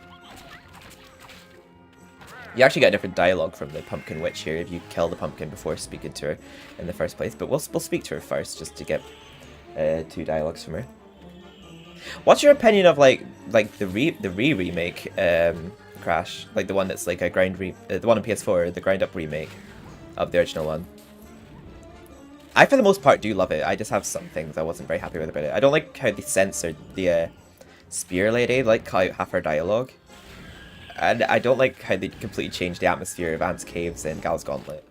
Other than that, I loved it. Perhaps we need to summon Witch then. The new remake looks pretty good. Yeah, it's very small things I didn't like about it, but it wasn't enough to like make me just feel like, oh, I fucking hate it, because it was very loyal to the original. There's just some things that I was not happy with about it, but it wasn't a lot. Just I think I'm just being overcritical because I'm such a diehard fan of the original. Yes, I actually loved that bit at the unlock the original game for doing the side quests. I thought that was a nice detail. I still have it on PS1 though, I just play on there, but I think it's cool how people who never played it before can play it there. Freak. Hang on. Is that you, Sir Daniel? I didn't recognize you for a moment. Eyebrows make such a difference to a man's looks, as indeed does the rest of the face. Must be the best part of a century since I saw you. And then suddenly, Here you are. You never wrote me. What a terrible time I'm having. I devoted my life to my sweet, sweet babies, suckling them at the teat. Planting them in good, nutritious soil. I like that she has a bit of personality in this. In the original, she just looks like a pumpkin with a head, but she looks like a witch in this one. Evil, treacherous act of massive ingratitude. That's It was only a little growth spell for Pumpky Mumpky. Yeah, this part's a bit different if you don't kill him first. I wanted the best for him, and now he's gone rogue on me. A renegade Pumpkin King, sucking the life from the land, growing in power all the time. Sucking the life from the I just can't land. bring myself to harvest him. His little pumpkin eyes used to be so sweet. That's what we read about in the chat Earth. I hate pumpkins. To be fair, I'm not a fan of pumpkins either. Dear boy, you do it. But how could I ever repay such homicidicity? I mean bravery. And look, see how they repay me, running around and causing mischief. Precious. I was remembering her from the original. Well, I suppose I could give it to you in return, but no. What am I saying? Dare I? I'll pound the orange monster and we'll talk about it. Yeah, she's nice to us, but she definitely seems she has some anger issues. The original, she doesn't come across that angry. Oh. Yeah, don't step in that yellow mist. Don't breathe in the mist. It's a shame MediEvil did that and not Spyro. Wait. Able to play Crash 1, 2, 3. I wish that they would remake 2 already, or give us a third game, because like the original's been remade twice now. Like, I really wish they'd remake the second one. It's weird because I actually never really got to witness the Crash games growing up. I played Crash 2 and I had the Crash Bash demo. It was mostly Spyro I played growing up, but I obviously got to experience that with the Crash Insane trilogy because I platinumed all 3 of those. And it's made me want to actually try and play the original ones now, which I hopefully will get around to. But I know it would be cool if they could do that. Something I wish they did actually add to the MediEvil remake was the option to listen to the original music, like, you know, in the background. Because like, Spyro did that, and like Resident Evil does that, where you could listen to the original game's background music. Because I thought it would have been nice to just like hear the original music to the background of the levels. Like, I just thought it would have been a nice touch. But I think the fact that it's not got a PS5 upgrade, like, it gives me hope that they're going to release MediEvil 2 with a PS5 upgrade of MediEvil 1. Yeah, at the very least it should get ported like Resurrection, like you said. It'd be cool to play that with trophies. I just feel like MediEvil 2 is a bit incomplete at times. I feel like they need to add that Parliament level, and I think if they were to ever remake it, I think they'd have to give Kia a bit more relevance, because I feel like she's not in it enough, in my opinion. Like, for someone to be Dan's love interest, but it is the game I have the most nostalgic value for, and I love the music from it, and it's a very fun game. Like, I do thoroughly enjoy it. There we go. These pod stacks have pumpkins on them. The ones that we were just trying before didn't. Oh, we didn't read that book before, actually. There we go. Our chalice is full, and we did pick up before. Yeah, so after we've completed this level, we should get the trophy for getting half the chalices filled and collected. This is my beautiful baby, the Pumpkin King. Look at his little face. He's just started sleeping through, so please do not disturb his rest. That means no loud noises and absolutely no whacking him in the pod sacks. So yeah, the whole whacking pod sack thing's only in the Pumpkin Serpent original. But yeah, the Pumpkin King is part of the Pumpkin Gorge level in this game, but it's a separate level entirely. And there's, see, look at that, just 2 or 3 hits with the ones Brandy's defeated. But he is somewhat of a challenge if you defeat him with regular weapons, but yeah. It's like I was saying, it's like this game's infinite rocket launcher from Resident Evil. Like, you can kill bosses in 1 or 2 hits. MediEvil 2's, but it's actually mine as well. I think it's probably because of the most nostalgic value for me, but I feel like MediEvil 1, I always get such a craving to play the original MediEvil around about Halloween, because I feel like I always get that much more Halloween vibe from the original MediEvil. But yeah, I love the music from MediEvil 2, and I just have so many memories of MediEvil 2. But I actually remember when I got MediEvil 1 though. I remember I was staying at my grandma's for a while because my mum was away for a week, or it was a weekend. I actually remember she was on holiday with my dad when she was still with him, and she brought us back MediEvil 1 as a present because we had MediEvil 2. We got them in opposite orders, and she brought it back with a pick and mix for me. There we go. We've killed your pumpkin baby. Can I buy Nimbus Stone, please? Skia had a weapon that ended up getting cut during the... Oh, I don't know, actually. I do know that she was meant to be the main villain, and she's actually meant to have turned her back on Dan, because he actually played her like, she played him like a fiddle to get him to fix the time machine, Medieval 2. And she was meant to actually be an evil sorceress in Medieval 3, but they deleted that plot. I made a joke! Pumpkin Wumpy squashed. Suppose you want my precious now. I meant the Anubis stone. What do you think I was talking about? Here, take it if you must. All about fun. This game's for kids, you know. If you see my sister, the forest witch, on your travels, tell her to stop plotting against me, or I'll boil her head in her stinking hippie kaftan for pig food! Okay? I can't remember if it's ever actually said that they're sisters in the original game, the forest witch and the pumpkin witch. We just know they're both witches.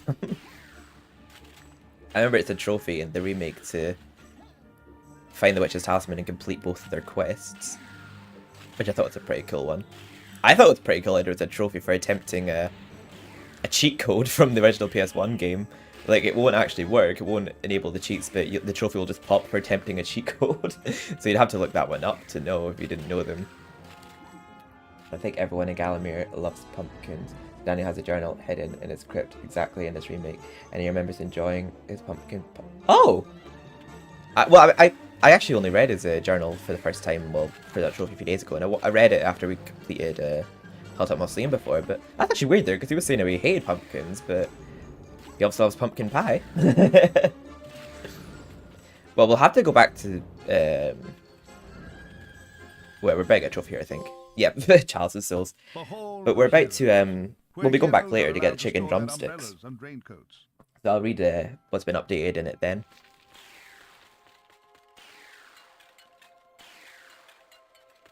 There we go, we've got half of the chalices now. Greetings again, good Captain Fortescue. My heart glows to To see see that you are still alive, Sarah. Gosh, but I miss the camaraderie of serving with you. All cuddled in together, keeping warm at night, telling scary stories until we're afraid to put the light out. In fact, in memory of those marvelous times, I'd like you to have my most cherished of crossbows, designed specifically for heroes just like you. This is an exclusive weapon to this game. He just gives you another light bulb, original. To get around to use it with Zarek killing me and all that. Arrow Fate. Was that the comic? I liked it. I thought it was pretty cool how it gave a bit of closure as to what happened after the events of Medieval 2. It's a bit different to what the plot was going to be of Medieval 3. But I know it's interesting to find out Canny Tim was actually a woman. I don't know if I believe that or not. But what was I going to say there? Mine kind of went blank. Oh, I was saying I kind of wish I changed it in Stream Elements to where my chat box showed both my YouTube and Twitch chat. Yeah, some of the comments I'm replying to right now, Shy, are from YouTube, in case you're wondering why I'm replying to things that aren't appearing on Twitch. But yeah, in MediEvil Resurrection, we have a welcome Sleeping Village inside the asylum and in Sleeping Village. But in the original, it's Sleeping Village, Some Grounds, and inside the asylum. But I do like the way they structured it in this one, because we're just passing through the Sleeping Village to get, and we see the mayor get kidnapped, which we didn't see in the original. So we go to the asylum to free him, and he tells us about the Shadow Demon Claw that the Zarek's looking for. He tells us it's in his house. He gives us the key to his house. Well, he doesn't give us the key to his house, but he tells us about it being in his house. So he gives us permission to go there. But in the original, we basically just break into his house without his permission. But it's a very quick level. But there's actually a chalice in Welcome to Sleeping Village. But it's a very quick one. It's like a passing through one. Welcome to Sleeping Village on Snooze, where zombies gamble like poorly coordinated spring lambs. It's a pretty cool cutscene we get here. Another cutscene with Zarek. I do love how this game does show Zarek more. The medieval comic that talks about it seemingly happy. Yeah, I've seen that. It was like a little video comic that I liked. I can do what I like, you foolish pot belly. Now once again, where? I'd love to see Medieval 3. Also, welcome back, Andy. I can't say. I'll not betray my constituency. Not in an election year. Not in an election year. Guided assortment of porky scratchings. Oh, if you can't sleep, hopefully this will lull you to sleep a little. We're on Sleeping Village after all. Nights slopping out with a possessed lunatic. by heck! You'll not get away with this. I think the mayor is just some fat loser that has body odor. I'm not joking. But it's just his character art is like, oh, he's fat, oh, he's mayor. He just is like, I will not betray my constituency because I want to get elected. Yeah. The mayor is not mad. Mad for pies, maybe. Mad for pies, maybe. I did some time in a nut house, and that butterball will be singing like a canary Butterball? before he's dried off from the first shower. We must follow them. It's pretty cool that Steam Village has a cutscene in this one. Well, it does have a mini cutscene in the original, but not quite like this. And we have a remake of the original Time Devices soundtrack here, going to Steam Village. The original Steam Village soundtrack's not even in this game anywhere. But these boiler guards are, yeah, you would never know how annoying they were to deal with. Like, now that we have the Wounds brand, but like, they're pretty annoying to deal with if you don't have this. You basically have to deal with them with spears, like keep your distance from them, because if you get too close to them, like, they open their stomachs. Like, I might actually get closer just to show you what they do, but yeah, like, they breathe fire on you basically, and they have like a damage over time effect that's just so annoying to deal with, so it's handy just having the Woden's brand for that. They are actually in the original, the boiler guards, but they're nowhere near as tricky to deal with. There we go, we got the chalice already. It's a very quick level, Welcome Steam Village. We're just literally passing through it right now to enter the asylum before we actually play it properly. Oh, 69 set of chalice, kinky. Ah, there we go, he managed to get a hit on me with the furnace. The fat shaming in the 2000s. I know! Porky politician, mad for pies. Hassalam is a dick to fat people. There we got the chalice already, and we're already able to leave this level. But we won't be able to actually fully complete inside the cell right now because we don't have the dragon armor. We need the dragon armor in order to get the chalice from inside the cell, which we don't in the original. We actually can get it right away. But we still have to go through it right now to free the mayor and get a key. We have to play this level twice. We've had complaints from the neighbors. Patrons are reminded to leave quietly. We've had complaints from the neighbors. I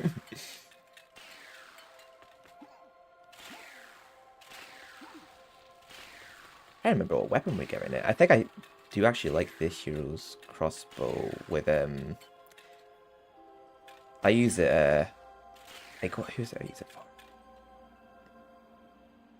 Oh wait, what's he got to give me? Oh yeah, the hero sword. I forgot about that. But yeah, I use it for the flaming demonettes. That's what I was going to say there. My mind just went blank. But we visit Mr. Angry Sir Woden, who's not bald here. What do you want this time? Some help.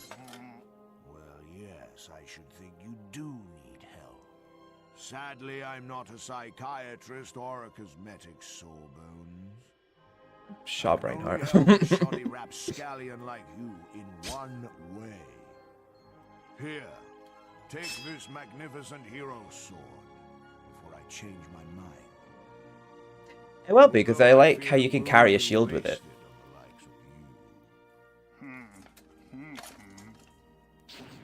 Yeah, that's one thing I do like about the hero sword, is that you can carry a shield with it. It looks a bit like the broadsword from original, but it doesn't require charging, which is good. Inside the asylum, the outside of it looks like the original one, but I like how this one actually has a cutscene as well, but without Morton. But I wonder why it's still called Inside the Asylum, because it should just be called the Asylum, because there's no asylum grounds leading to it, which is weird, because but I think there was originally meant to be, but I think due to time constraints it wasn't in the game. Lol, I just see the message there. Descend into madness. Fire-breathing monsters, headless ghouls, and oh, actually, no, that's... It's similarly designed to the original Inside Asylum. There's a room in this that looks very pretty, like with the green goo. There's lava in the original one and like cannonballs. But yeah, it's a fun level. You just basically fight your way through like hordes of zombies and mad people. And then there's a boss in this one. There isn't a boss in the original Inside the Asylum, but there is in this one. Mr. Axie. And there is a trophy for defeating him. We'll kill him in like 4 hits because we have the Woden's brand. We'll kill him easily. Bosses won't mean anything to us now that we have this.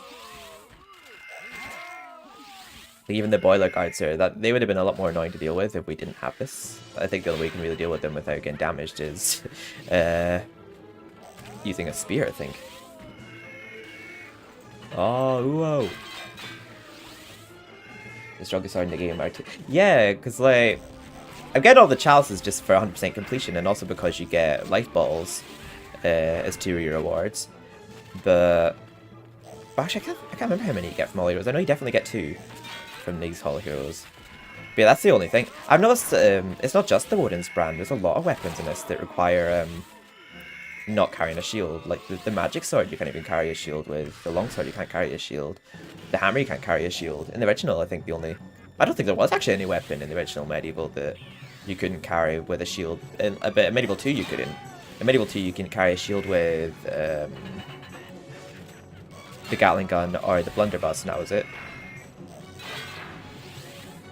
I think the only weapon that you can carry with a shield was your own arm, which makes sense. Oh.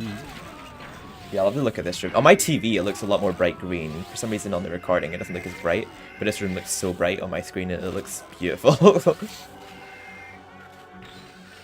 It's so weird to say that I'm playing MediEvil Resurrection on my TV.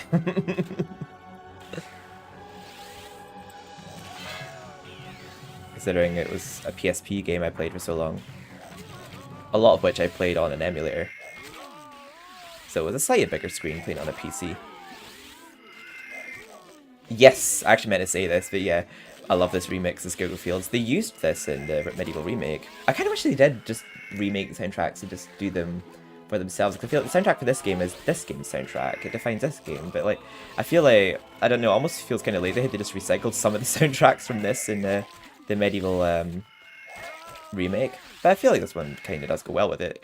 The new Scarecrow Fields. Yeah, I love this version of Scarecrow Fields. Silent Grounds are so... I know, I really miss the Silent Grounds. I don't miss it as a child. As a child, that level actually had me in tears with that clown puzzle. But, yeah, the Silent Grounds was such a good level. It's a shame that it was scrapped in this one. It was actually one of my favourites from original. I think the Silent Grounds and Sleeping Village and Enchanted Earth as well. I was also listening to Return to the Graveyard soundtrack through headphones yesterday, and I never really appreciated that soundtrack enough. Like when I was listening to it, I was like, "God, this soundtrack actually does slap." Like, I feel like there's not many games nowadays that have very memorable soundtracks. Like when I think about it, like there's a lot of games I've played that I love and all that, but I don't remember really the soundtracks from like modern day games. Like, but then when I think of like Spyro or Medieval or something like that, I just instantly think of soundtracks from it. I love the new remix. Takes the best part of the new sound. Yeah. The only thing it's actually not so much that I really didn't like about the remake. It was more it was more just what they did to Gal's Gauntlet and Ant's Caves. Because the Ant's Caves used to be so spooky in the original, but then they just completely changed that in the remake. But it wasn't like a big issue to me. I would still happily play through the remake and really enjoy it. I'm just a bit nitpicky because I know what I loved about the original. So I think I'm just a bit nitpicky about it. But I do love how there's the option that when you complete it, you can actually play the original game. I think that's such a nice touch. For those that like obviously don't have a PS1 or...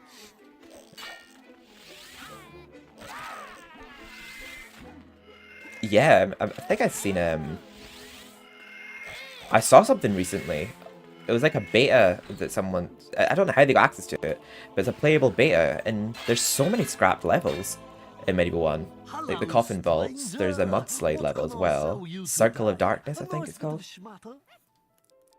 Which is basically like what you see in that cutscene.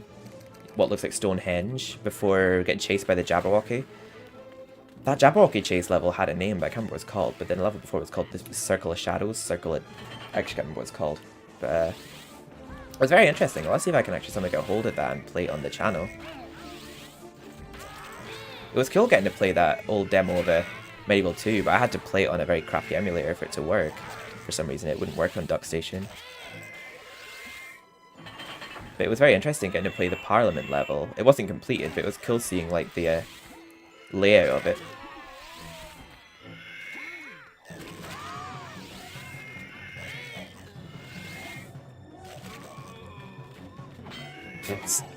I don't even need to charge up my swing. Notice I'm charging up my swing just so I can hit multiple targets at once. But everything will die in one hit here anyway.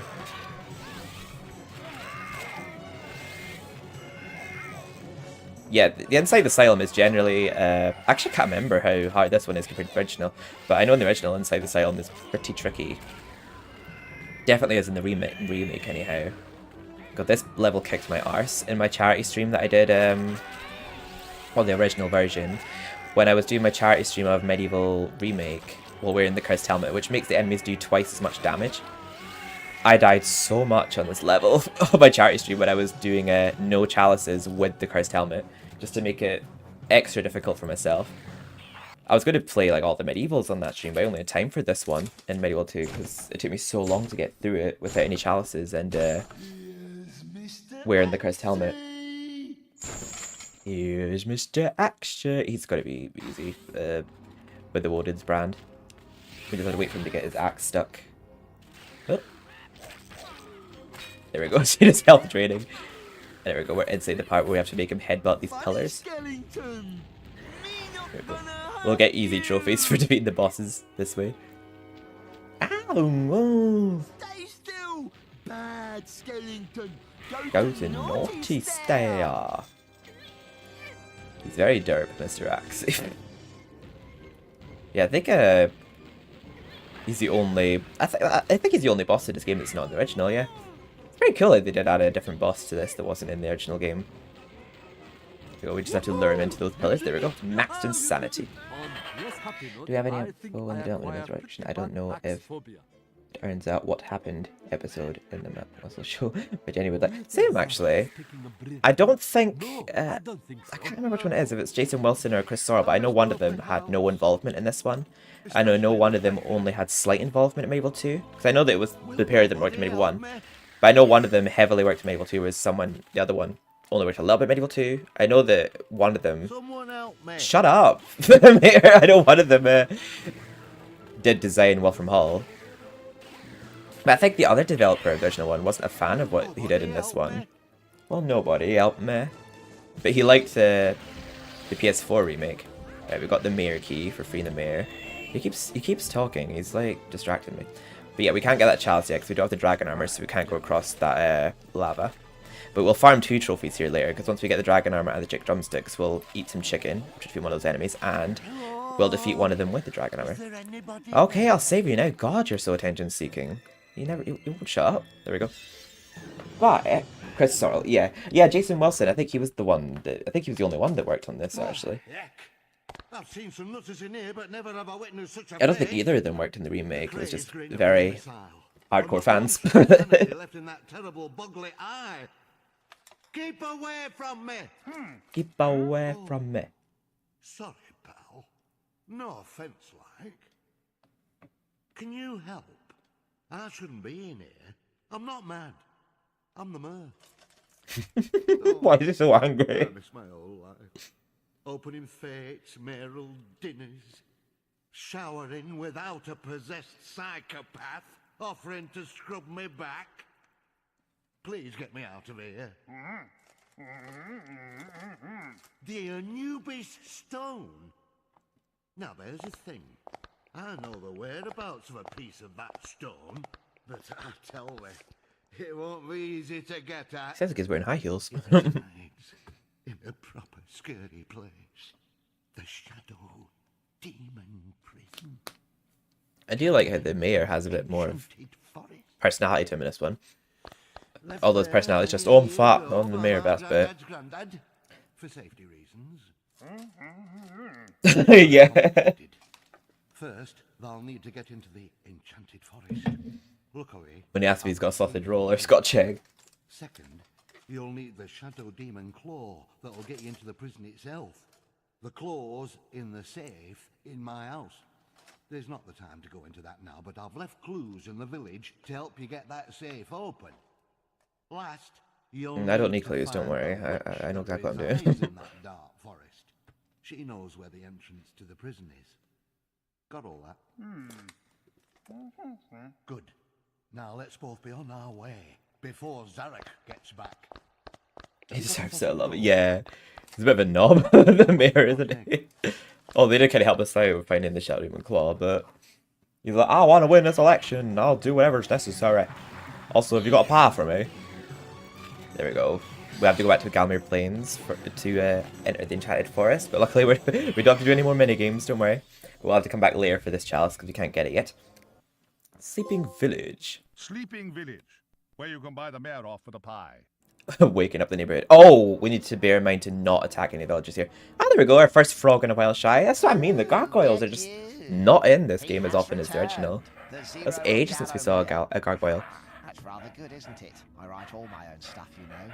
Anyway, listen up, paper bag for brains. The boiler guards are looking for the demon claw. So, get ready to deal out some bony justice. And hey, don't hurt the villagers. They're not a bad lot. They're only violent psychos because they're possessed. So cut them some slack, okay? Poor village. Oh god, she's waiting to twat me since I've done this.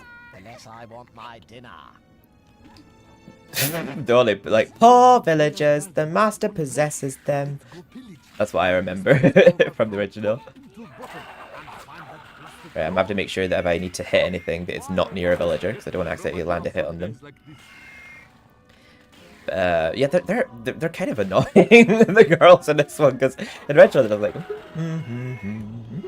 this one they're like, we need to pull lever here. A weird set of steps. Looks like we have cut off the water. Like, I can't imagine the person that's in charge of this fountain would be very happy having to climb all over those steps, like, with the risk of falling, like, walking up them. In the original, you just walk down a set of stairs to hit that lever to turn off the water. Mostly this level's designed similar to original, but yeah, this level's soundtrack is what goes to the time device in the original game, but it's a remade version of it. But the time device is not in this game, so that's interesting. There we go, we have to make sure not to attack any of the villagers, because that is a trophy in itself. Oh, I don't want to risk that. I want to read that book, but I don't want to accidentally kill her. There we go. The Wishing Fountain. A premier village tourist attraction fed directly from nearby villagers. Visitor comments. I threw in a rune key and made a wish. Oh, right. I don't know if that book's in the original. It makes sense with that rune key's there now. How about this? Are these books even in the original? I can't remember. No entry. The mayor's house is off limits due to the ongoing ransack operation.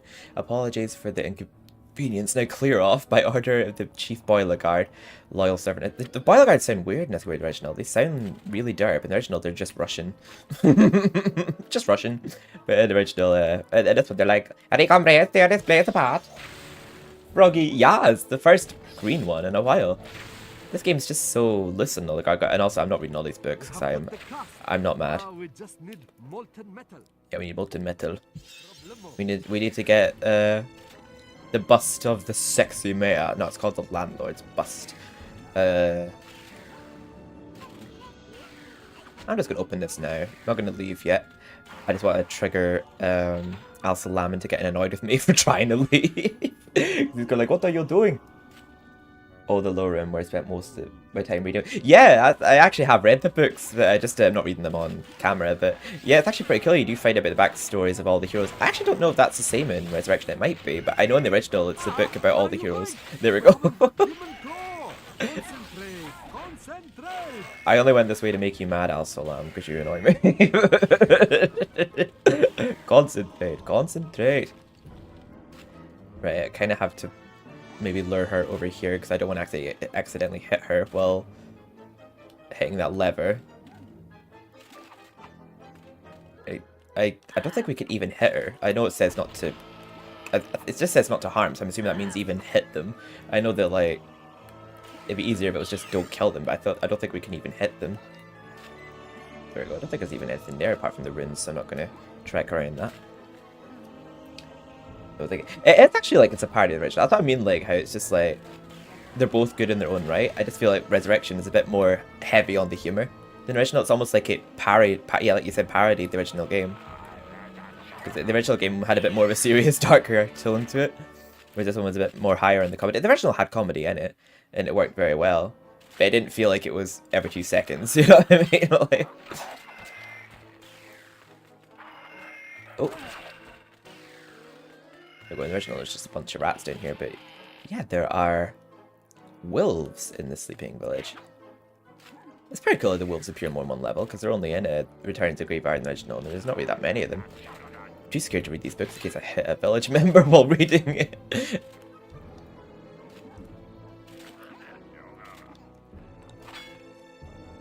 Bust of Mr. Shanks, landlords of the Trollhead, lower pedestal to clean statue. I'm glad they actually made it make sense that why you can lower the pedestal. What about the woman's women warriors, but wait, what?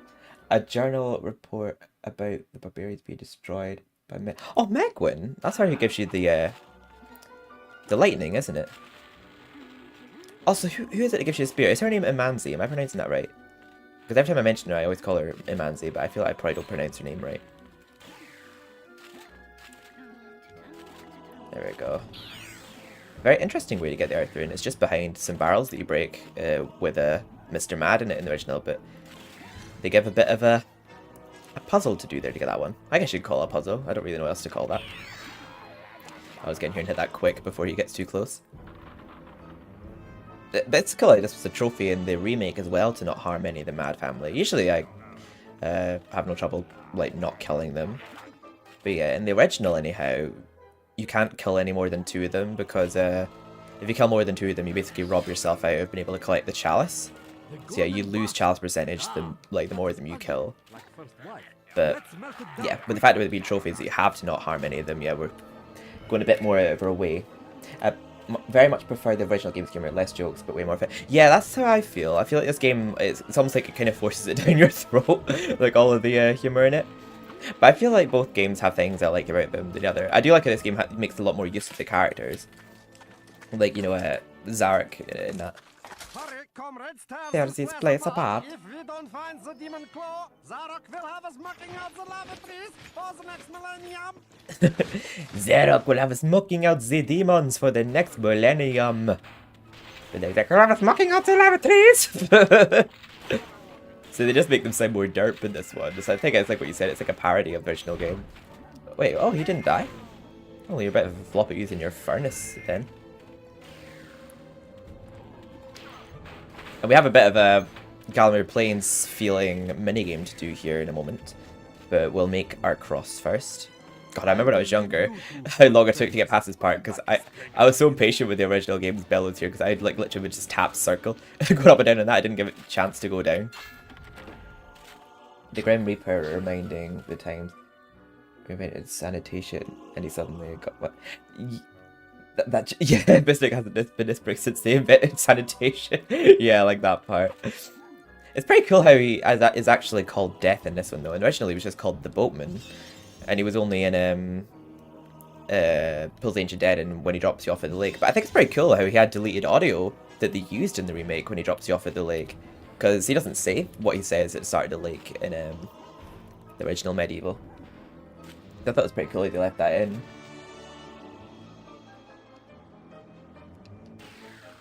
There we go. Found a crucifix. 5, 6, grab your crucifix. And there we go, here's the only zombies in this level. Just in this church's graveyard. Very cool that the zombies do make an appearance in this level, if only brief. I do like defeating the zombies though, they're very satisfying enemies to defeat. I remember the original, like the cross you place on the wall is so much smaller than the outline that you place it on. It looks so messy. What's the story behind that line of dialogue from the Boatman? I'm not sure. I just remember saying business has been this brisk since before they invented sanitation.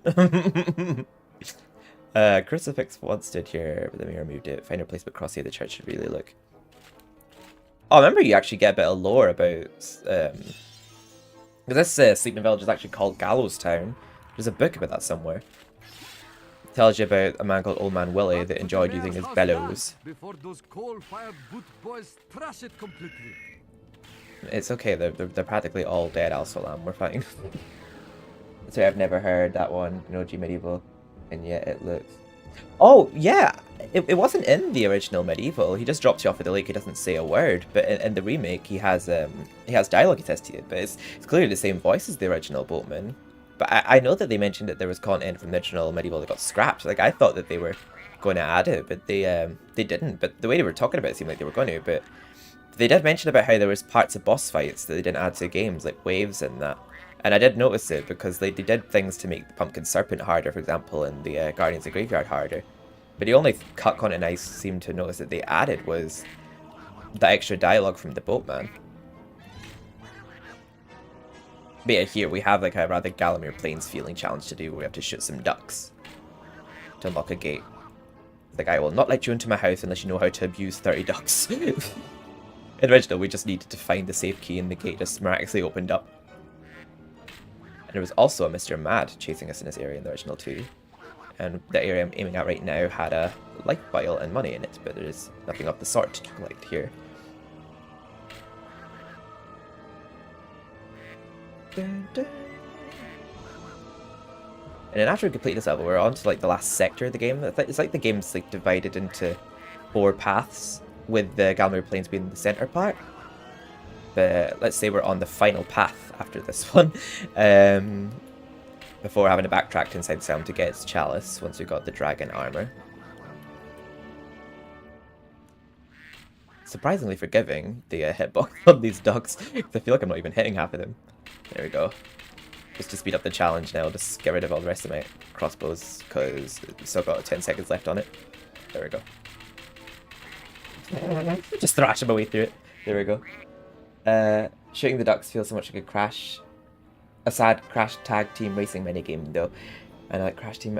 I've never played the original Crash Team Racing. I actually did play it though on the remake and actually really enjoyed it. I'll need to try that again actually, 'cause I would try to platinum it, but it seems like it'd be really hard. Yeah, I seem to miss out on a lot of the Crash stuff growing up. I played a lot of Disney games when I was younger, and I remember Baby Felix Tennis. I remember this game called Dino Master Party, which did not age well, but it was fun at its time. I might play it on the channel for like the memes or something. Oh, we still need one more life ball, I notice. I wonder when we get our 4th one. But we got a chalice there. Yeah, shooting the ducks there was pretty fun. I sound like a psycho for saying I enjoyed shooting ducks. To me, it's contrary. I played a lot of the original. We never played the nitro fuel. Yeah, I've never played the original. I think the only game I had was like I think Crash 2, because when my stepdad gave me his PS1, he had that game as well. Because I remember I played a lot of my games on PS2 because my old PS1 broke. But when my mum met my stepdad and he said he had a PS1 in his loft that he didn't use anymore, he gave me his PS1 and he had Crash 2. So I played a Crash 2 on there. But then I ended up playing the Crash Insane trilogy and I actually loved those games. The first game was so hard, like levels like Slippery Climb and the High Road and that. And I saw that there was one called the Stormy Descent.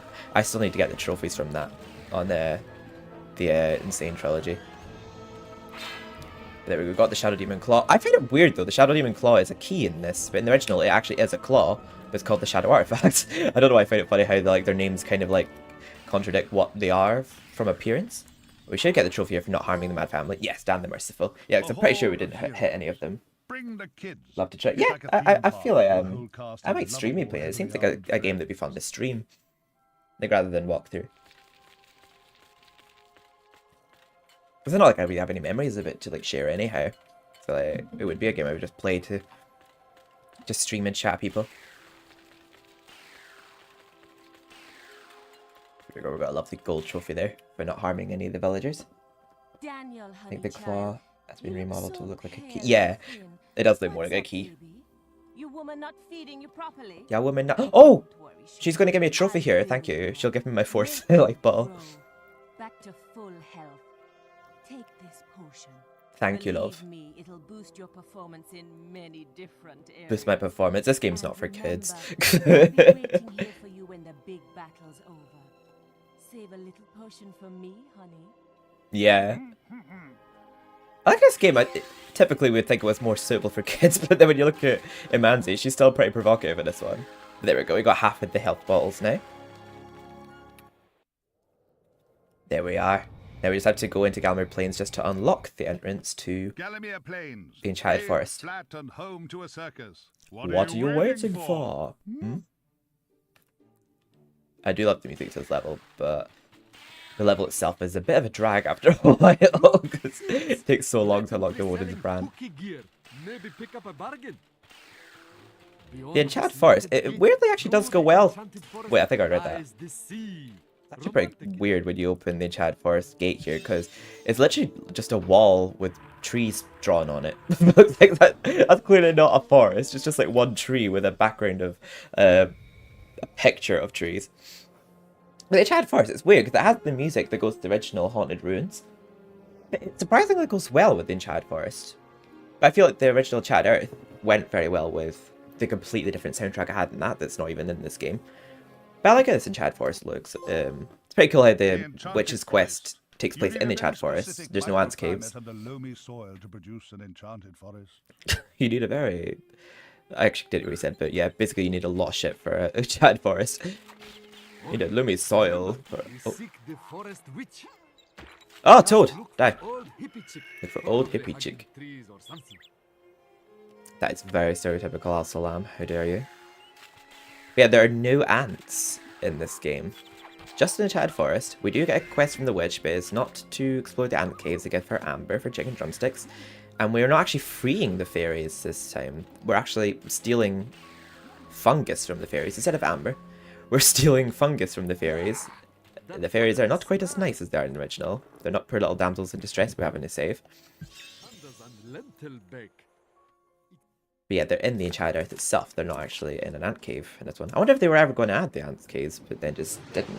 Well, the actual demon's hand looks cooler and creepier. Yeah, I actually liked how it looked like an actual claw before. But, aha! I see you are surprised I know your name. I have the power, you see. I commune with the tree spirits. I can see. Wait, was it an actual hand that was cut off? Psychic imprints. I can see the label in the back of your armor. But wait, I also see a vision.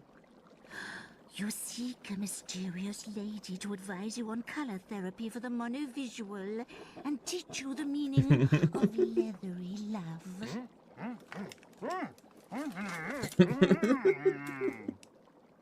Okay. You're looking for the prison of the Shadow Demon. I knew it. I see all. But the prison is hidden by an enchantment, Sir Fortescue. Do not despair. I can lift the enchantment. But first, you must do something for He's so cute at times, Sir Daniel Fortescue. There's a fungus that grows around these parts. I know. It's like, oh god, no, not this old bitch. Woodland fairies. You clearly have to brush your teeth in 2 years.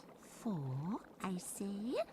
Pieces of this fungus for a potion I am brewing for my sister, the Pumpkin The Witch. Pumpkin Witch. Bring me my fungi, Sir Fortescue, and the prison will be revealed to you. Yeah, they definitely have some sibling This issues. magical net, you bone-faced buffoon. That's a bit rude, isn't it? Fairy freaks are faster than they look. You were being nice before. Why are you calling me a buffoon? They're not that fast. They're easy to catch. Yeah, but we're not saving the fairies in this one. We're actually stealing from them. Quite the opposite of the original one. But yeah, there's 4 fairies. 4 very cockney fairies. Oi, you're in fairy territory. With very upscaled bottoms. We're geezers, what? Buy a little fungus, sell a little fungus. We're rough diamonds, but we love our mothers. Now, what brings you down our manor? I'm not a rough diamond, but I love my mum. Looking for fungus, eh? Well, you've come to the right place, me old mate. I'm carrying now. Why don't you make us an offer? Hey, my fungus for free? I think you better go, pal. Before I give you a Dan's slap. evil streak. Stone me a magic net. You give me your fungus and I don't hurt you. I've seen this beat on this clip. Do that prison gate. I have seen people speedrun this game. I think I saw someone complete it in like half an hour or an hour and a half or something. I would love to attempt speedruns in this, but I see so many people cheat at them on especially Medieval 2 as well. I see people use like a speed glitch, like. Okay, it's a fair cop. Take your fungus and whack off out of it. I know, right? Just see where this horns go. I'm gonna replay the Reignite trilogy on the channel, like as walkthroughs, because I had a bit of issues with my live streams with them. Like I can't bother going into why. But yeah, I do plan on actually playing those again. But I'll probably still stream them at some point just for fun. But I do want to replay the Reignite trilogy and the original game. Wait, where's the little tree stump guy I need? He's up here. Wait, let me just kill these toads first with the Woden's brand. Yeah, these tree stumps remind me so much of the Weeping Angels from Doctor Who, like how they only actually move when you don't look at them. I think, is there money behind here? Yeah, there is. Yeah, it's a bit like the original then. Yeah, there's some ways this level's a bit similar to original, but mostly it's completely different. There's some designs that are very similar, like the tree you have to climb up with the bird on it. That's very similar in that little thingy we just went past there, that tree stump. Yeah, there we go, get this again. I think we're too far from him. Yeah. There we go. Yeah, I think Haunted Ruins music does go pretty well to this, but I think it also went really well to Haunted Ruins because it sort of fit the atmosphere of it being his home falling into ruin, and obviously his home, like, not being what it once was. I thought it kind of fit the atmosphere of the level very well. Hello? Are you... I think he's stuck. I kind of need you to... Oh, there we go. Are you going to do what you're told, or... Oh. There we go. But yeah, I thought this soundtrack, well, the original version anyhow, and the remake, went really well with Haunted Ruins. I loved the Return to Graveyard remade soundtrack, but I felt like it didn't really match the level very well. Like, I'm not sure why I went to that level instead.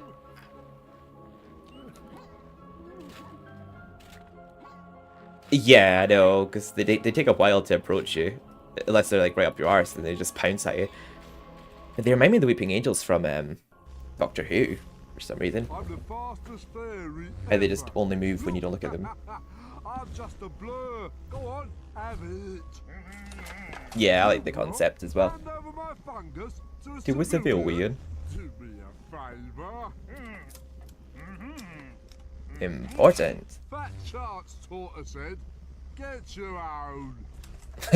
Ooh, I'm so scared. I'm busted for an earther. You want something from me? You have to catch me first, sunshine. Pull your finger out. Pull your finger out. He sounds like he's got like something in his mouth that's making him talk like that. Pull your finger out. There we go. They do make them. They do like a lot more. You could definitely see their arses more. How upscaled the quality is.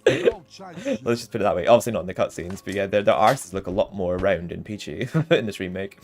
Well, it's not exactly a remake. The port, I mean, with the upscaled quality. Yeah, he's in a very small space. He is pretty easy to catch. And there's the one up here. I can't really look behind me to see where he is because the camera just automatically makes you look in front of you. There you go. Just don't want him to pounce at me because he pounces at you when he gets close enough. Yeah, this part's kind of similar to original. I like how this actually moves faster than original.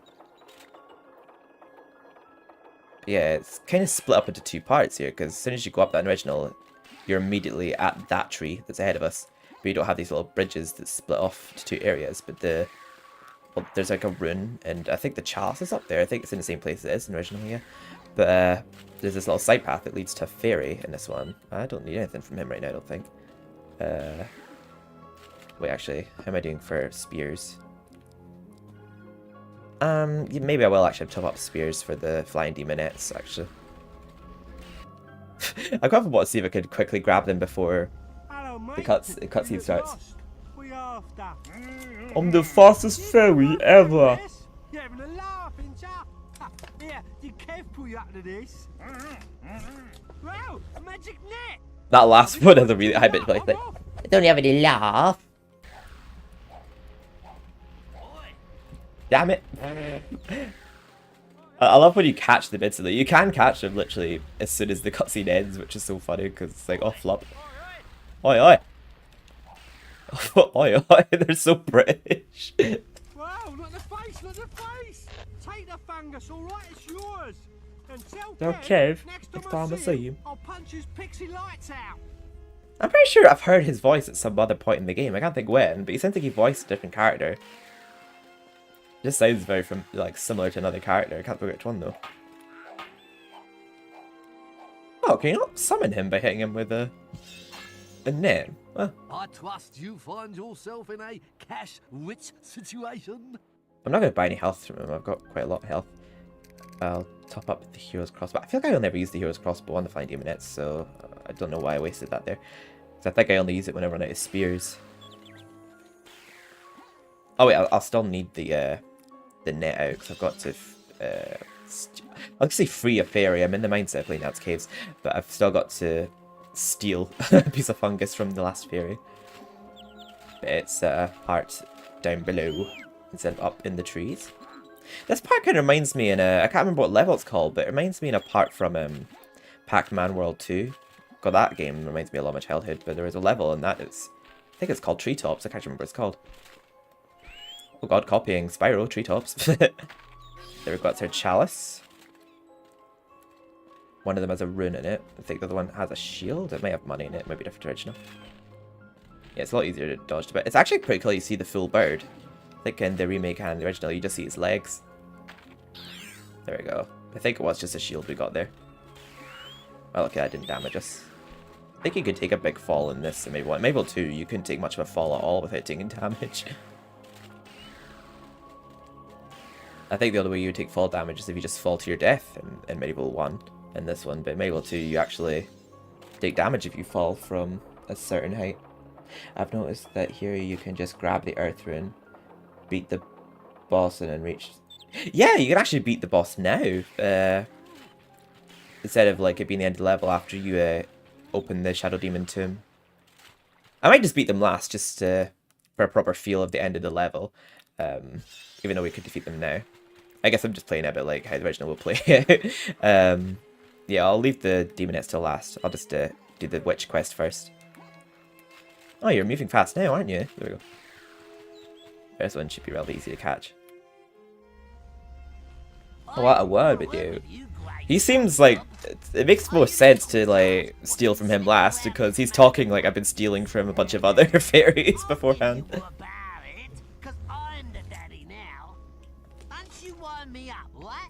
You'll be butcher's twat, you walking eye socket. You'll be butcher's twat, you walking eye socket. Damn it, you could just got caught instantly, could you? You cocky bitch. Oh, there we go. I'll take the fungus. I was only having a laugh. Now Scarper, while I'm still in a good mood. It's funny that one's ours, he just smacks against the wall. But there we go, we have no need for the net anymore. So we'll just keep out our super OP Woden sword. We'll just kill this toad. Oh, I didn't actually think we got him for a second. Bitch. I know I can't kill you, but get hit. Fortescue, my good sir knight. You have returned with the moldy growths. So I just remember saying that here. Exactly. No reason to break the natural order. Fortescue, my good sir knight. I knew you'd come through with the moldy growths. At last I can prepare my What's it for? What's it for, you say? It is a medicinal unguent of great power. An enchanted remedy for my sister's head. Yes, that's right. She's a lifelong migraine sufferer. Bad posture. Now go. Henceforth, you will find the prison of the shadow demons revealed to you. She's a lifelong migraine sufferer. That might make sense why she's so grumpy all the time then. She's lovely to Dan though. Oh yeah, we have to deal with one more of those just because there is... I think it's just a gargoyles up here. I don't think there's anything else, but... We'll see. I don't think there's anything other than him up here. Let's see. Oh no, there's a life file. Okay, well, it's worth going up there then. There we go. Time to use the Shadow Demon Claw. It's shaped like a key. Here. I like how they actually make it look more like an accident here. Because in the original, it's like he just purposely lets the Shadow Demons out for no reason, really. He just takes the artifact from Same Village and it frees the demons. And then the gargoyles like, what have you done? And then for that reason, the gargoyles are not in this level because they're not in half of this game for some reason. Or the frogs, as my friend here calls them. They do look like frogs in this version. But I like how this one they make it look more like an accident because we want the Anubis Stone piece, but taking the piece frees the demons. Right, I think we just have to step on this one once. And then the third one along. We just have to step on that a couple of times. Yeah, I think I have it memorized. Never step on the second one. And I think we just have to step on that one more time. Yeah, so it's the first one and then the third one 2 more times. And then that's that puzzle done. R.I.P. Pumpkin Witch. In 1998 and 2005. Yeah. the lifelong migraine sufferer. Bad posture. It's actually cool that Paul Darrow's voice did come back to MediEvil, the MediEvil remake, even though he passed away before then. His voice was different in the opening cutscene, but I like how they still used his voice again, like everyone else. I like this little reference to Indiana Jones here.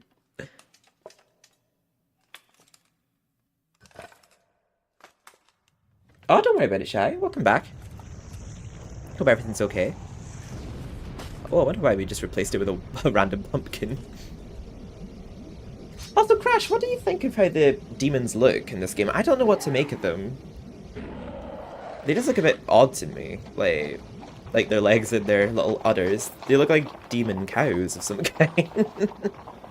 I like how they made them look in the original, where they actually made them look almost transparent. Like, they actually look like shadows. I really love how they made them look in the PS4. Oh god, I just killed myself there. Whoops. But I love how they made them look in the PS4 remake. I just don't know what to make with how they look in this. They just don't look like demons. There's not even any winged ones for a start either. I like how there's some that actually had wings in the original too. In Crystal Caves. Crystal Caves isn't in this game though. And Haunted Ruins. Yeah, that's what I was thinking as well. You can't scare me with your finger knives. I have a one-hit KO. Sorry. There we go. I like how they actually do have the same sound effects, because the sounds they make there is the exact sounds they make in the original game. Like, it's the exact same sound effects of the Shadow Demons from the original. I'm gonna go with the spear. I like the spear for them, but if I run out of them, I'll use the hero's crossbow. Make haste with your weapons, Dad. I'll be with the way of the... Oh, I'll have to wait for them to stop moving. I'm very bad for being impatient here and firing before they stop moving. There we go. Yeah, the spear is very good from this without me even using special weapons. Oh, by special weapons, I mean the Woden's brand.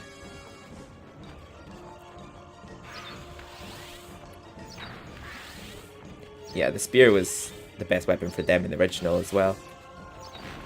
The only downside to the spear is it just gives you less of them. Yeah, for late bosses in the game, like, they're surprisingly easy with this weapon, like. Consider I'm not using any, like, bonus stuff to kill them. But I remember in the original, on the Enchanted Earth, it's not so much now, Devilish Tricksters, yas. Oh, I know you'll like that name, Shy. Of that trophy. But, I don't find the original ones that much difficult now, but I remember just the memory I had of that level when I was younger. I used to always get so stressed by the time I got to find demonettes, because I know if I died to them, I'd go straight back to start the level, and I did die to them a few times because I'd fall off the ledge a lot. They made them really difficult in the remake, especially when you have the cursed helmet. Yeah, Baboon Light, but yeah, they... Oh, do you mean the demons? Yeah, they do. They just look odd in my opinion in this one. But, yeah, I just remember the original. Like, one of the main memories I have of playing Enchanted Earth original is playing it in the kitchen in my old little small box TV. I just played it in the kitchen with my sister and a friend of ours before we went out for dinner one evening. And I just remember being on that level in Enchanted Earth, and I just remember us finding that level nerve-wracking when we got to the demonettes. Shrek. So we can actually leave the level now once we have killed enough enemies. I think we'll have killed enough by the time that we actually go through here, because I think once we go through here, there's still some enemies to kill. Yeah, there's a toad and a shadow demon. Oh wait, no. Oh wait, no, that is just enough. There is 2 more shadow demons in level, but we've done enough to fill the chalice. Otherwise, it's definitely still a good design. Yeah, the yeah, I like Enchanted Forest. Slightly differently designed to original, but I like how we get his cutscene. I actually just do love how we have more cutscenes of Zarek. I don't know if it is Paul Darrow that voices him in this, but he does sound a lot like the original Zarek.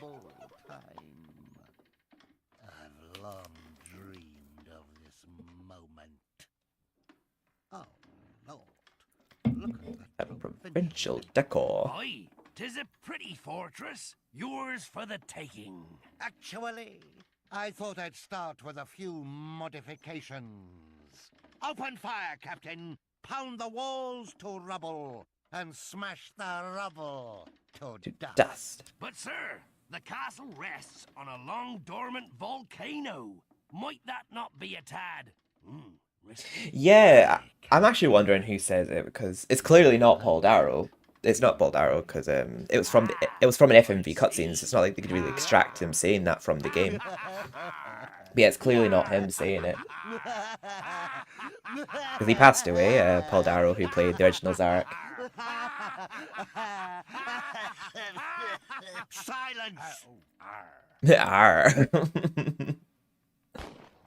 But I think it's a pretty cool attention to detail that they used the original audio files for the characters and put them in the game. The only person they revoiced was Dan. But it's the same voice actor, but they redid his voice files. Not you again, you dirty great stop-out. Haven't you got a Yeah, it's different in every language, yeah. I think the only other one I played it in was... I think I did a Japanese long play on the channel as well. There's quite a few differences in the Japanese version. There's a book in the Asylum Grounds in the American version of the game that's not in the European version, where it says, "Show the clown you care by surrounding him with smiles." It's in the remake of my version, but my version, I mean like the European version, but it's not the original. Look, everybody. It is the common little Fortescue man. It's the common little Fortescue man. Like how you say, a bad growth, oui? It seems to me that you are in the weapon department a little undernourished. But worry not, for I, the great Raven Hooves, has taken pity on you. And will your armory bolster evict this amazing fiery longbow? I think it's clearly not even a string there that he used. Of course, we crowned heads of Europe are known for our good taste, exquisite manners, and excellent pace over the jumps. And we give things away to show that we can afford to. Leave me now. Your dress sense offends me, and your breath smells of earth. We visit him a lot in this, but we visit him even more in the original. Like, yeah, we visit Ravenhooves 3 times, but in the original we visit him 4 times, because the 4th time he gives us a life bottle after the Gallows Gauntlet. Japanese version might be the only one where Zarek's saying fire. It's the same voice actor, voice art. Oh, I didn't realize actually. Yeah, I remember the Japanese version, like, by default, he has a helmet on, and he has a helmet in all the cutscenes. But you have the choice of removing it. Okay, Pull of the Ancient Dead. I actually do like what they did to this one. It's so weird, because I remember the original Pull of the Ancient Dead. I got so lost in it as a kid, but, like, when I played it, like, when growing up, like, I actually realized the level wasn't that big once I started knowing where I was going, but I remember getting so lost in Pull of the Ancient Dead when I was younger, but... This version, I kind of... To an extent, I like it, and to an extent, I don't. Like, the reason I like this version is because I feel like the atmosphere of the ending credits music going to this level fits it really well, considering the backstory of it being kind of sad, because it's like the old battleground of Zarek and, well, Galomir's army. It's just the old battleground and the ruins of, like, the undead warriors. So I just feel like the sad music fits it very well, but I kind of prefer the original, where you find, obviously, the boatman, well, Death, as we know him in this, is up to his eye sockets and the ecstasy, so you have to basically find all these helmets. Obviously, like, it's pretty cool that they're all helmets because they have souls attached to them, because that's how souls work in the supernatural. But you basically have to find all these souls throughout the level and deliver them to Death. But in this one, you basically just have to find pieces for his little robot companion Mecha Death. I just find it so silly, but I obviously do still enjoy the level, but I kind of prefer the original Pull of the Ancient Dead in my opinion. Like, you didn't know the ancient but I do like the atmosphere of this Pull of the Ancient Dead, like the music and that. Have a hobby, you know. I like that you collected remains of soldiers instead of... Yeah, that's what I mean. I feel like it actually had a bit more meaning, the original Pull of the Ancient Dead. I like the atmosphere of this one, but like, I like you actually collected souls for him, but in this one, you just have to find pieces of his little robot companion. Yeah, it's a bit too silly, in my opinion. This wasteland, Sir F? It's here that you led troops into battle. Also, it's the Froggy again, Shy. If I'd known you were coming, I'd have bought you a cake. Death still trawls this sad boggy marsh, filled with the bodies of the slaughtered. Actually, thinking about it, one of them was you. wasn't it? Oops, me and my big mouth. Let's talk to Death. Or Tom Baker. Dan, ciao. Ciao. Doing it all badly. But there's still much to do if Zarak and his hellish Phasgul's are to be vanquished. I can ferry you on from here, but first, you must help me. My new robotic assistant, Mechadeath, has just blown up. I'd sent him off to clear up this battlefield when suddenly there's an almighty bang, and machine parts are raining down everywhere. I knew I shouldn't So have I just think we bought just with his hand second-hand. there. Do me a favor and gather up the pieces, would you? I've got to go and fill out a warranty card. Oh, and while you're at it, if we're ever going to leave, I'll need you to release my boat. It's around here somewhere, locked up in a boathouse. I don't know. You miss one repayment and they impound your whole livelihood. Yeah, apart from the Mechadeath part, I do like this version of Pills Age of Dead. Like, I feel the music fits it very well, and I think it looks great. I like how it's clearly the same enemies as well, like these skinny knights, and then there's these fat ones they have to shove in the water. Although these ones damage you when they belly bounce you. Yeah, the original ones didn't damage you, they only could harm you by pushing you off ledges. But you could get the chalice pretty early in this one. Like, wait, hang on, we'll head off over this way just to grab the chalice in case we forget later on. There's a club in there. We'll just get it, because I don't know how much percentage we have in a current one. So we'll just get it to get 100%. We'll just twat him off the ledge. We send them pretty far with the Woden's brand. Like, they get knocked back pretty far. I had a feeling we wouldn't have made that jump. I was just wondering if we could take that shortcut, but yeah, we can. Just wondered. Wait, the new mate reminds you that licking toads is bad.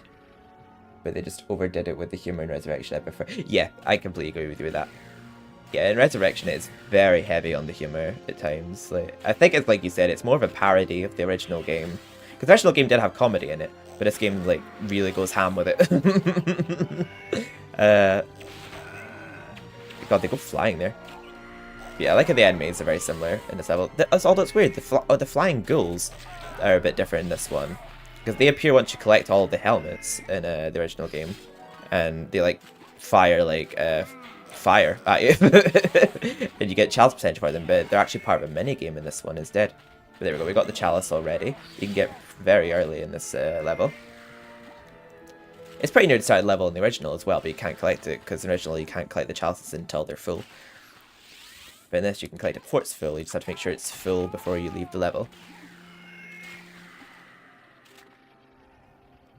Silly old me being a medieval purist. The purple deadly water. No, I actually agree with you.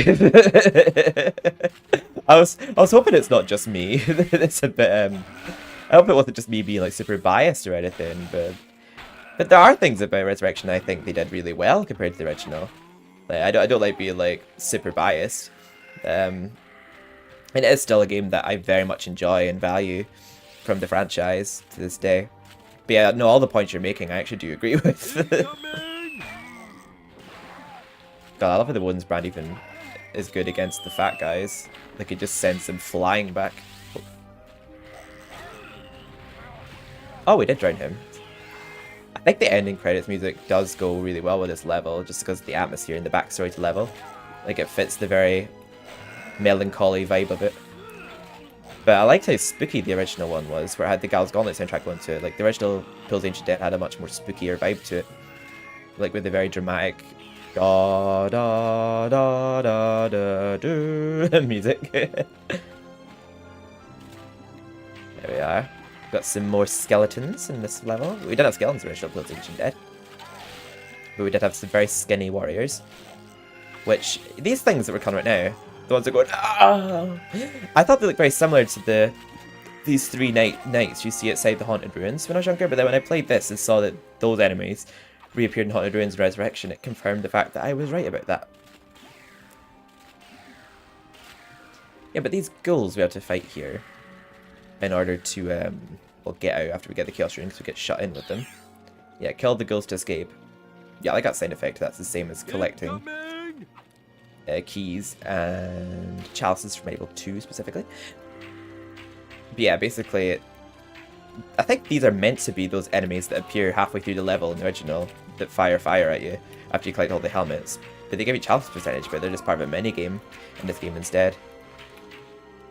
They laugh at you, I think, if you flop at hitting them. Like, if they get too close, they just start laughing at you, and they look like they're peeing on you, in my opinion, when they hit you, but hopefully we're not going to allow them to show us what that looks like. Oh, wait, let me actually let you see. Yeah, they look like they're trying to pee on me, but yeah, there we go. I know they're like laughing and holding their belly, but they look like they're trying to pee on me. Like, can they not?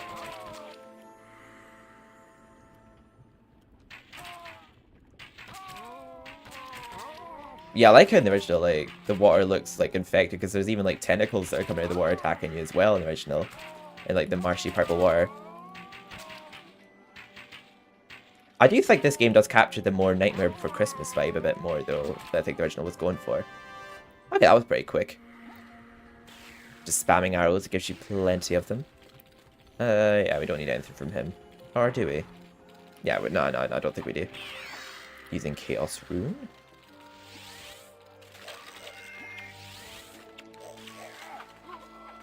I don't even know why I'm talking about my hit here. I could just apply them all in one hit.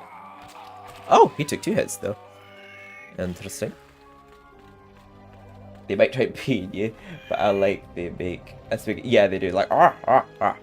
Yeah, well, I'm thinking like I'm pretty sure they're the same enemies, but they're just part of a mini game instead of like just being enemies in the level from the original. And they're a bit chunkier in this one. Is that the last part of Mecha I don't think it is. I think we still have one more part to get. Oh no, we've got 2 more parts to get. Yeah, this part is like the original. Although I think the exact opposite happens. We pick up a soul after we have 2 chariots chasing us down into this area. But the chariot chases us out of this area in this version. So it's the same part, but what happens in the opposite order. Wait. But yeah, we walk down here and we collect a soul. And then we get ambushed by some enemies. But instead we collect a Megadeth part. After getting... Yeah, we don't get chased down here in this version, we get chased away from it. So this part is similar to original, but just the opposite. Actually, don't pick us up to full. Yep, our health is full. God, it really does make the game a lot easier having the Woden's brand, but then you end up having so much money by the end of it because you don't need to spend any of it. We can nearly got 100% chalice. I did see the enemy back there. I'll get him in a sec. There we go. Where's the last piece of Mecha Death?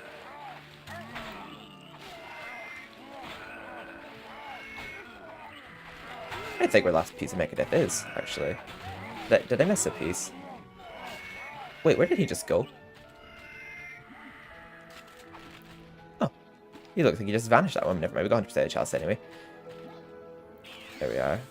Using health file. Am I missing a part of Mecha Death? Yeah, I am still missing one. Right. I think I know the part I'm missing is rear end. Oh, it's here. Yeah, I was right. I think that's his rear end. I don't actually know what that is. Or is it his hat? I actually don't know what part of him that is. It looks like it'd be part of his bomb. But there we go. That pulls the Ancient Dead from this one. It's probably just shorter just because I got the Woden's brand. But yeah, it was a relatively short bit level. In original, I don't recall it being that short, but it's kind of a small level. There's like a left side to it and a right side to it. But for some reason when I was younger, I got lost in it. I kind of got lost in all the levels. I remember when I was younger, I only had cheat codes for MediEvil 2 because a friend of mine and my sisters gave us them. And we skipped a lot of the levels, but I remember getting so stuck in MediEvil 1 and we had like no cheats. And we couldn't complete Silent Grounds, which meant we couldn't get a dragon gem. For beating the dragon boss at Crystal Cave, so we didn't even know there was a dragon boss, and we completed Jagal's Gauntlet. We saved another... I know! We just smacked him through that wall, and then he was never to be seen again. So there we go, we've released Death's Boat. We'll just have to give him Mecha Death instead of the souls that we gathered for him. Well done, Dan. Excellent work. Parts collected, boat free. Your can-do attitude is an inspiration to all. Now, what do you want to hear first? Bad news or bad news? No. There's nothing you'd technically call good news as such. Bad News 2, Bad the sequel, if you will. Zarok has pulverized King Peregrine's castle and released a river of molten lava that bars your way to the entrance. Bad News 2, the sequel, if you like. I can't ferry you there. I only take souls on one-way journeys. It's a clause in my insurance, so I could ferry you there, but you'd be stranded in no man's land. But apart from that, everything's great. The next level is actually my favorite one from this game. I'm excited to be playing it. A suit of fireproof armor hidden on Dragon Island. If we get our sweaty little paws on it, we could walk through the lava. Gad, your little talking worm is right. Good luck. I think they call him a talking worm when he's not a worm in this version. Adventurers. I'll take the boat upstream and wait for you by the ruins. Maybe point the icy finger of death at a heron or something, I don't know. Sometimes I think this job lacks the creative spark. The Hall of Heroes, where heroes are allowed to store their umbrellas. Hello, Vampire Miranda. I'm doing good. How are you? Hope you're doing well. Currently just played through this classic for Halloween. The Halloween vibes. I'm so glad it got a port to PS4 and 5. Just getting all its trophies again after recently getting its trophies in PS5. Just getting on PS4 now. Prefer the lake. Yeah, I actually love the lake from the original. But I just love how, like, it was just such a new lease of life to this game, Scary Docks. And I just love the music to it. It's a bit of a cheer up after that level. That level's a bit more of a melancholy feel to it. But then I love the music to Scary Docks. Love it samples the Drunken Sailor. And I think it just felt nice to just have a whole new medieval level to play. Like, it was just completely different. Good, I'm glad you're well. Thank you for coming in.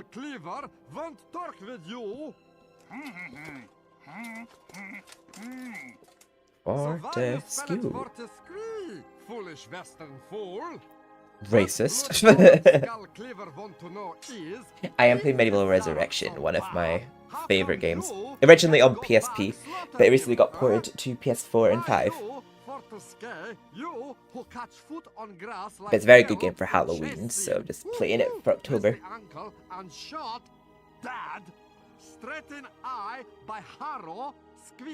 Gurgle, gurgle. Without blood of enemy on hands. Still, I'm not bitter. In this game he sounds like he's gargling some mouthwash or something, but in the original he just got a very angry voice. Yeah, I love the music to Scurvy Docks as well. I was actually listening to it earlier to get me in the vibe for playing it. I do love the axe in the original game. I can't remember doing this, but we don't need to find out because we've got the Woden's Brand. It's a pretty quick level actually, Scurvy Docks, when you have the Woden's Brand. I think the trophy for this one's called There Be Pirates. But I think that the Harbour Master sounds a lot like Kenneth Williams from Carry On. I don't know if anyone else thought that. Is that a dragon behind you? Is there a dragon behind me? Behind me? Oh, yeah, that's Spyro, the dragon. Yes. And also Sir Daniel Fortescue. And my PlayStation piggy bank. I also have a PlayStation lamp here. But it's not really showing very well on webcam.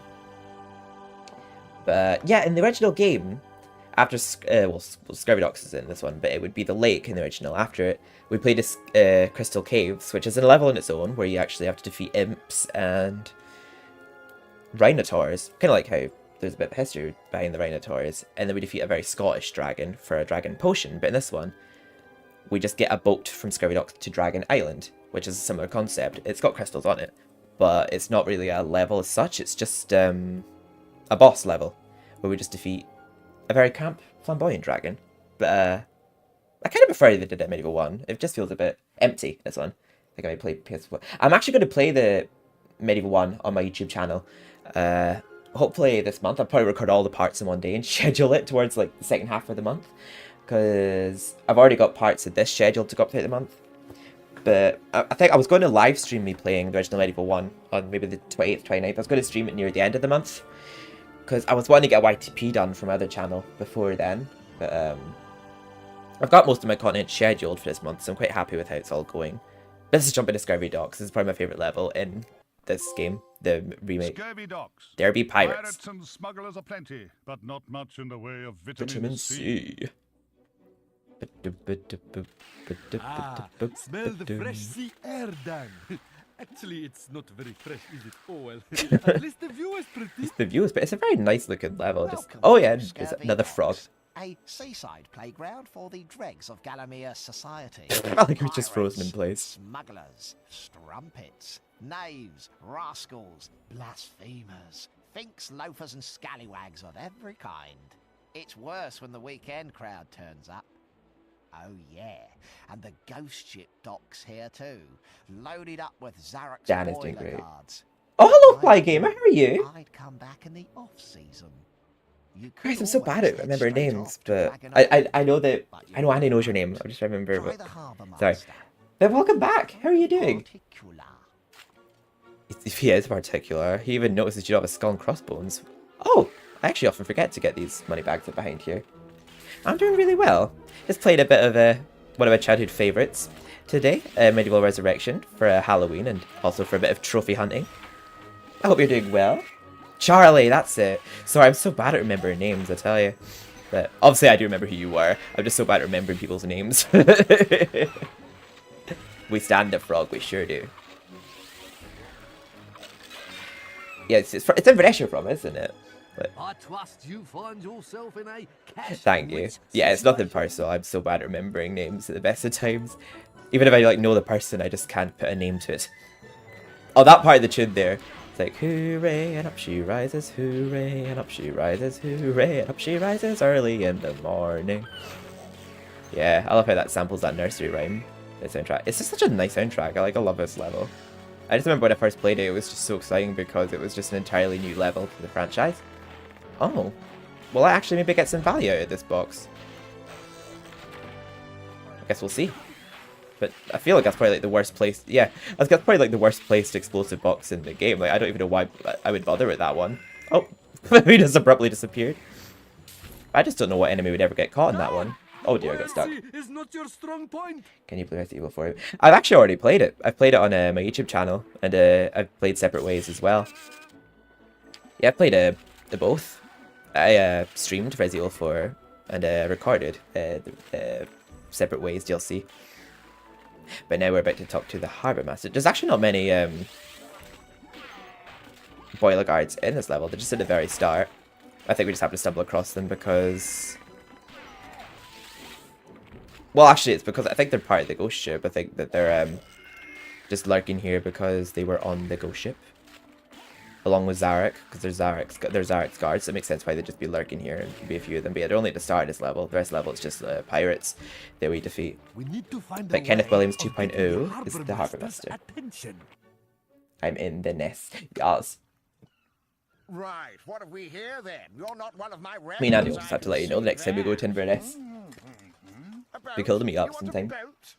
Not possible, I'm afraid. The Seafaring Charter, Chapter 3, Rule 7. Only pirates can rent pirate boats. Got standards to keep up. See? Next. But I am a pirate. You're missing an eye for a star. I don't need a patch. Yes, of course you are. And my name's Jolly Roger. Listen, you're a genuine buccaneer. Wears tricorn hats and eye patches. They have peg legs and parrots. I know these things. I meet pirates on a professional level every day of the week.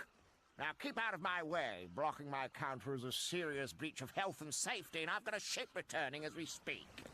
And I have a ship returning as we speak.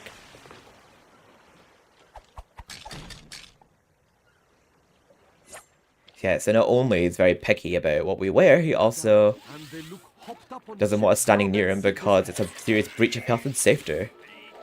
There we go, we'll defeat them easily. It wouldn't have been as easy with a less stronger weapon, but luckily we have the Wooden's brand that kills everything in one hit. Pirate stereotypes as well. I know, right? They're like, Weebler, take that. And we have to find a skull and crossbones. We have to find a pirate hat. We have to find a peg leg. We have to basically be a stereotypical pirate before he lets us on that ship. But we don't have such a magnificent ship that we were planning to get. Oh yeah, we can't get our seagull yet. We actually can't get parrots right now. We have to make do with seagulls. Just this book even says so. Sold out of parrots. Thanks to shortage of supply chain, we no longer have stock of these shoulder perching pirate essentials. You will have to make use of other bird types until further notice. Also, okay, this seagull.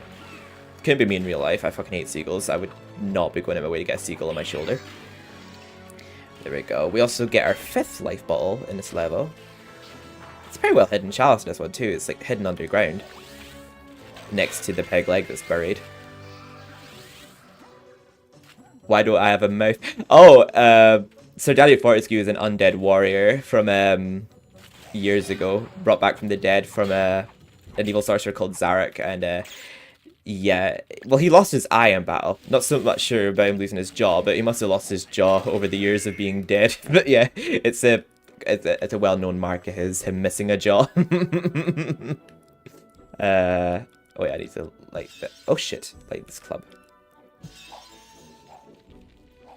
See, there are points in the game we'll have to make do without our Warden's Wrath. I'm certain, like, near the start of the game, it doesn't deplete your club when it's on fire, like, but it only starts later in the game. I'm not actually sure. I'm pretty sure whenever I played Scarecrow Fields, it didn't deplete when I lit the club. But I could be wrong about that. There we go. Oh, there's a drop sound there. A rough night, I know, right? A rough few years on your deathbed. Really wreaks havoc on your jaw. Yeah, I forgot that we had to light 2 of these here. I love this level's music. It's so catchy, it's so upbeat as well.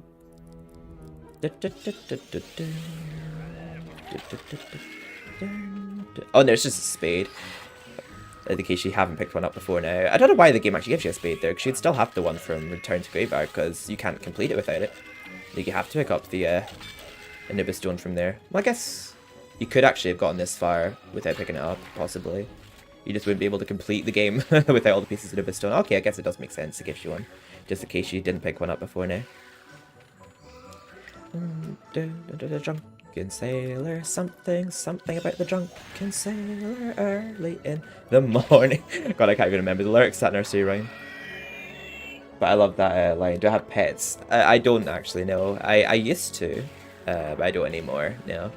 I used to have 2 cats and I used to have a dog. But currently I do not have any pets. No. I used to, yeah. I don't know if I want to get another pet anytime soon, just because it's so heartbreaking to lose them, but yeah, I did have pets. Right, so we have to destroy 3 of these, I don't even know what you call them, pillars? Don't have to move this one, we'll just have to light this one right away. There we go. I think if we're quick enough, we could do it with 1 use of our club being lit. I think most of the time I have to make 2 trips to that fact, yeah. I don't know if there's a way you could do that in 1 go, because the club only stays lit for so long. Oh. But we get our skull and crossbones off that boat. I think even without the Warden's Brand, it's a relatively easy level. It's a nice little wee break after Pill's Ancient Dead. I think Pill's Ancient Dead is a bit of a sadder level in atmosphere. Oh Jesus, that made me jump. Sorry, my Bluetooth just went battery low. It made me almost shit myself. But there we go, we can get everything off the ship now. I remember when I was younger thinking, like, why do we need the skull and crossbones? Because we don't even show it to the Harbour Master. Like, but then I thought, like, I'm not going to bother picking it up because I feel like we don't need it. But then when I didn't pick it up, he was like, nice try, but you don't appear to have a skull and crossbones. I'm like, okay, I guess we do need it then. Because we don't even use it on our boat. We don't even, like, show it to him or anything. It just, it's like, what do we even need it for? But it turns out we just need it, otherwise he'll call us out for it. So we just need a peg leg and a pirate hat now. We're about to get the pirate hat in a sec. It's just across this ledge here.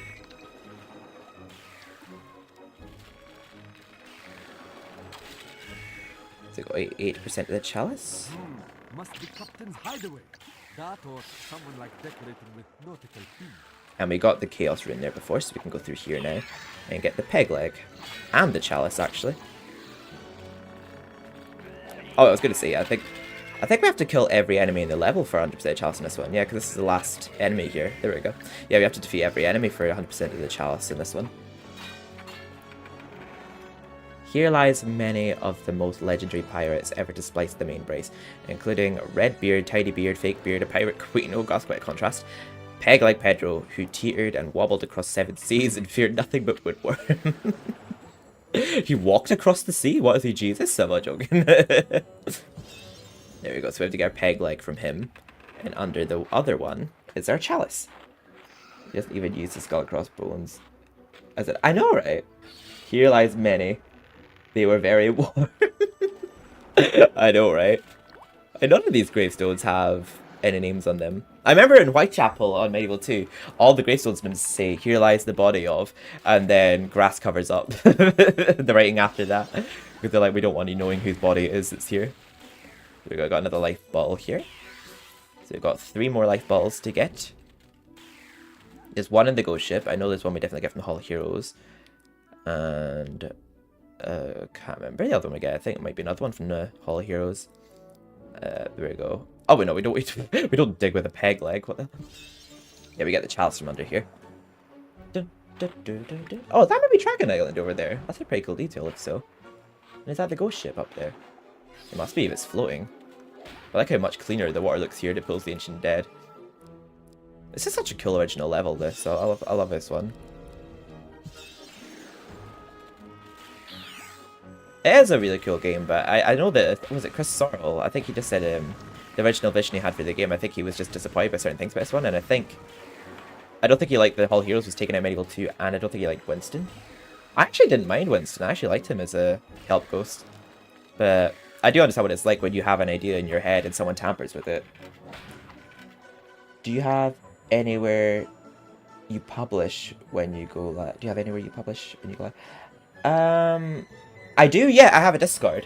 Do you mean like for letting you know when I go live? I have a Twitter, and I have a Discord. I only just recently, actually, I think I just noticed recently that my Discord link had expired, because I noticed I didn't do it properly, where I made it so that it never expires, but I changed it now. But yeah, if you see my About panel down below on Twitch, it'll have a link to my Discord and my Twitter there, and both of those will notify you whenever I go live. I appreciate it. Oh my god, Winston, yes, the gorilla. I forgot about that Winston. Oh, he's irrelevant, that Winston. He's just like, oh. Be wary of where you take your fish supper, certain parts to try to attract seagulls. I'm like, unfortunately, that's what we want right now. Damn seagulls. But yeah, we need that time rune for a fish to attract a seagull for our shoulder. There we go. We use that fish here. But thank you, though. I'm glad that you obviously want to know when I go live.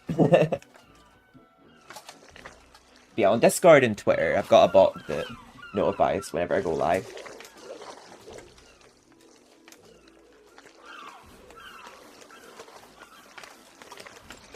My favourite spicy food? Oh,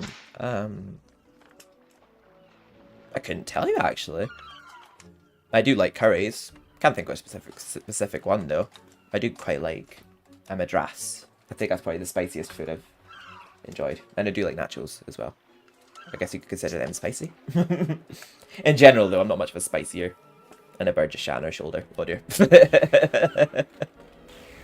Yeah, so we're ready to talk to Hypermaster, who I think is a bit gay as well, because he's like, oh, you're a very dashing pirate. If I may be so bold. We don't stand Overwatch. Yeah, he's a flop. Winston Chapel Mountain is where it's at. At last, somebody I can do business with. A genuine scurvy sea dog, a black-hearted scourge. Thank you. Yes, please. Yeah, I'm trying to get more people to join the Discord. So bold. Quite a dashing one at that. Oh, thank you, darling. Shame you couldn't patch up your eye socket. But I guess that's the latest crazy seafaring fashion, eh, Captain Burn? Hey, Captain Burn. I'm sure you have plundering to do. Just follow me and I'll show you your boat. Oh my god, yeah, Dan wishes that was our boat. We've just got a pissy little yacht that would barely just make it out of alive on it, Dragon Island. He's like, oh, why do I bother? So we're actually not that far from the end of the game, like... Hall of Heroes. Sorry. What can I tell you? Your name's not on the list. I'm just messing. In you go. We've still got quite a bit left to do with Medieval 1. Because we've got Haunted Ruins, the Ghost Ship, and then we've got Entrance Hall, Time Device, and his Arc Slayer. But in this one, it's just Haunted Ruins, Ghost Ship, Arc Slayer. But god, just as well, like, the captain of the Ghost Ship's a pretty easy fight. And like, I have to make sure I don't lose much health in a Ghost Ship, because you're just flung straight into Zarik's lair after it. Unless, of course, you just return to the graveyard. I mean, I guess there's no reason why you couldn't do that. I never thought, but yeah, it just, you just flung straight into Zarik's lair after you're on the Ghost Ship. On this one, it's kind of weird how you end up on the Ghost Ship. Like, you just get launched on the catapult on Haunted Ruins and just land on the ghost ship. But in the original, you get launched from the capital at Haunted Ruins. You just land in a forest where you get chased by a Jabberwocky and get rescued by a bird who carries you and drops you on the ghost ship. So, yeah. Alright, Dan. How are you doing? I have to say, you Shows look when PS4 remake. We actually got look at the boat Are you once getting the enough remake. chips, man? You look like you could do with a good curry or two. Now, hey, man. You made a meme about it. I'm curious to see that. What's that you say? Daniel, man. You cannot go into battle against an army of the undead. Daniel, man. Having used a magic sword. I'll be fine with a magic sword. I got Warden's brand. I was grinding on Galmir Plains for 2 hours, man. Yeah, man. Take mine, man, pet. Take mine, man, pet. Without it, I'm telling you. You don't sound like Paul Chuckle in this one like you do in the original. Daniel, man, you can't go into a battle of army of the undead without just a magic sword. Here, take mine. The Boatman shows the PS4 remake. The shade, I'm just realizing what you're saying there. That's funny. Dragon Island. Hot scales. Islands with dragons on were once considered quite the fashionable property investment. Yeah, there's no crystal caves in this one. Just a dragon thus. I like him, he's cute in this one. In the original, he's a bit of a meme. He's like a Scotchman saying, like, I will roast the flesh from your bones. Oh, I see. In that case, I will pluck out both your eyes. Oh, great. I'll just give you a good hiding. But this one's a very posh dragon, yours.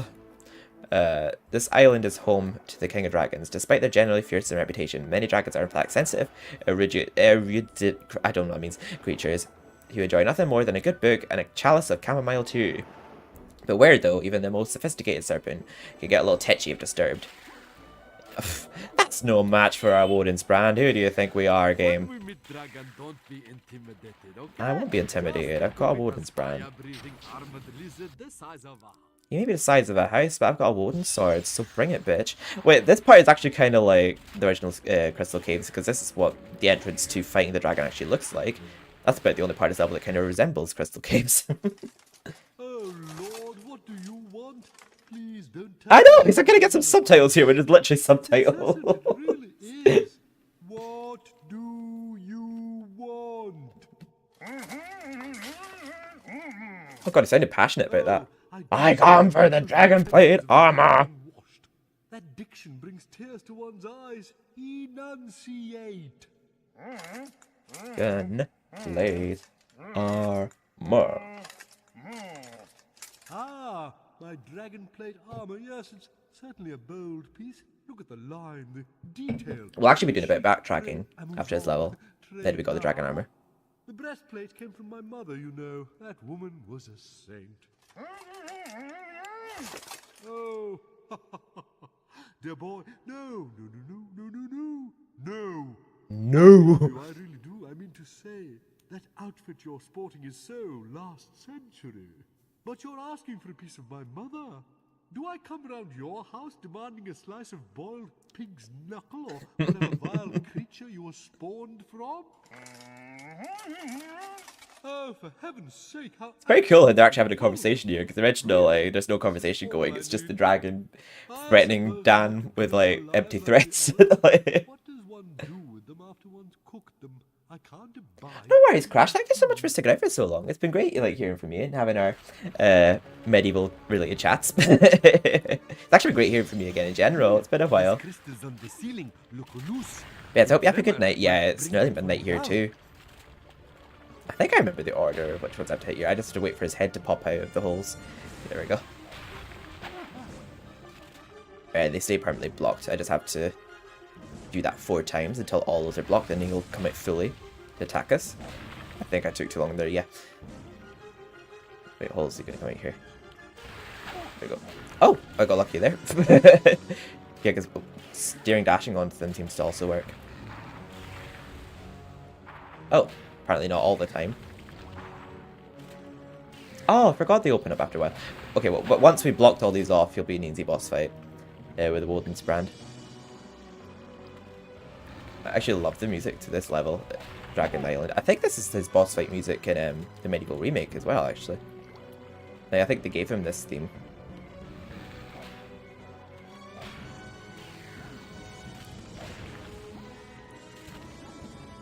Oh. There we go. I think we do have to daring dash onto it. I've been hitting it with a hammer. I don't know why I'm struggling with this part. Usually this part's no bother for me normally. There we go. Yeah, if you're fast enough here, you don't even have to ever worry about those unblocking, but I'm for some reason being a dumbass here. There we go. There we are. We just have to bonk his head here now. There we go. Now let's get our Woden's brand out and twat this bitch. The lava turned into a floor. There we go. Give me your mama's. Give me your mama's armor. Apparently, it did belong to his mama. There you go. Oh, okay. I think we do actually have to hide here for a moment. Okay, I think we have to wait for him to breathe fire, wave his wings, and then we'll run out and hit him again. Dan, you narcoleptic klutz. Get the move on. What do you mean, get a move on? I literally can't do anything right now. Do you want me to die? I always knew you were setting me up to fail, Al Salam. There we go. Sharp-tongued lizard. Oh wait, I'm missing you. Stop, please. Discord link isn't working right now. I am sad. Good night, few people at Gallery. Thank you. Oh, the blink's not working. I have no time for this. Here, take my mother and go, you boggly-eyed oif. Thanks, Andy. I was gonna say, could you maybe send her the link? I'm getting one of my heads. Or him, sorry. Or they. Sorry. Sorry, what are your pronouns? I actually probably shouldn't have just assumed, sorry. I know that Charlie could be boy and girl, can think of it.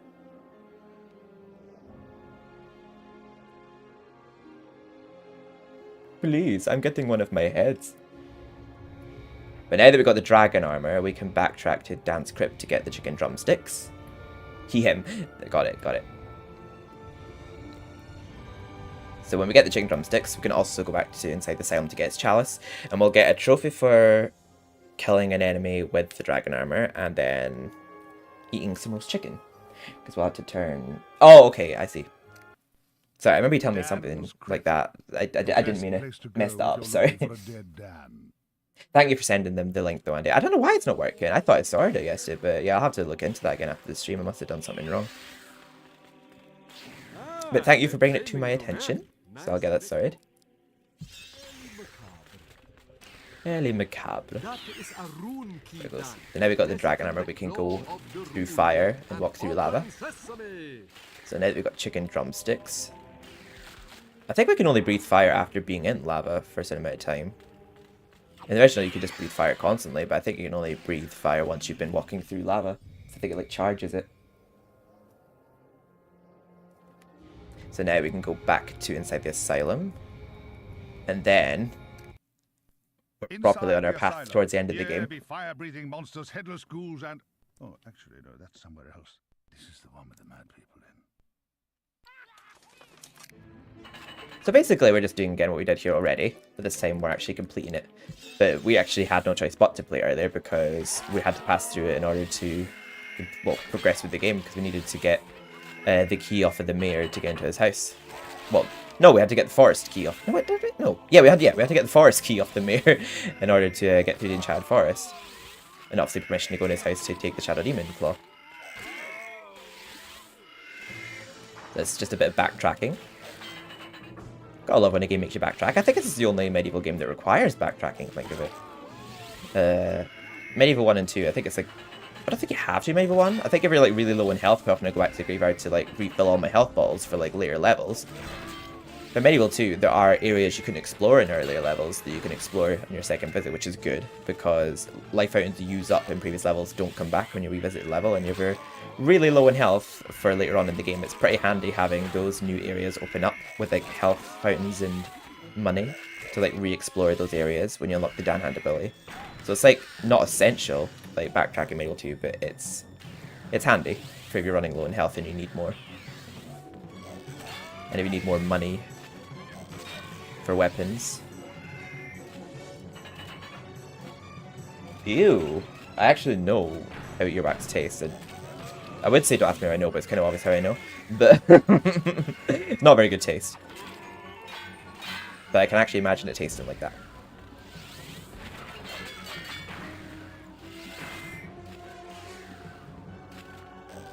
Oh, my concurrent viewers right now is at 5 on Twitch. Nice.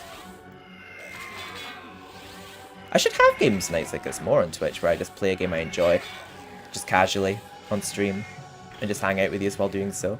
Because I plan on doing like actual walkthroughs on YouTube of games I enjoy, but there's no reason why I can't just play a game for fun, and just hang out with you guys on Twitch. Like I'm doing right now. It's never really a bad time for me to play MediEvil. It's just cool how I'm re-earning the platinum that I got on the PS5 version.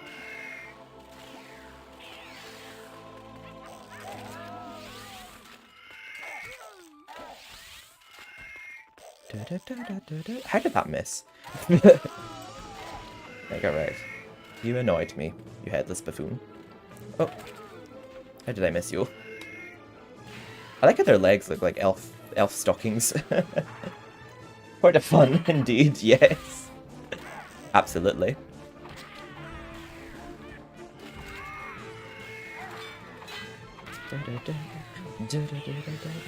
It actually fits this level very well. It's called Comedy Corpses. I actually can't remember what. I remember there's one of the soundtracks is called Comedy Corpses on the CD. But it's surprising it goes well this level. It's just the original Graveyard soundtrack that goes this level. The original. This level actually was a lot spookier in the original. Even the sounds the zombies made, the sound of the cycles. Like I remember this level actually being quite spooky in the original. But I think Crash, like he was watching on YouTube there. It was really nice seeing him again. Actually, I've not seen him on the channel in a while, but then again, I wasn't posting for a really long time on the channel. But basically, I'm saying that this game is like a parody of the original. I feel like that just sums up perfectly because it's a great game in its own right. But I wouldn't say, like, if you played this game, you wouldn't need to play the original. Because I'm saying, well, the original was good in its own right. Like, but I feel like this gives the game a bit of a different flavor to the original. So I feel like it's still worth playing both of them. But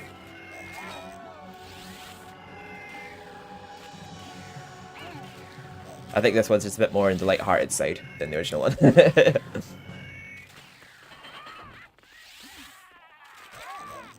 Just around his comments. Hi, aww. Queens.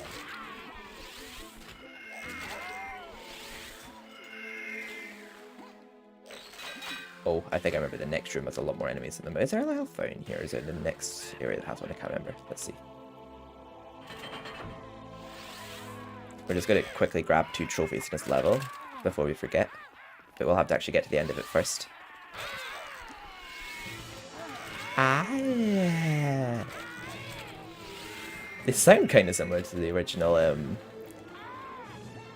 Patience, apart from that noise they make, but they look a bit different. Like their heads are massive compared to the rest of their body, but the ones in the original game look a bit like the Joker, but without a face. I like how they made the enemies look like they did in the original and the like PS4 remake, but just obviously with better graphics, because half the enemies didn't even have proper faces and a lot of them look like stickmen. But I feel like it wasn't really that noticeable in the original because the game was like from a bird's eye view, so you couldn't really see the enemies properly half the time. But when you see like the enemies' character models on like wikis and that, it's just so funny how so many of them just have little smiley faces or don't even have a face. I'm waffling again, sorry. Oh, whoa.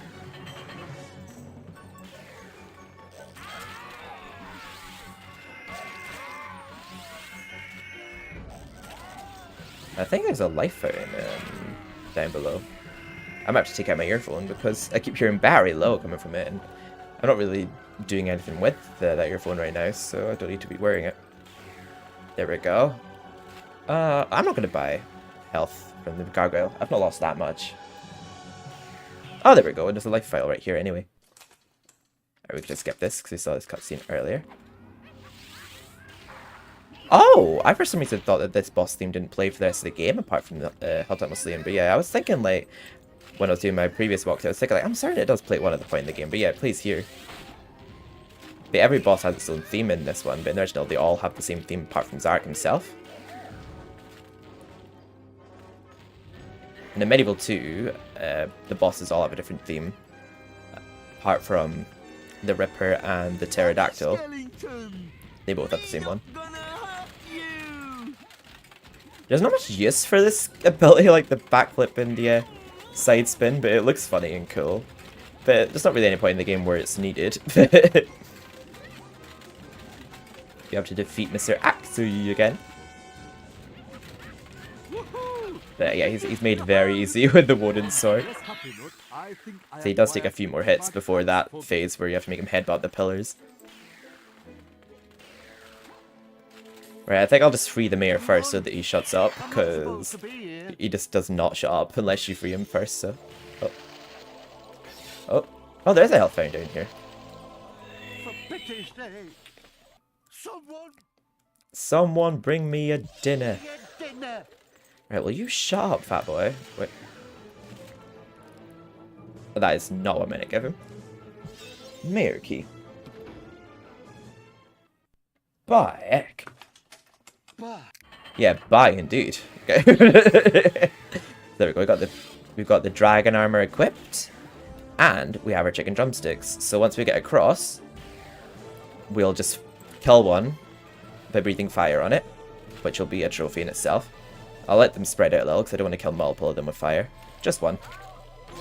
There we go. Down the dragon, and then we'll kill one with chicken drumsticks, which we did pick up, didn't we? Yeah, we did.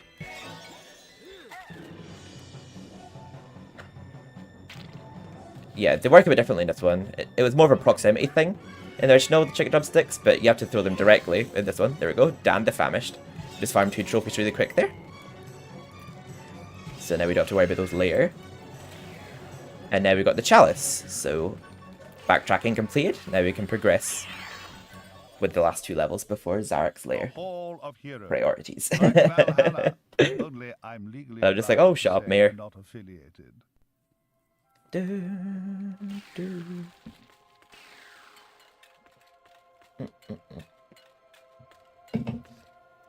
Right, we actually do need the dragon armor at the very start of the next level. But, what was I going to say there? Oh, my just kind of went blank. Alright, I think this is our last visit to Ravenhooves. Yeah. Fortescue must stop stalking me, or I will call my cousin, who is a police horse. Only for fun, of course. He doesn't the money need. He just likes the underclasses to trample. Perhaps I should try slumming it occasionally. But then I talk to you. You are the yin to my aristocratic yang. Do you see? A final gift for you. A magic longbow, no less. Of course, and simple person like you should find its raw power very pleasing. Personally, I prefer something in gold. I can't remember if I ever use it, the magic longbow. I might use it on, I probably have used it in a playthrough. I don't have the Woden's brand, but yeah, mostly I'll just use the Woden's brand in Zarek's Lair in this playthrough. Also from Megwin, the magic lightning bolts. I don't think I've ever actually used the lightning bolts in Resurrection. They're a bit like the original, where they do consume even if you don't hit an enemy with it. But MediEvil 2, it doesn't consume if you don't hit someone with it, which I think is better. It's a bit of an upgrade, where it makes you waste less of them. But yeah, you get the lightning bolts after the Haunted Ruins, and the level after that is the Ghost Ship and then Zarek's Lair. So I don't think I'd ever really see an opportunity to use them. We have a little bit of a cutscene for Haunted Ruins in this one too. Dan, you're a veritable star, though sadly I fear one destined to work in radio. I'd shake you by the hand were it not for the unfortunate side effects. Yeah, who just dropped dead. Bottom in my boat, and let's hit the Haunted Ruins. Let's hit the Haunted Ruins. Passage to Crumbling the Castle. Ruins. If a person were determined to make their way to the Haunted Ruins, they could do a lot worse. They could do a lot worse. So this original, we won't be quite near the end yet, but yeah, we are pretty near the end now. It's up to you now, Dan. The 4th and final piece of the Anubis stone lies among this crumbling fortress. The fate of all Gallowmere now rests upon your bony shoulders. But hey, no pressure. Hey, don't get up to it. Imagine if we just flopped and tripped into the lava before we even put our armor on. Oh, it's just miraculously on. Wait. Oh, I thought I saw a vial there a second. But yeah, we have the Return to the Graveyard music. Well, a remake of it going to this level. And I don't think it's a bad feel. It does give more of a suspenseful feel towards the game ending. But I just like the story behind the Haunted Ruins. I feel like the original soundtrack that went to it kind of fit it better. But I don't think it's bad. I just think the melancholy soundtrack that went to the original Haunted Ruins, I feel like kind of matched the level better. But yeah, it's mostly designed similar to the original Haunted Ruins. I feel like if you played the original Haunted Ruins and then played this one for the first time, I think you'd mostly know what you're doing, because it's designed very similarly. Where we have to like lead the chickens up to the hay here to let us in. There's no statues here by this castle entrance though, for the original, and there's no face on this door ahead of us, and there's no gargoyle here. Other than the fact that it's very empty compared to the original, it's very like the original Haunted Ruins. I feel like there's just a lot less in this one to pick up, like there's no gargoyle there. There's not many statues or murals on the walls. We're dropped on them, they're spikes. And also the castle, it doesn't look like it's collapsing when it starts collapsing. Sorry. Love taking painkillers with beer. Ooh, I know they always don't advise that. Hopefully painkillers isn't as bad as other stuff you would take with alcohol. Wait, Zarek is using local farmers as a human shield. They dangle precariously over sharp spikes in the Shut up!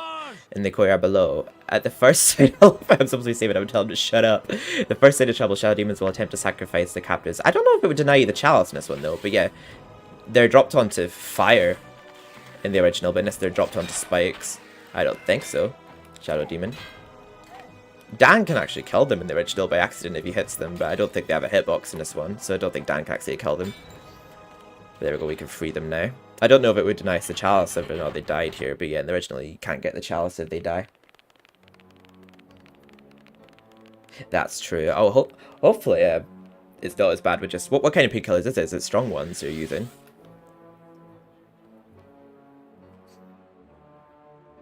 Thank you for asking us, kind sir. Yeah, their line here is pretty much the same as the original. They're just a bit chubbier, these farmers. Well, that's not relevant, I just felt the need to say they're chubbier.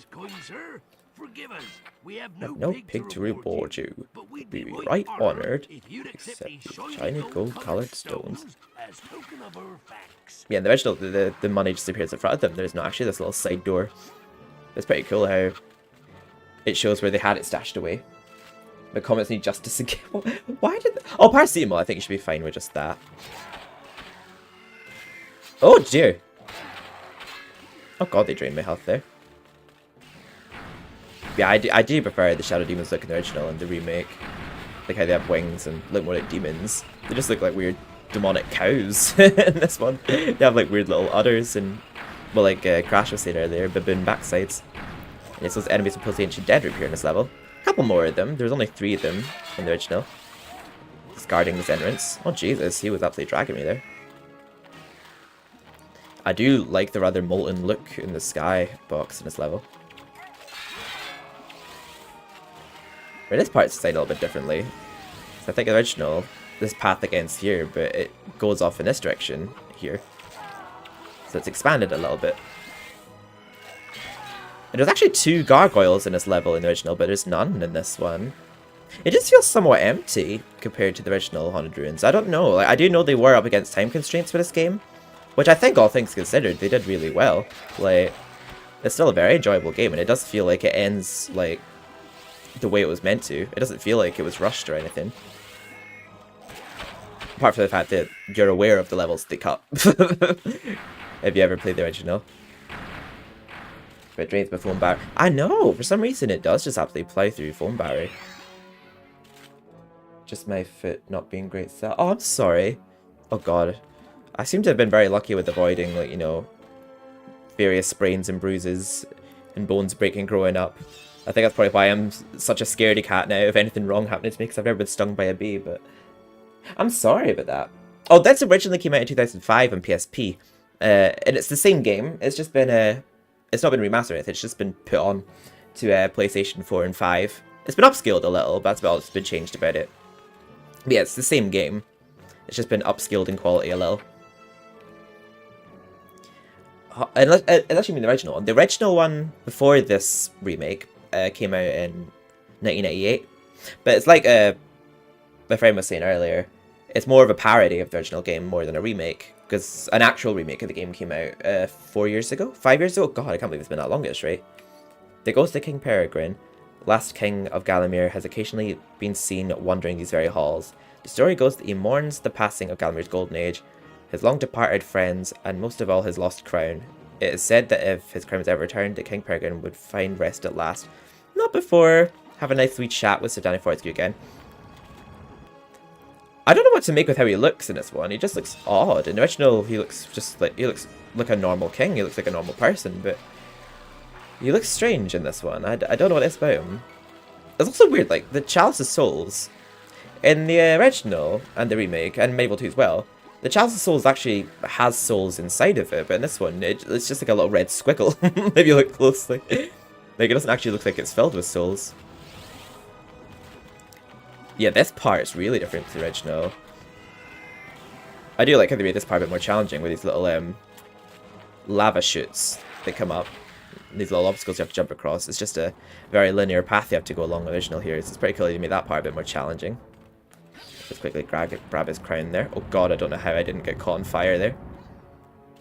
I think, unfortunately, if you put on the dragon armor after being burnt, putting on the dragon armor doesn't automatically stop you burning.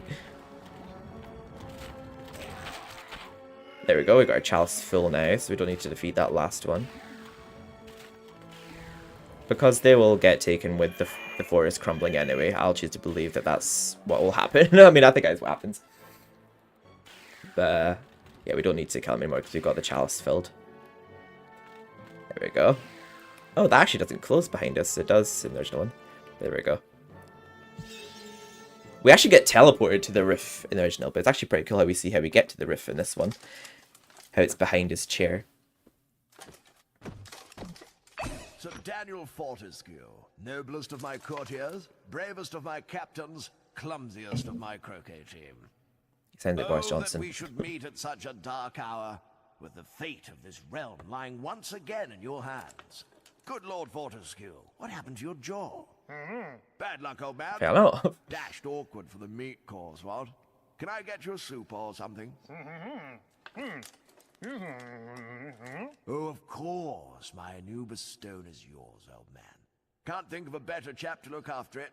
However, slightly more pressing concern is that the shadow He sounds so much like him. hides beneath us, within this very mountain. I don't think I have any issues with what he says or he sounds like in this. It's just, he looks solid in this compared to the original one. That arch-cad Zarok, we must bring down the castle on top of them. You follow? Simple solution, of course. Someone must unleash the lava behind the castle floodgates. Burn the blighters where they stand, or even where they sit. Probably hurt more. I knew you'd volunteer. What a man. Behind the throne will give you access to the gate's control lever. You just have to pull it. Of course, it's a highly dangerous mission, even for a dead man. I dare say that when that fiend sees what you've done, he'll make sure you spend eternity in the most unspeakable torment. But then I know these things mean nothing to a man of your courage, eh, Fortescue? Splendid. Good luck, old bean. Break a leg. Funny, because in the original he says, like, I know these things mean nothing to a man of your iron will, eh, Fortescue? And every time, like, I see the perk Iron Will in Dead by Daylight, I always think of King Peregrine saying that in the original game.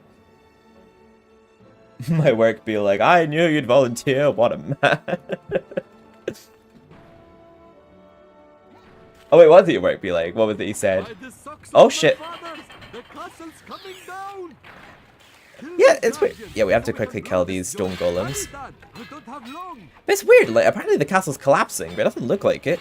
Right now, in the original, like, the castle actually looks like it's collapsing. Like, you actually see the castle shaking, like, boulders falling, and lava, like, erupting out of the castle. Like, it actually looks like it's collapsing, but in this, like, the castle looks no different since we opened the floodgates. Like, it doesn't even look like it's collapsing. Like, I don't know if they just didn't have time to complete it or not, but something about this Haunted Ruins just didn't feel fully completed. I don't know what it is about it, but something about the level just feels very empty. But then we just got Ghost Ship, and then Zarok's Lair. And then we'll platinum the game again. That's actually cool to say I'll platinum this twice. Both times they did it was in one day. Oh yeah, there's nothing up there, and I think it's just a gargoyle up there. So yeah, it's just a gargoyle. felt like it was just a plug socket. That thingy there. No money to get there the same. Them extra shifts. Oh, yeah. How do you work? But what did you do? Just curious. I do this. I don't do much. Content creating and gaming. The Hall of Heroes. Sorry. What can I tell you? Your name's not on the list. I'm just messing. In you go. I'm just messing. Here you go. I think we get the lightning bolts here, and then our last gift is our last life bottle. Wait, we can't look at our life balls. That's stupid. Well, I know we get one from the ghost ship, and we get one from the Hall of Heroes. There we go. Oh, Daniel, there you are, my Oh. lovely. I was so worried when you left. Come over here where I can look at you. How are they? Do you like it there? Okay. You look weaker than a kitten. A kitten that's been chewed up by a Welsh collie.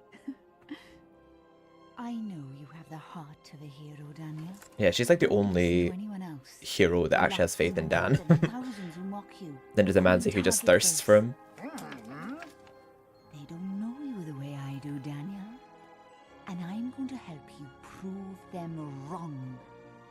Being an indomitable You don't really help me because I don't even use your bolts. have an array of magic Lightning bolts. at my disposal. Yeah, I'll let you use them too. Be careful with them though. They cause terrible scorch marks on natural fibers. I don't know if they just like predict you're gonna be backtracking after getting that. Like, you know, you'll be visiting like inside the asylum and that like after getting the bolts, because I just don't see why they'd be useful in the ghost ship. Like I don't see why I would use them in this game. Like even Corby William Hill. Yeah, I know some people just have jobs that they just do because, well, they have no choice really. William Hill Bingo Thrill. I think. Why is William Hill to be specific? I have obviously heard of it. Just I don't know much about them. I know Eden Court's a theatre, isn't it? Right, second last level before Dark Slayer. Who are you gonna call? How do ghosts tie their ships up at a dock? Surely the rope would slip between their ghostly fingers. Very true.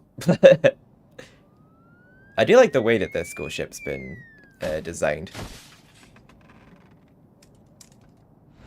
Considering at this point they're maybe having time constraints, it does feel like a very complete level.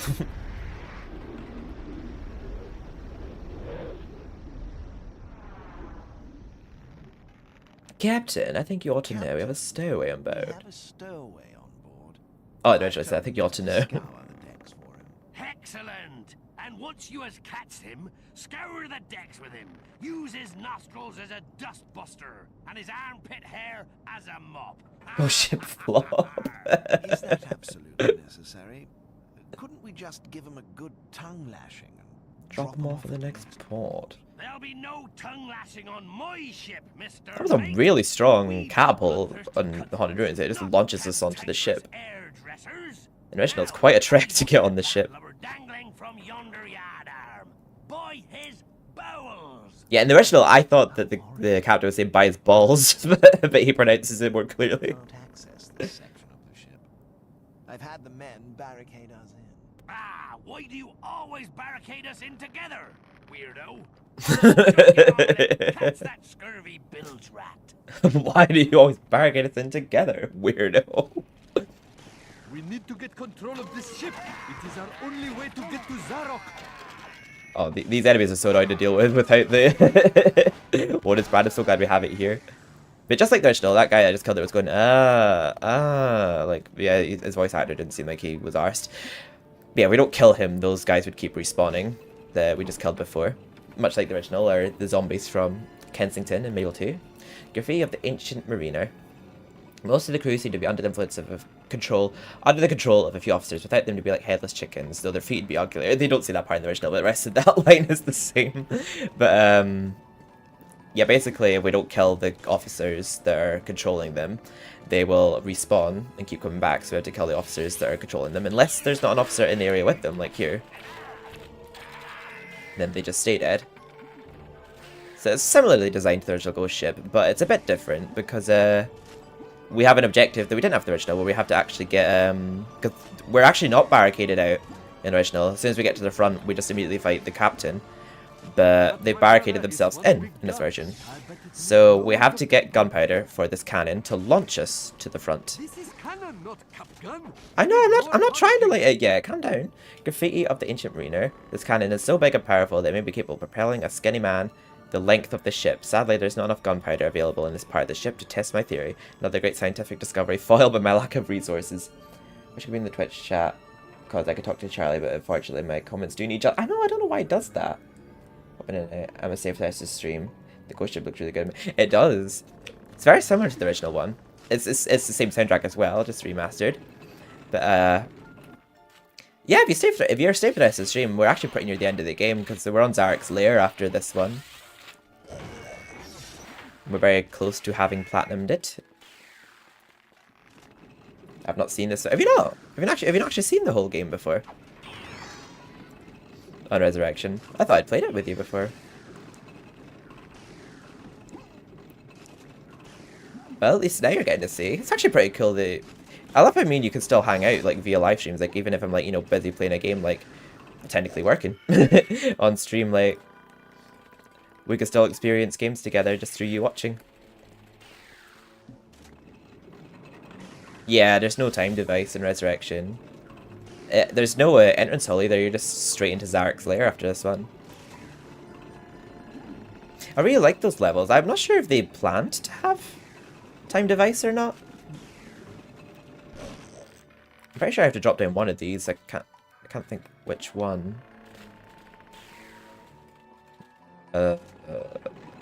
Maybe we don't even have to drop down one of them. Yeah, I'll just go in this way. We just need the moon rune. Yeah, we do have to drop down one of them. Yeah, I just keep dropping down the wrong hole. I had a feeling we did.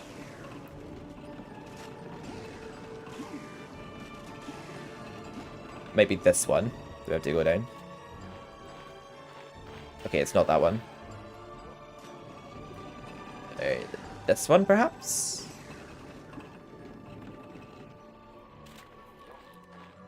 No, it lands us here. I don't know why I'm getting so confused. I don't normally get confused at this part. Just suddenly forgotten which hole to drop down. Been a while. Well, I say it's been a while. It's been barely a week. There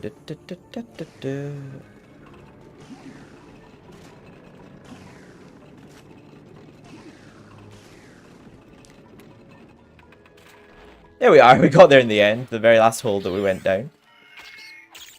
And there is a life bottle here somewhere.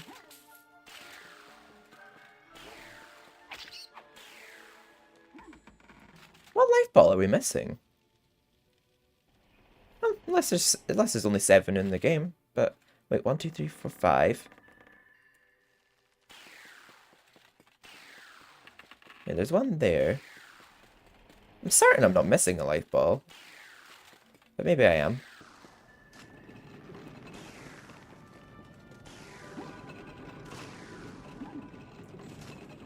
Oh!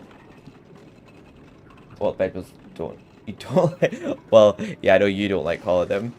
I like quite a lot of them. I'm trying to think what ones I actually don't like. I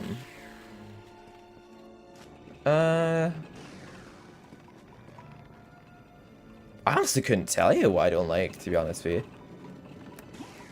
There's quite a lot of veggies I do like.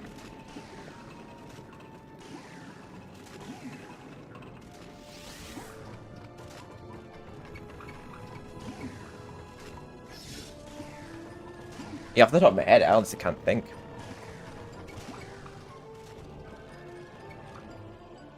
I think, is there 2 life balls at this level?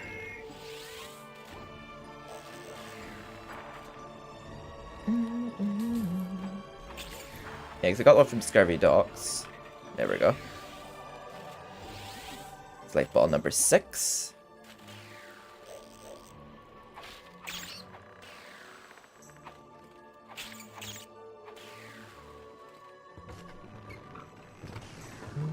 Oh, I've missed that money. Oh dear. Right, I don't think we need to go... Oh, well, might as well just kill these boiler guards here. There's a health fountain there. Oh, maybe I was actually wrong about how many life balls are in it. For some reason I thought there was 8. But it must just be a trophy for getting 4 and then just getting the remaining 3. There we go. Using Moonrune. Ah! That part is practically identical to the original. Like where that rune is there. Oh, I think it's a star rune that leads us there. Yeah, because we killed their captain, they just automatically died. That's what he says, without them to be like headless chickens. In the original, this part just leads to the Chaos Rune and we go back, but this part actually leads to an entirely separate segment. With more enemies. And the boiler guard's actually back in this level. And that makes sense.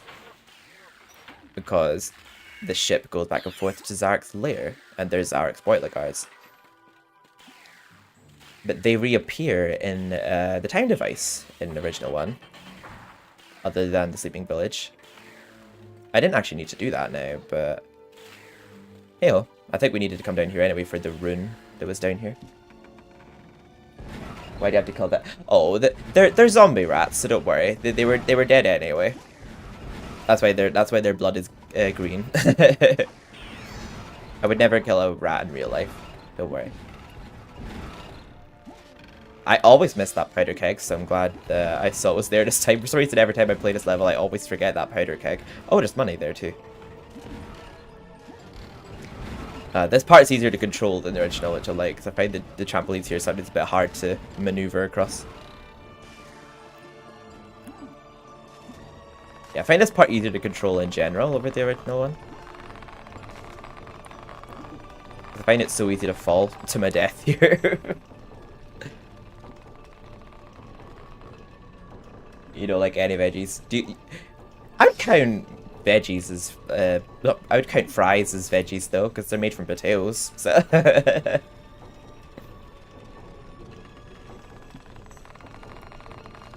right, I do believe, just like the original, the chalice is up here. Oh, whoops. I do like that if you do fall there, this resurrection's a bit more forgiving, because there's only one of those elevators in the original, but in the original you have to do like a really long trek back up there if you fall, but in this, there's an elevator here in this version, which I really like, because it saves the tedious constant pathing back there every time you fall. Yeah, the design of this level is very similar to the original. It's slightly different in parts, but for the most part it's very similar to the original level's design.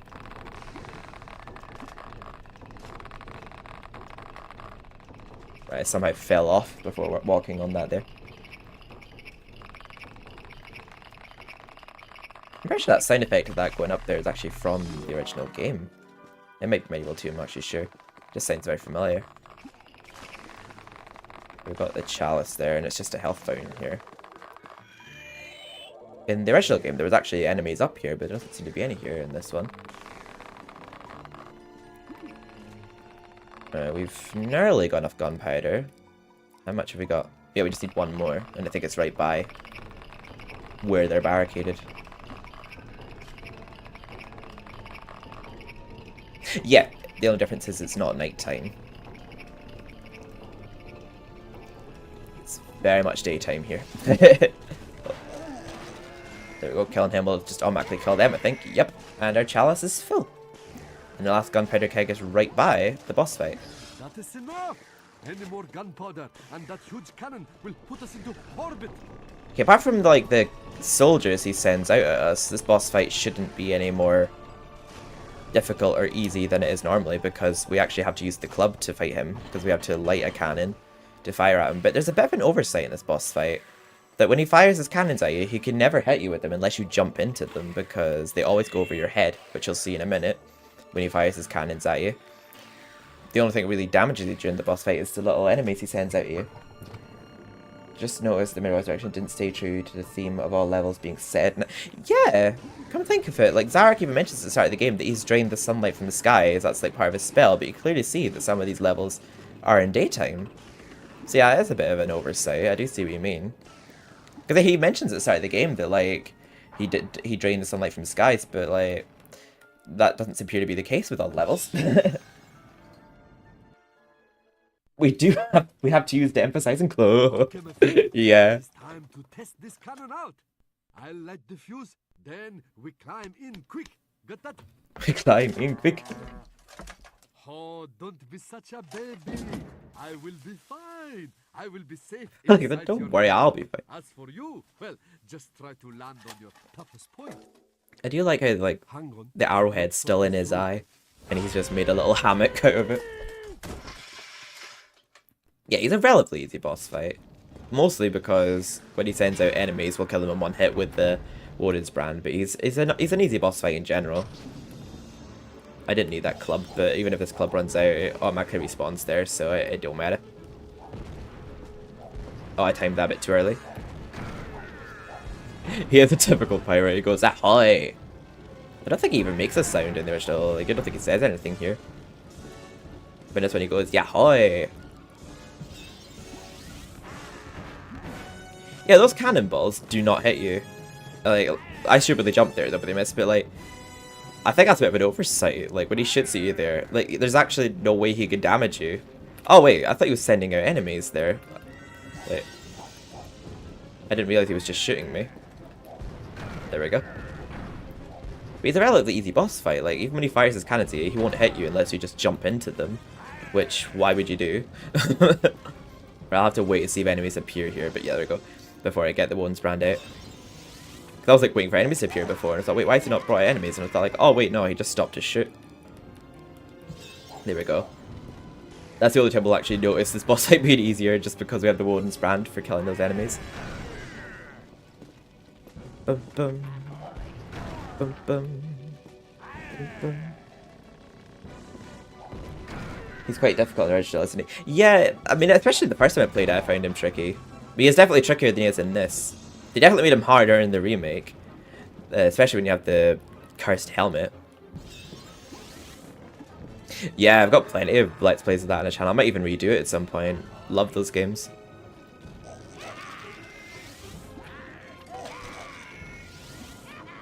Dun, dun, dun, dun.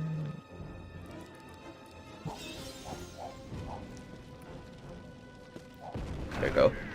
It doesn't really increase the difficulty. This is like the same pattern for the whole boss fight, so he's a pretty easy boss fight. It's just a bit of a time-consuming process because he only takes off a little bit of health each hit of that. Oh, I did that a bit too late. There we go. So managed to get another hit off though. Ahoy!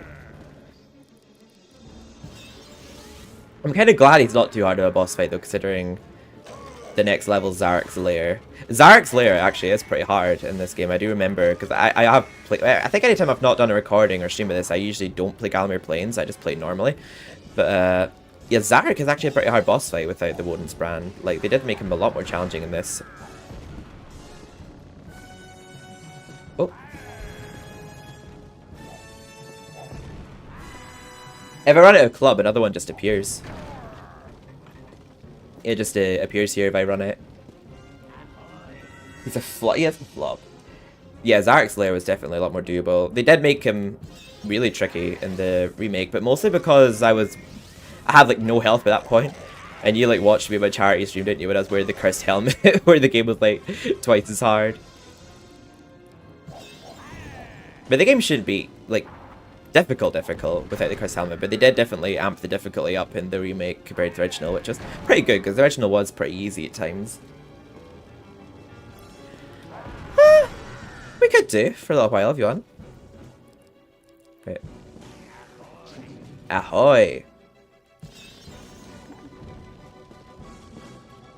Right, he's nearly dead. No! Oh, he knows he's nearly dead. Why would you do that? Tease. Oh. There we go. We haven't lost much health. I guess if you did have a lot of health lost in your first playthrough here at this point, there's no reason why you couldn't just go back to the graveyard and just replenish your health. I'm the captain now. Right, I do think I have got every life bottle. I'm sure I have. I think I just miscounted how many there are. Lower the whatnot, hoist the No, doohickey. I'm actually not tired. Something to the anchor. Anyway, steer a course for Zarok's lair.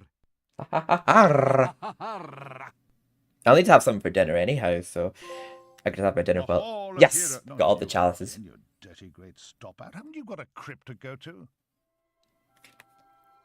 Yes, I am a medieval nerd. I know where all the chalices be. Did you mean the movie or watch me play it? Is my next part on YouTube? I didn't actually realise. Did we get a life bottle from Sterngard here? So yeah, since we got all the chalices, there should be all the life bottles. I just thought there was 8 for some reason. In the original, there's 9. There's no need for the magical shield. I got Woden's brand. I can't carry it. I know. Oh, it's nice. Yeah, we can watch a bit more of it. Drink this potion to feel as mighty and warrior-like as Carl Sterngard himself. But nicht so handsome, of course. Nicht so handsome. Thank you. Oh, we are missing a health bottle. Which one are we missing then? I'm trying to think where. I can't think what level we're missing one. I know there's one in Pumpkin Gorge. Did I not get that one though? Maybe I didn't. I'm not actually sure. I don't know what way there is of checking. Tell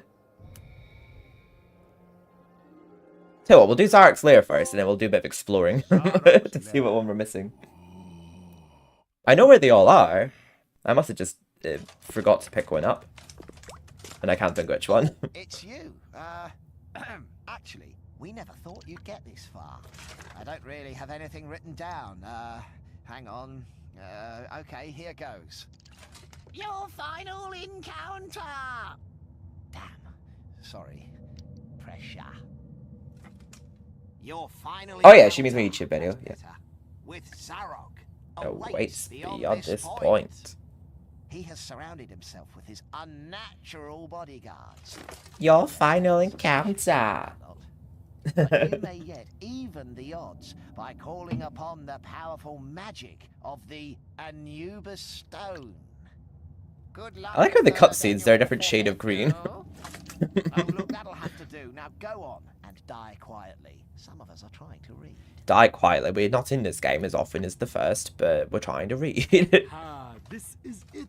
The final showdown. Finally. Yeah, it's Froggy. Be brave, Sir Fortescue. And remember, we have all pieces of the Anubis Stone. Oh, and if it looks like you're going to lose, don't let him hit you in the head. I've got the place just how I want it now. Sir Fortescue, my old nemesis, so we meet again. I see that a century spent as rotting meat has done nothing to diminish your naive obsession with the freedom of Gallowmere. Do you remember my champion, the late Lord Cardok? I love the way he pronounces Cardok. There's a Cardok. He's back! And he says he's looking forward to shooting you in the other eye.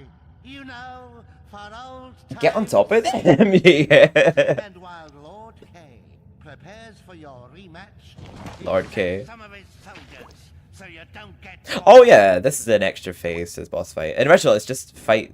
It's just the army of keeping your. You have to keep your army alive in the battle against his army, and then you have to fight Cardok and then fight Zarok. But we have a bit of a wave of enemies here first. Oh wait, no.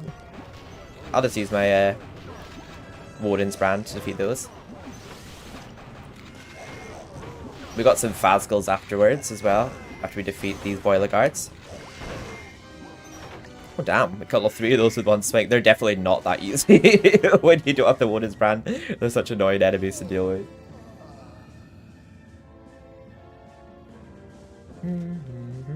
I have, yeah. I think I played it like ages ago on the channel others. I guess I could redo it.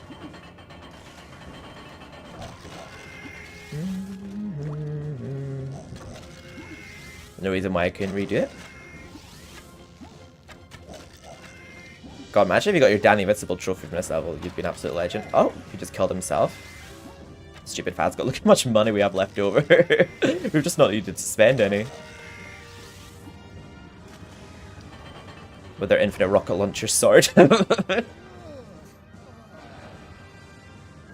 have a feeling the one I have missed is in Pumpkin Gorge, because I don't remember collecting it, come think of it.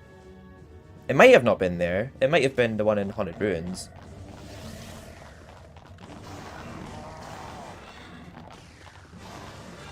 Not Haunted Ruins, I mean the Hilltop Mausoleum. Yeah, I have to wait for him to raise upward before I can hit him. Come on, start firing at me. Thank you. No, don't hit me. No, don't hit me. It's just said fire at me. There we go. Get mad at me. Raise upward. I need revenge for you taking out my eye, you little bitch. Infinite rocket launcher sword. Yeah, that's literally what it is in this game. Infinite rocket launcher sword. There we go. That's already that phase of the boss fight done.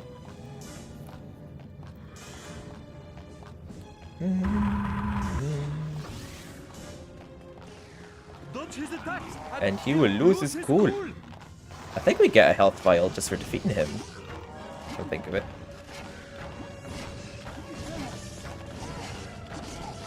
Ow. Ow. Not doing a good job of dodging him at all. Yeah, we have to make him miss that dash attack to have our window to hit him. Oh, somehow we didn't get window to hit him there. There we go. Well, I'm dodging it. I don't know why he's not doing his little opportunity to hit him. There we go. I've dodged your attack. Now can I hit you? There we go. He hit. I don't know why he's not. Come on. Do that thing you're meant to do. There we go. There we are. Revenge for an eye lost. I don't know why it was taking forever to do that.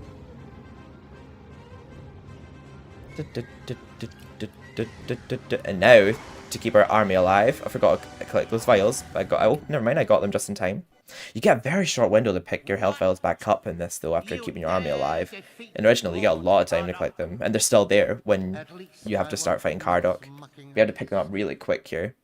But of course, bye, Felicia Cardok. You still have to die. Prepare the attack, my beautiful Fazgos. Interesting Fazgol factoid. Did you know that Fazgols are impervious to mortal weapons? It's really quite fascinating.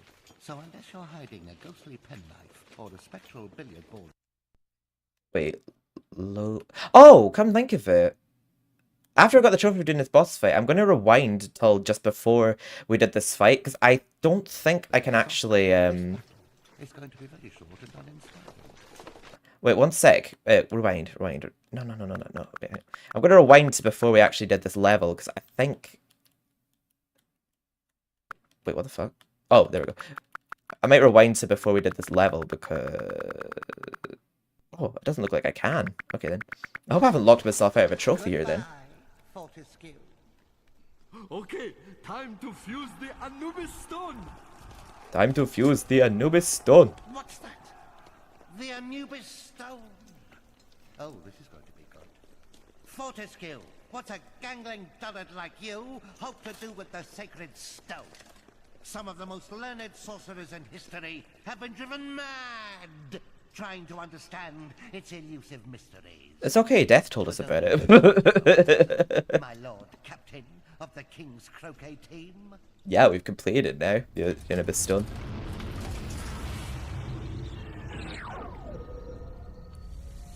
And we're using it to summon our army and also keep it alive. And it's suburbs. I think it's automatically equipped in our hand here. Oh no, we actually have to equip it ourselves. Or not. Oh no, never mind. We do. It is equipped in hand. To keep your troops fighting fit. Oh, it looks so small now in her hand. It was giant before. Wait.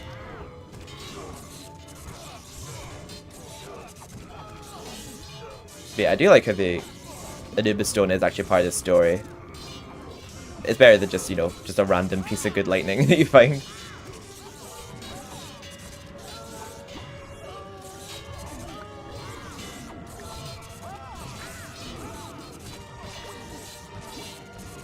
Yeah, this is different to the original game. The original, it's just the same boss music from the previous levels, apart from when you fight Zarek. But I'm certain I've heard, I think Zarek's soundtrack is partially sampled, because I've heard it in other things. Like, I've heard it in Buffy a lot, Zarek's soundtrack. Oh god. They're needing a lot of health over here.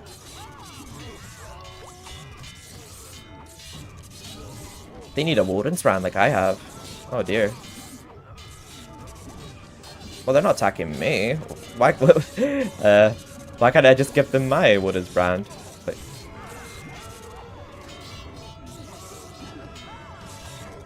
right, I have to make sure that I'm not overfeeding them, because I don't want to kill myself by accident. Imagine Zarek and Buffy. Wait. There's no op to even save the game right now. Okay, I'm actually kind of scared. I can't remember when I last saved the game. I might just have to use cheat codes just to give myself more health bottles. Because I know there's a cheat code that gives you health bottles and trophies are not disabled by it. Because I'm like, well, I already got that trophy on PS5. And I'm like, it's literally one trophy and I accidentally missed one life bottle. Like, even though I know where they all are, I must have just, I forgot to pick one up. But, I might just use cheat codes to get that last trophy. Oh. I'm jumping with excitement with them as well. Quickly. You had a very short time limit to pick all those up. But yeah, very short time limit indeed. Doing well. I think I might have just potentially been locked out of one trophy though. Imagine Zarek and Buffy. I know, right? Actually could, to be honest. By a rancid ignoramus and his flybait army. But how are you with creeping things, 40 skew? Obviously you're fond of worms. You've shacked up with them for a century. But how are you with snakes? Do they scare you? Big snakes? Find them agreeable, do we? How about huge, monstrous snakes? Monstrous snakes. How about...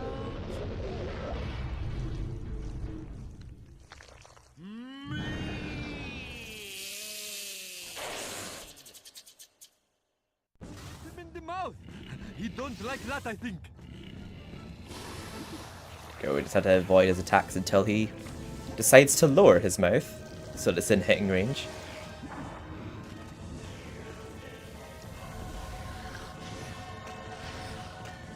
Ah, his mouth done. Oh, his mouth. I'm trying. Oh, there we go. Wait, I did not even take any damage from that. He took absolutely no damage from that. Oh, there we go.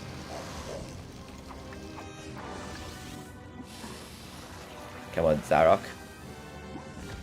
This is actually completely different to the original. In the original, he takes like some kind of lizard form, but in this one, he's a snake.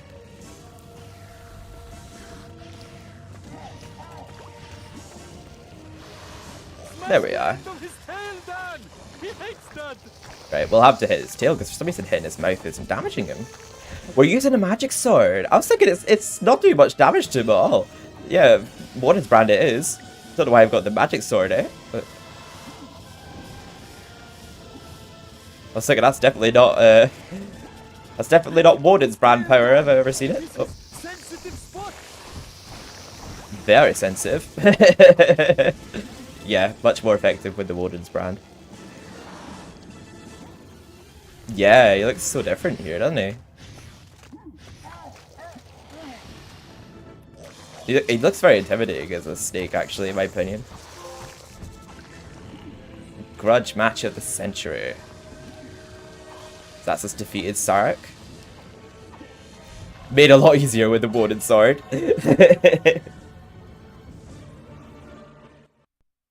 Monster snake, oh yeah.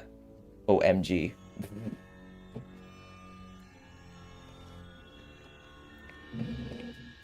Yeah, MediEvil 2 begs to differ with this. This is how he died. So, it's come to this. I am finally defeated. Painfully, ignominiously. But particularly painfully. But if I am to fail, then all shall perish. The way he delivered that line sounded so much like the original Zarek. If I am to fail. Certain traditional standards, you are doomed, Fortescue. You will never leave this place.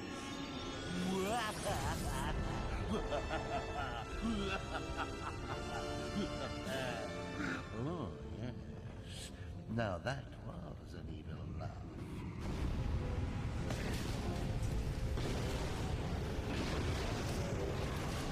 Oh, yes. I actually like how Dan looks at this cutscene. Like, his armor looks so shiny. You can definitely tell it's a cutscene and not the main game. Oh, like, then again, his armor didn't really look like that in the Dan script cutscene. Oh, well, just as well, we're almost done. My controller's about to die. Oh, the only time in the game where I kind of like Al-Salam. He does look pretty cute in this cutscene, saving Dan.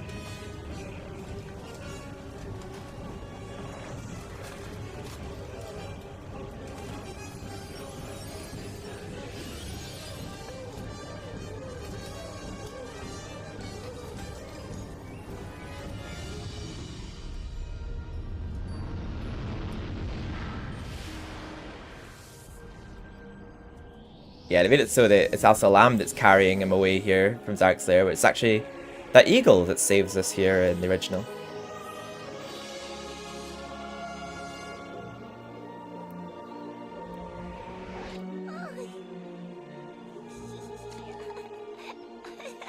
Oh, fuck, look at my tits. Sorry.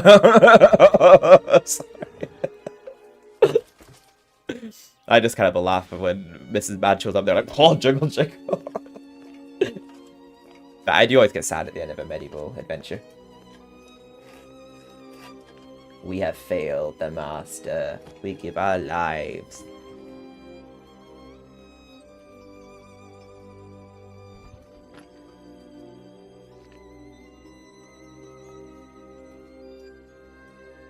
On recording, I platinumed it properly though, but I had to go and stupidly miss a life bottle at some point.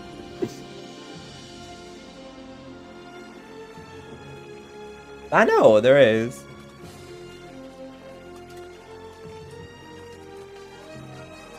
Actually, I don't know if he was going to rest with them there. They looked like they were parting ways.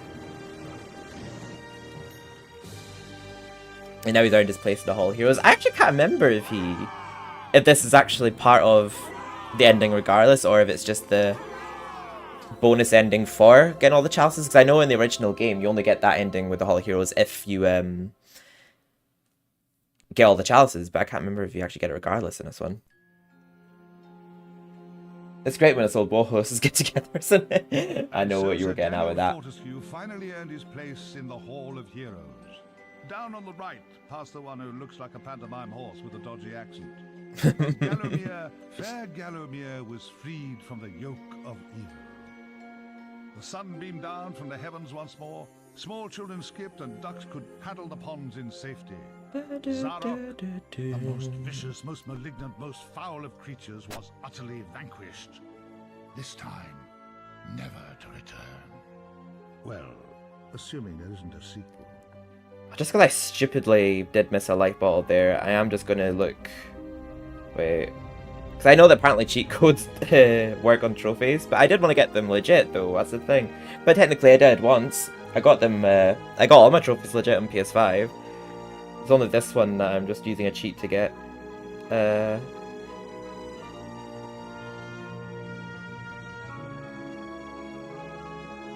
I always get emotional at the end of a MediEvil game, just the music doesn't help. Wait, no, wait, health cheat. Health balls, there we go.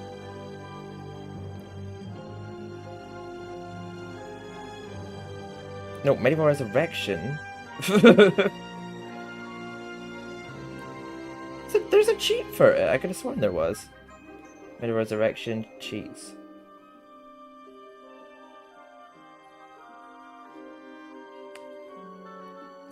That face. Oh, there's that genie from, well, Gypsy from Gallimere Plains. I just seen that there. And those haystack enemies. No cheats for you, but I earned everything else. Wait, easy platinum with cheats. I didn't cheat my way to the platinum though, apart from this one trophy.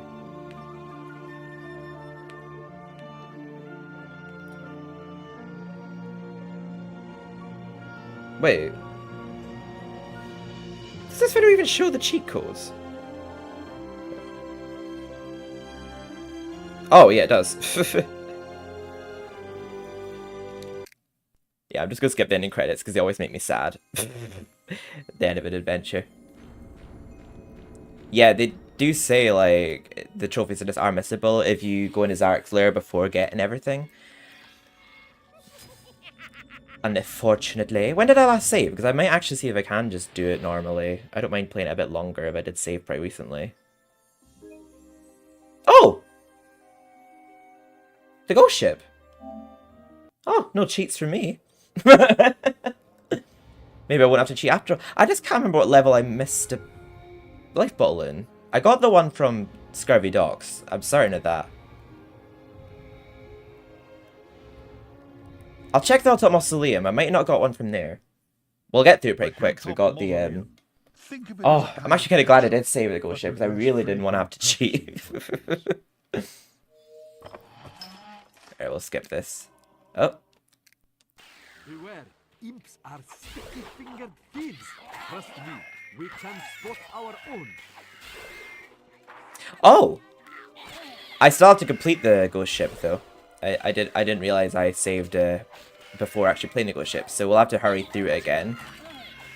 Do you mind watching me play ghost ship again? We won't have to play Zarek's lair afterwards. It's just to get the last life ball. Just trying to figure out where this one is I missed. I know where they all are. I don't know which one I missed. No cheating. I'm actually kind of glad I don't have to cheat, to be honest, because I really didn't want to have to. Hi, bitch, give me that back. Hi. I don't mind fighting you to death with my arm if I have to. There we go.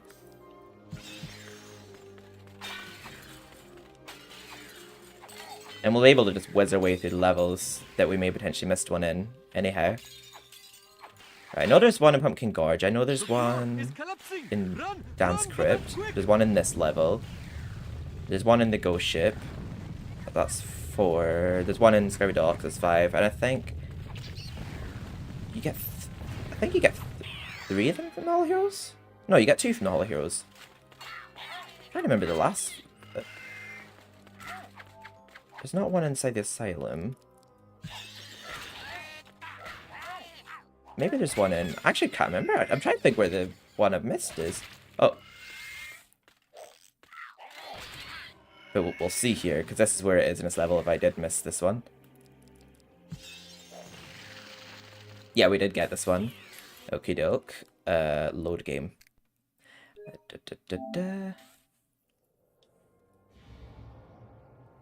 Right, I definitely know I got the one from Scurvy Docks. I remember getting it. I'm pretty sure there's not one in Pulse the Ancient Dead.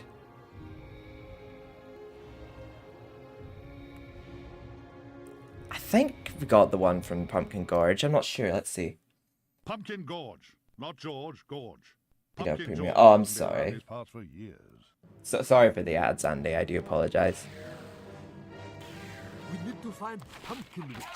Let's hope she still has her piece of the Anubis stone. I think I actually still get revenue from YouTube Premium. I think it's through pop-up ads on the page. I can't remember what it is, but I know that I do still get revenue that people are watching via Premium. There's a way that it works. I can't remember how though.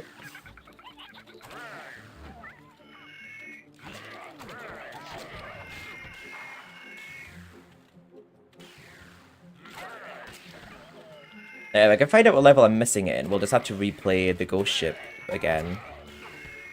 Because I saved just before completing it. I didn't actually save after doing it. I thought I saved after finishing the ghost ship.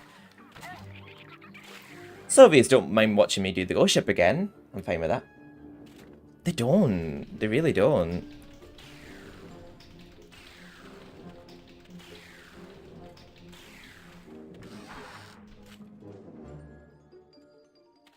Ah! There's the one we were missing. I could have sworn I picked up the one in Pumpkin Gorge, but I must have done. This was right about the time that Crash Tefano did appear, though, so I probably got distracted by him appearing, because I've not spoken to him in ages. Like, I remember he used to come to my YouTube videos a lot, but he appeared on the stream round about the time I was in there, so I must have got really distracted by that and just didn't grab it. Not that I'm blaming him, it was nice speaking to him, but oh, I'm just glad I know what one I was missing now.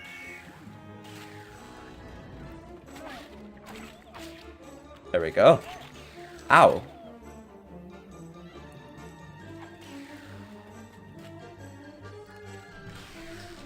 Oh wait, that's 5. I think. I don't know.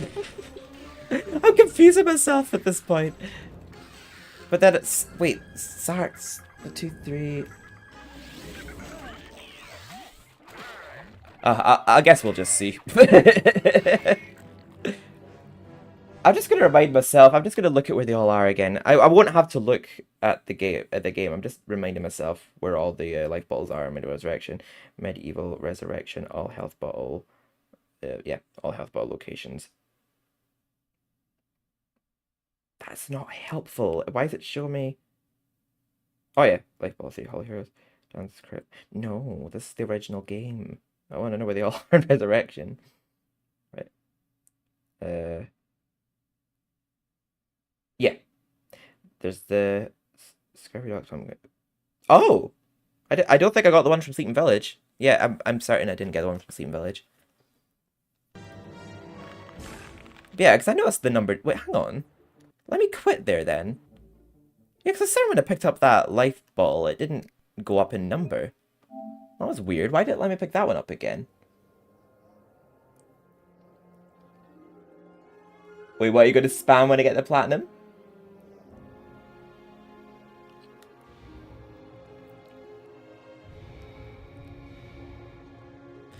Oh, I know the one I've missed now. I immediately went out of a room. Yeah, I know the one I've missed. I immediately ran out of a room earlier as soon as I got the star runes. I was like, I'm certain there's nothing else to get in here. I even remember saying it at one point. I don't need to worry about not hurting the villagers now because I've got that trophy.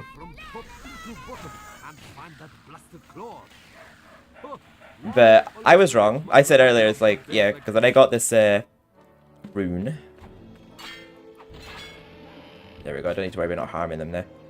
Yeah, I immediately hurried out of this room after getting a ring, so I thought there's nothing else to get in here, but for that reason I was wrong. There is a life ball in here. Yep. Oh, I just killed myself. Yeah, this is the one I was missing. I mean.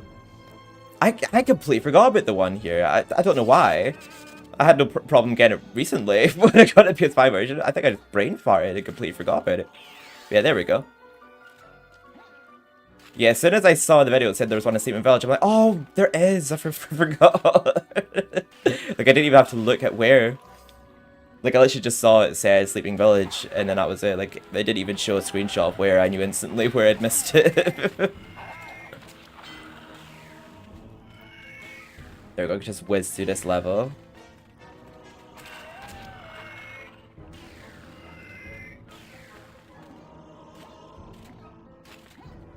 Do I have to get a chalice? Looks like we have cut off the water. You flew all the way back there after falling up. Oh wait, did I? Wait. Oh yeah, I didn't actually see where I landed after falling in the water. Go, why are you killing yourself? I don't know. Ask Dan. He's the one doing it. I blame Dan.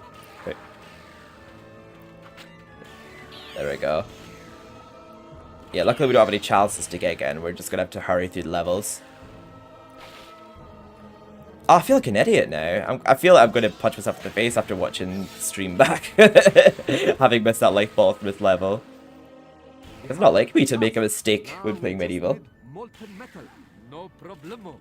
No problemo. There we go. Yeah, it's in here. The molten metal. Yeah, he ate the children. There we go. We can daring dash them now to stun them, because we don't have to worry about not harming them. I don't know if that would count as harming them, but I just didn't do it in the safe side. I just wouldn't interact with them at all. I feel like even like stunning them would count as harming them, so I just didn't do it.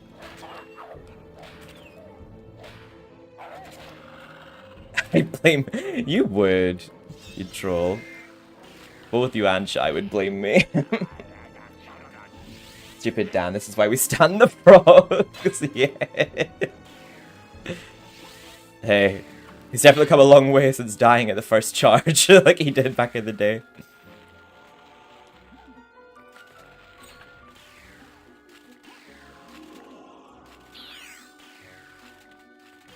There we go, find Earth Rune. Yeah, we won't have to play Zarkslayer again. We've already completed that. Just have to get through the Ghost Ship again. And we actually do have to get the Chalice, come think of it, from Ghost Ship, because that part didn't save, because our Chalice reward is the Life Ball. But we've got the Woden's Brand, we'll get through it relatively quick. But we don't have to get the Chalice again from this level.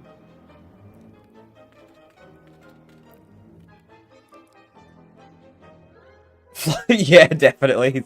He's definitely a Tory. Oh, Christ. I'm sorry, I'm just way ahead of myself here. I forgot to lower the pedestal to pick up the Landlord bust. My bad.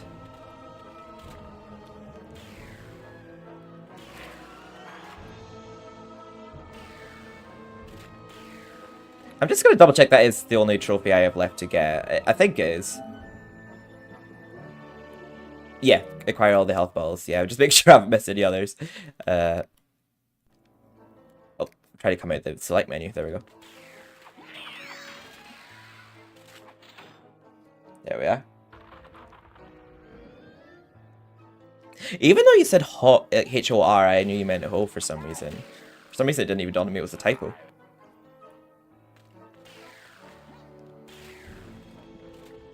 It's funny, yeah, this is actually the soundtrack they did use in the MediEvil remake for the remade time device. Which isn't in this game. Oh. Wait, did I actually get the bust? I don't think I did. Yeah, I didn't get the bust. Oh, God. I'd lose my head if it wasn't screwed on. Jesus. I just pulled the lever and left. What? I don't know if I've just demoted myself because I forgot to grab that life ball from this level. I don't know why I did it. It was so weird when I went into that room. I even said, like, I don't think there's anything else we need to get in here, but then I was wrong. I completely forgot there was a life ball to get in the room. So I just ran out as soon as I collected the rune. It's so I actually know about that being in there. My brain just had a complete fart moment. But I was even remembering in my head, like, I'm starting to just want to Seaton Village, but like, then when I actually saw it on the list, I was like, come think of it, I do remember there was a part of Seaton Village where I picked up a rune and said, I think there's nothing else in here. But I don't want to use my head. I know what you're referencing there, that's why I said the actual line. Oh, I don't know why I jumped in there.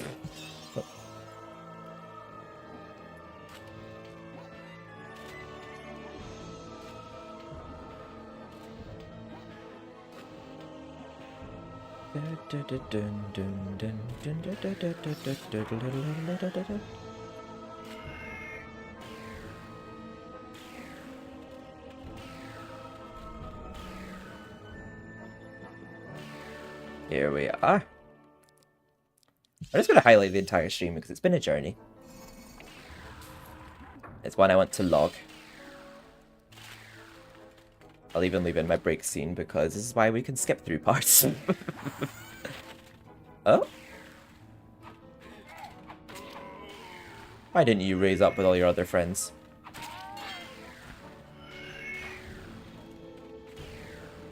There we go. Did we get the key? I'm just trying to hurry through, but I feel like I'm hurrying so fast that I'm not even paying attention to what I picked up. Thank you and Shy though for sticking around for so long. Like,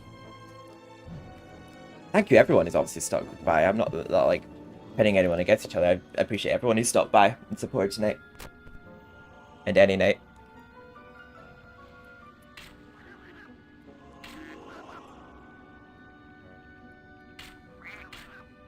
Not feel good to be able to have a shower today because I had to skip one for a few days there while we waited for our new washing machine to be put in because I didn't want to create a whole load of washing for Mum before it arrived.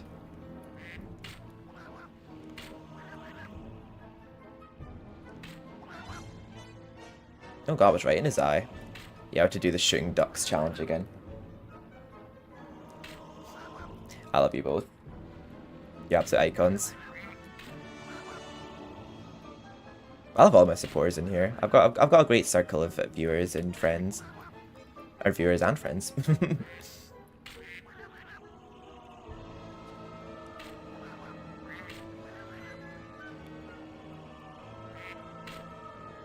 Oi! I might actually still stream like DBD and Overwatch at least once this month. Just because they'll have Halloween events coming out, won't they? I might even stream Fortnite, I'll see.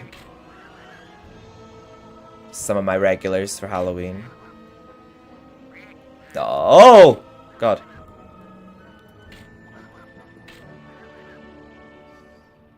I have to wreck 3 more ducks. I just noticed that church bell there. That exact same church bell sound effects from the original MediEvil. Very good. Just spray and pray the rest of our arrows to kill the right amount of ducks now.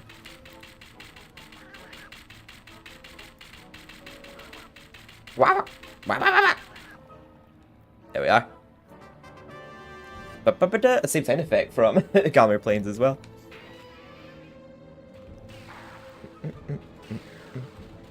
Yeah, the design of this level is very similar to the original. I almost said Time Device just because the music beat the original Sleeping Village. There's like a couple of huts here to jump on in the original as well, but this is like one small little patio and some boxes. I'm not even bothered to pick up the money bags because we've got so many of them. And we've completed the game now, we're just basically trying to get what we forgot to get. If I wasn't a flop and picked up this life ball from this level, I would have had the platinum, but I forgot to get a life ball from this level. We'll have to replay the ghost ship as well just now. But with the Warden's brand, that shouldn't take us too long again.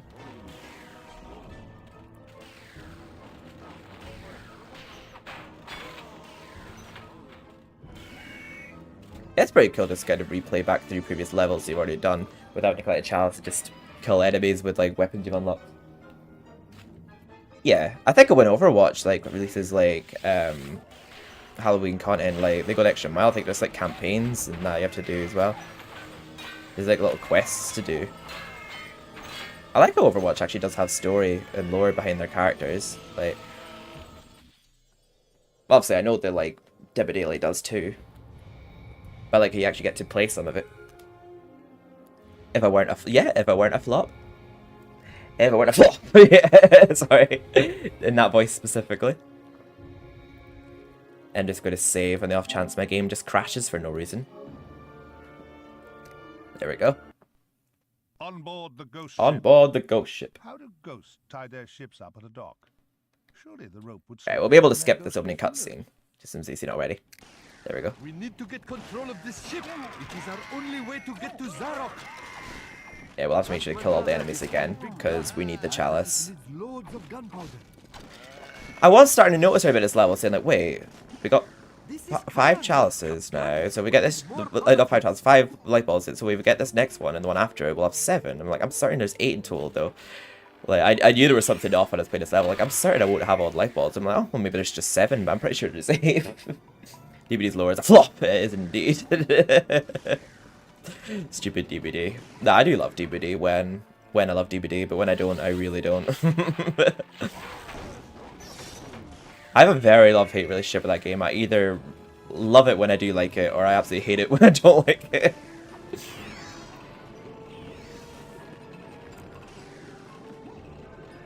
Right, before we jump down this hole, let's grab this gunpowder keg.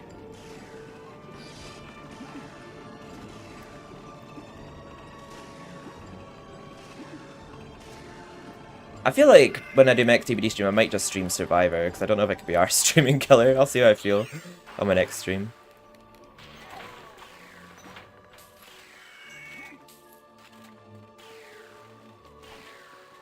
So I'll have to work on my Until Dawn YTB. I really want to try and do that before then.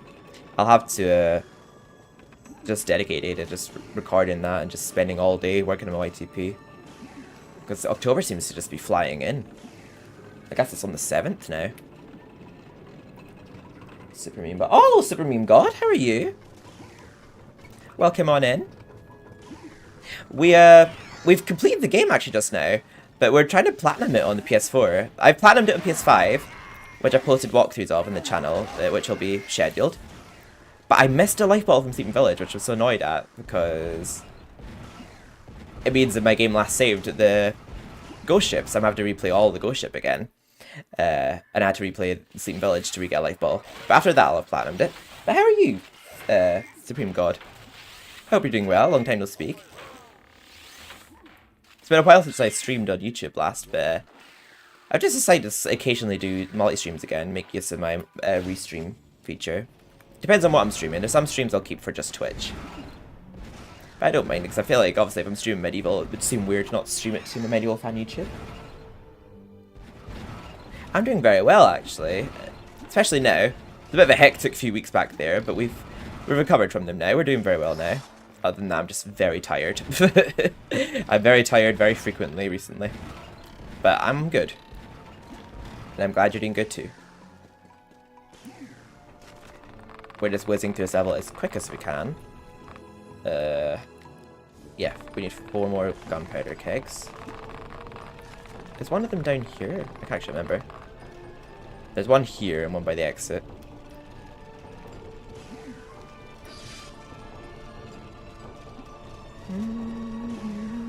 I like how an element of this level soundtrack is Semory Hill. I like how it just samples a little bit of it. Oh god, I completely relate to you on that. This game having 2 remakes now, and we still haven't heard any news as to why MediEvil 2's not got a remake. I feel like the fact that this just recently got ported to PlayStation 4 and 5 is a sign that they're considering MediEvil 2. I feel like MediEvil 2 doesn't so much need a ground-up remake. I feel like obviously it needs remade, but also more added to it. I feel like give Kia a bit more of an interesting backstory, because we don't really know anything about Kia. She barely had any screen time in MediEvil 2. And I feel like levels like Parliament and that need to be included. Because you can definitely tell that content was left out of MediEvil 2. But I would love to see a MediEvil 2 remake, absolutely.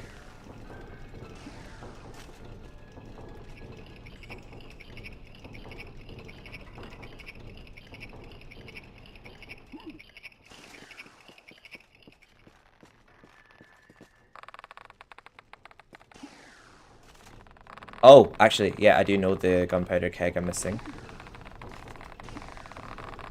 It'll be in the area that I've forgotten to get my life bottle. Oh.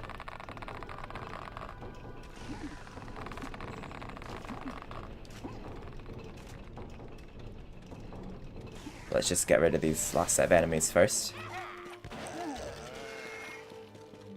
Grab this gunpowder keg. Well, I'd say last set of enemies. There's still ones to kill by the life ball that we didn't redeem before.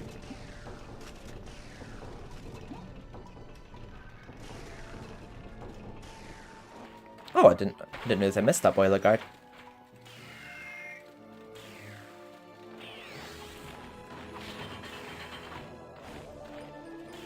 Yeah, we've still got a couple of boiler guards to kill here. There we go, now we can get the chalice. Now we have a hole to drop down to get this last fan of video. Frodo's oh, you're a fan of those! I know, I need to make another Frodo's the Slot YTP. I made that very short one a little while ago just to give a bit of closure to the previous one when he said like, I expect nothing but MediEvil to PS4. I thought, oh god, MediEvil's been released to the PS4 and I'm sat here all depressed and I want to make videos, going through a really shit patch in my life. But I ended up making a short one for a new channel because I felt like not coming back to Steven's YTPs and MediEvil Fan 147. I wanted to start fresh, but I thought like I made a community here on Steven's YTPs and MediEvil Fan. I thought like, nah, I'm coming back to them, and I deleted that channel. So all the videos I put on my new channel, I just put them onto Steven's YTPs and then just delete that channel, including that for Loads of Slut Part 5. But I'll need to make another one. I'm currently working on an Until Dawn YTP, but I'm just struggling to get the motivation to finish it. Let's play Until Dawn.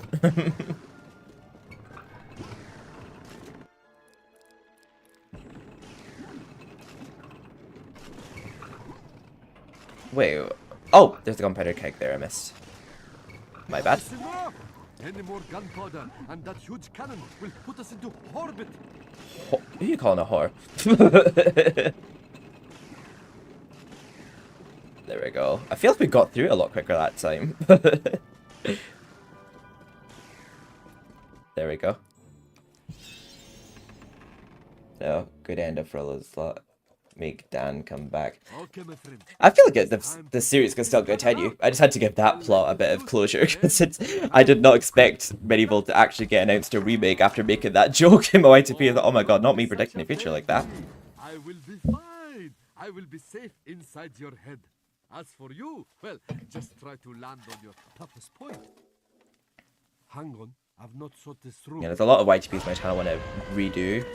Some of them are done in like really bad quality, cropped for copyright and all that, and it's like so messy. I want my channel like a bit more professional, but I've been happy with a lot of my more recent stuff, YTP wise.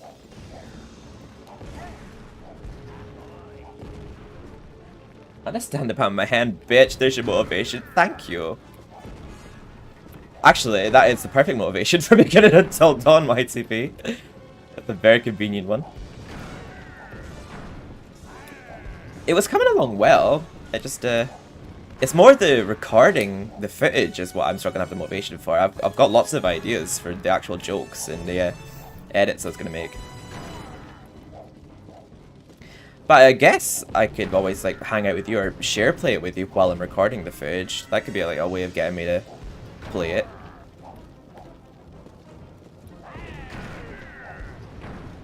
Obviously the game is fun. I love it regardless.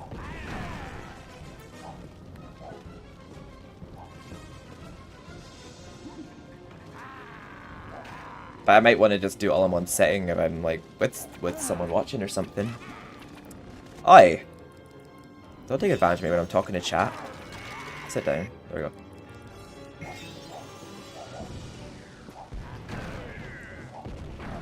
I feel like the game knows we're really just trying to get a platinum here, so it's making me beat the boss faster because I'm certain we're doing this a lot quicker than we did before. Oh, spaced out. Until Dawn. If I recorded my footage from making YTP, I could hang out with you while recording it and you could watch, because I know you like Until Dawn, so... It was just an idea, you don't have to do that. It's just something I thought of there. Land hoy.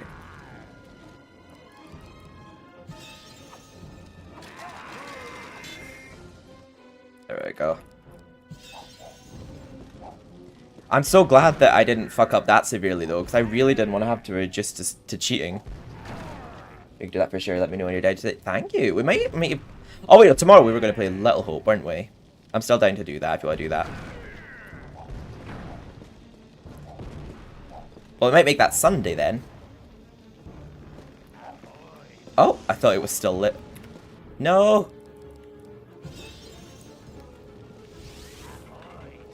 Oh wait, I'm on fire. It's actually pretty cool because you have to use the dragon armor here in the MediEvil remake because it starts raining and the fire goes out. So we can actually light the cannons without the dragon armor. It's pretty cool actually how you need it here in the remake. Pretty cool additional phase that they added. I wonder if that was actually an original boss fight phase that they never added, because they did mention about like boss fight phases that weren't in the final game, and I wonder if that was one of them. We have taken the ship. Lower the whatnot. No offense, Aslan, but shush, shush. I should have this platinum by now, but I stupidly missed a light ball. But we fixed that. There we go. Come on, give me that platinum stone guard. Again. It feels so good to have this twice and the MediEvil remake platinum. And if you make MediEvil 2, I'll be platinuming that as soon as possible too, because how can I not platinum the MediEvil games when I'm meant to be a MediEvil fan? You look a little battered and weak for sure. Welcome back, Andy. Hope you are well. We're just about to round up now, actually, because we're just about to get platinum. We'll have to... Actually, no, wait, no. Shush. There we go. Dan the Unstoppable. Hero of Galamir? Yeah, I've been getting so many platinums recently, I swear. So that's platinum 78 now, I think. I was at the toilet. Well, it's 1:30 in the morning. It's probably a good time to end stream. And we've been going 7.5 hours. Thank you so much, everyone who stopped by. Thanks for being here the whole time, Andy and Shy. And thank you for popping in just now, Supreme God. It's just as well we actually did make that mistake, because we'd have been rounded up before you appeared, so I was glad to have you appear too. That's got another Platinum 78. I'll be highlighting this now. But I love you all so much. I don't know when I'll be next live. I'll probably be live again once the Halloween events come out in Dead by Daylight and Overwatch. But yes, I love you all so much. And I'll speak to you all later. I think Handy want to hang out for a bit right now, and I need to have dinner. It's 1:30 in the morning, but I need to have dinner. Doesn't matter how late it is. But yeah, I'll speak to you all later. Have a good evening. Thank you so much for watching this with me. It means a lot to me. This franchise, MediEvil 1, MediEvil 2, and MediEvil Resurrection. It was lovely to have you all here. Oh! Thank you so much for the follow, Supreme Guardian. I'm assuming you're Supreme God from YouTube. Oh, but thank you so much for the follow. I definitely need more people follow me on Twitch. Like, I'm a baby on Twitch. I definitely need more of a following. But yeah, we were just wrapping up there. But I'll definitely see you next time if you catch me live. It notifies on Twitter and Discord. I'll need to update Discord, come think of it. Yeah, I will do that in just a sec. But yes, I'll have to end that there. I love you all so much, and I'll see you next time.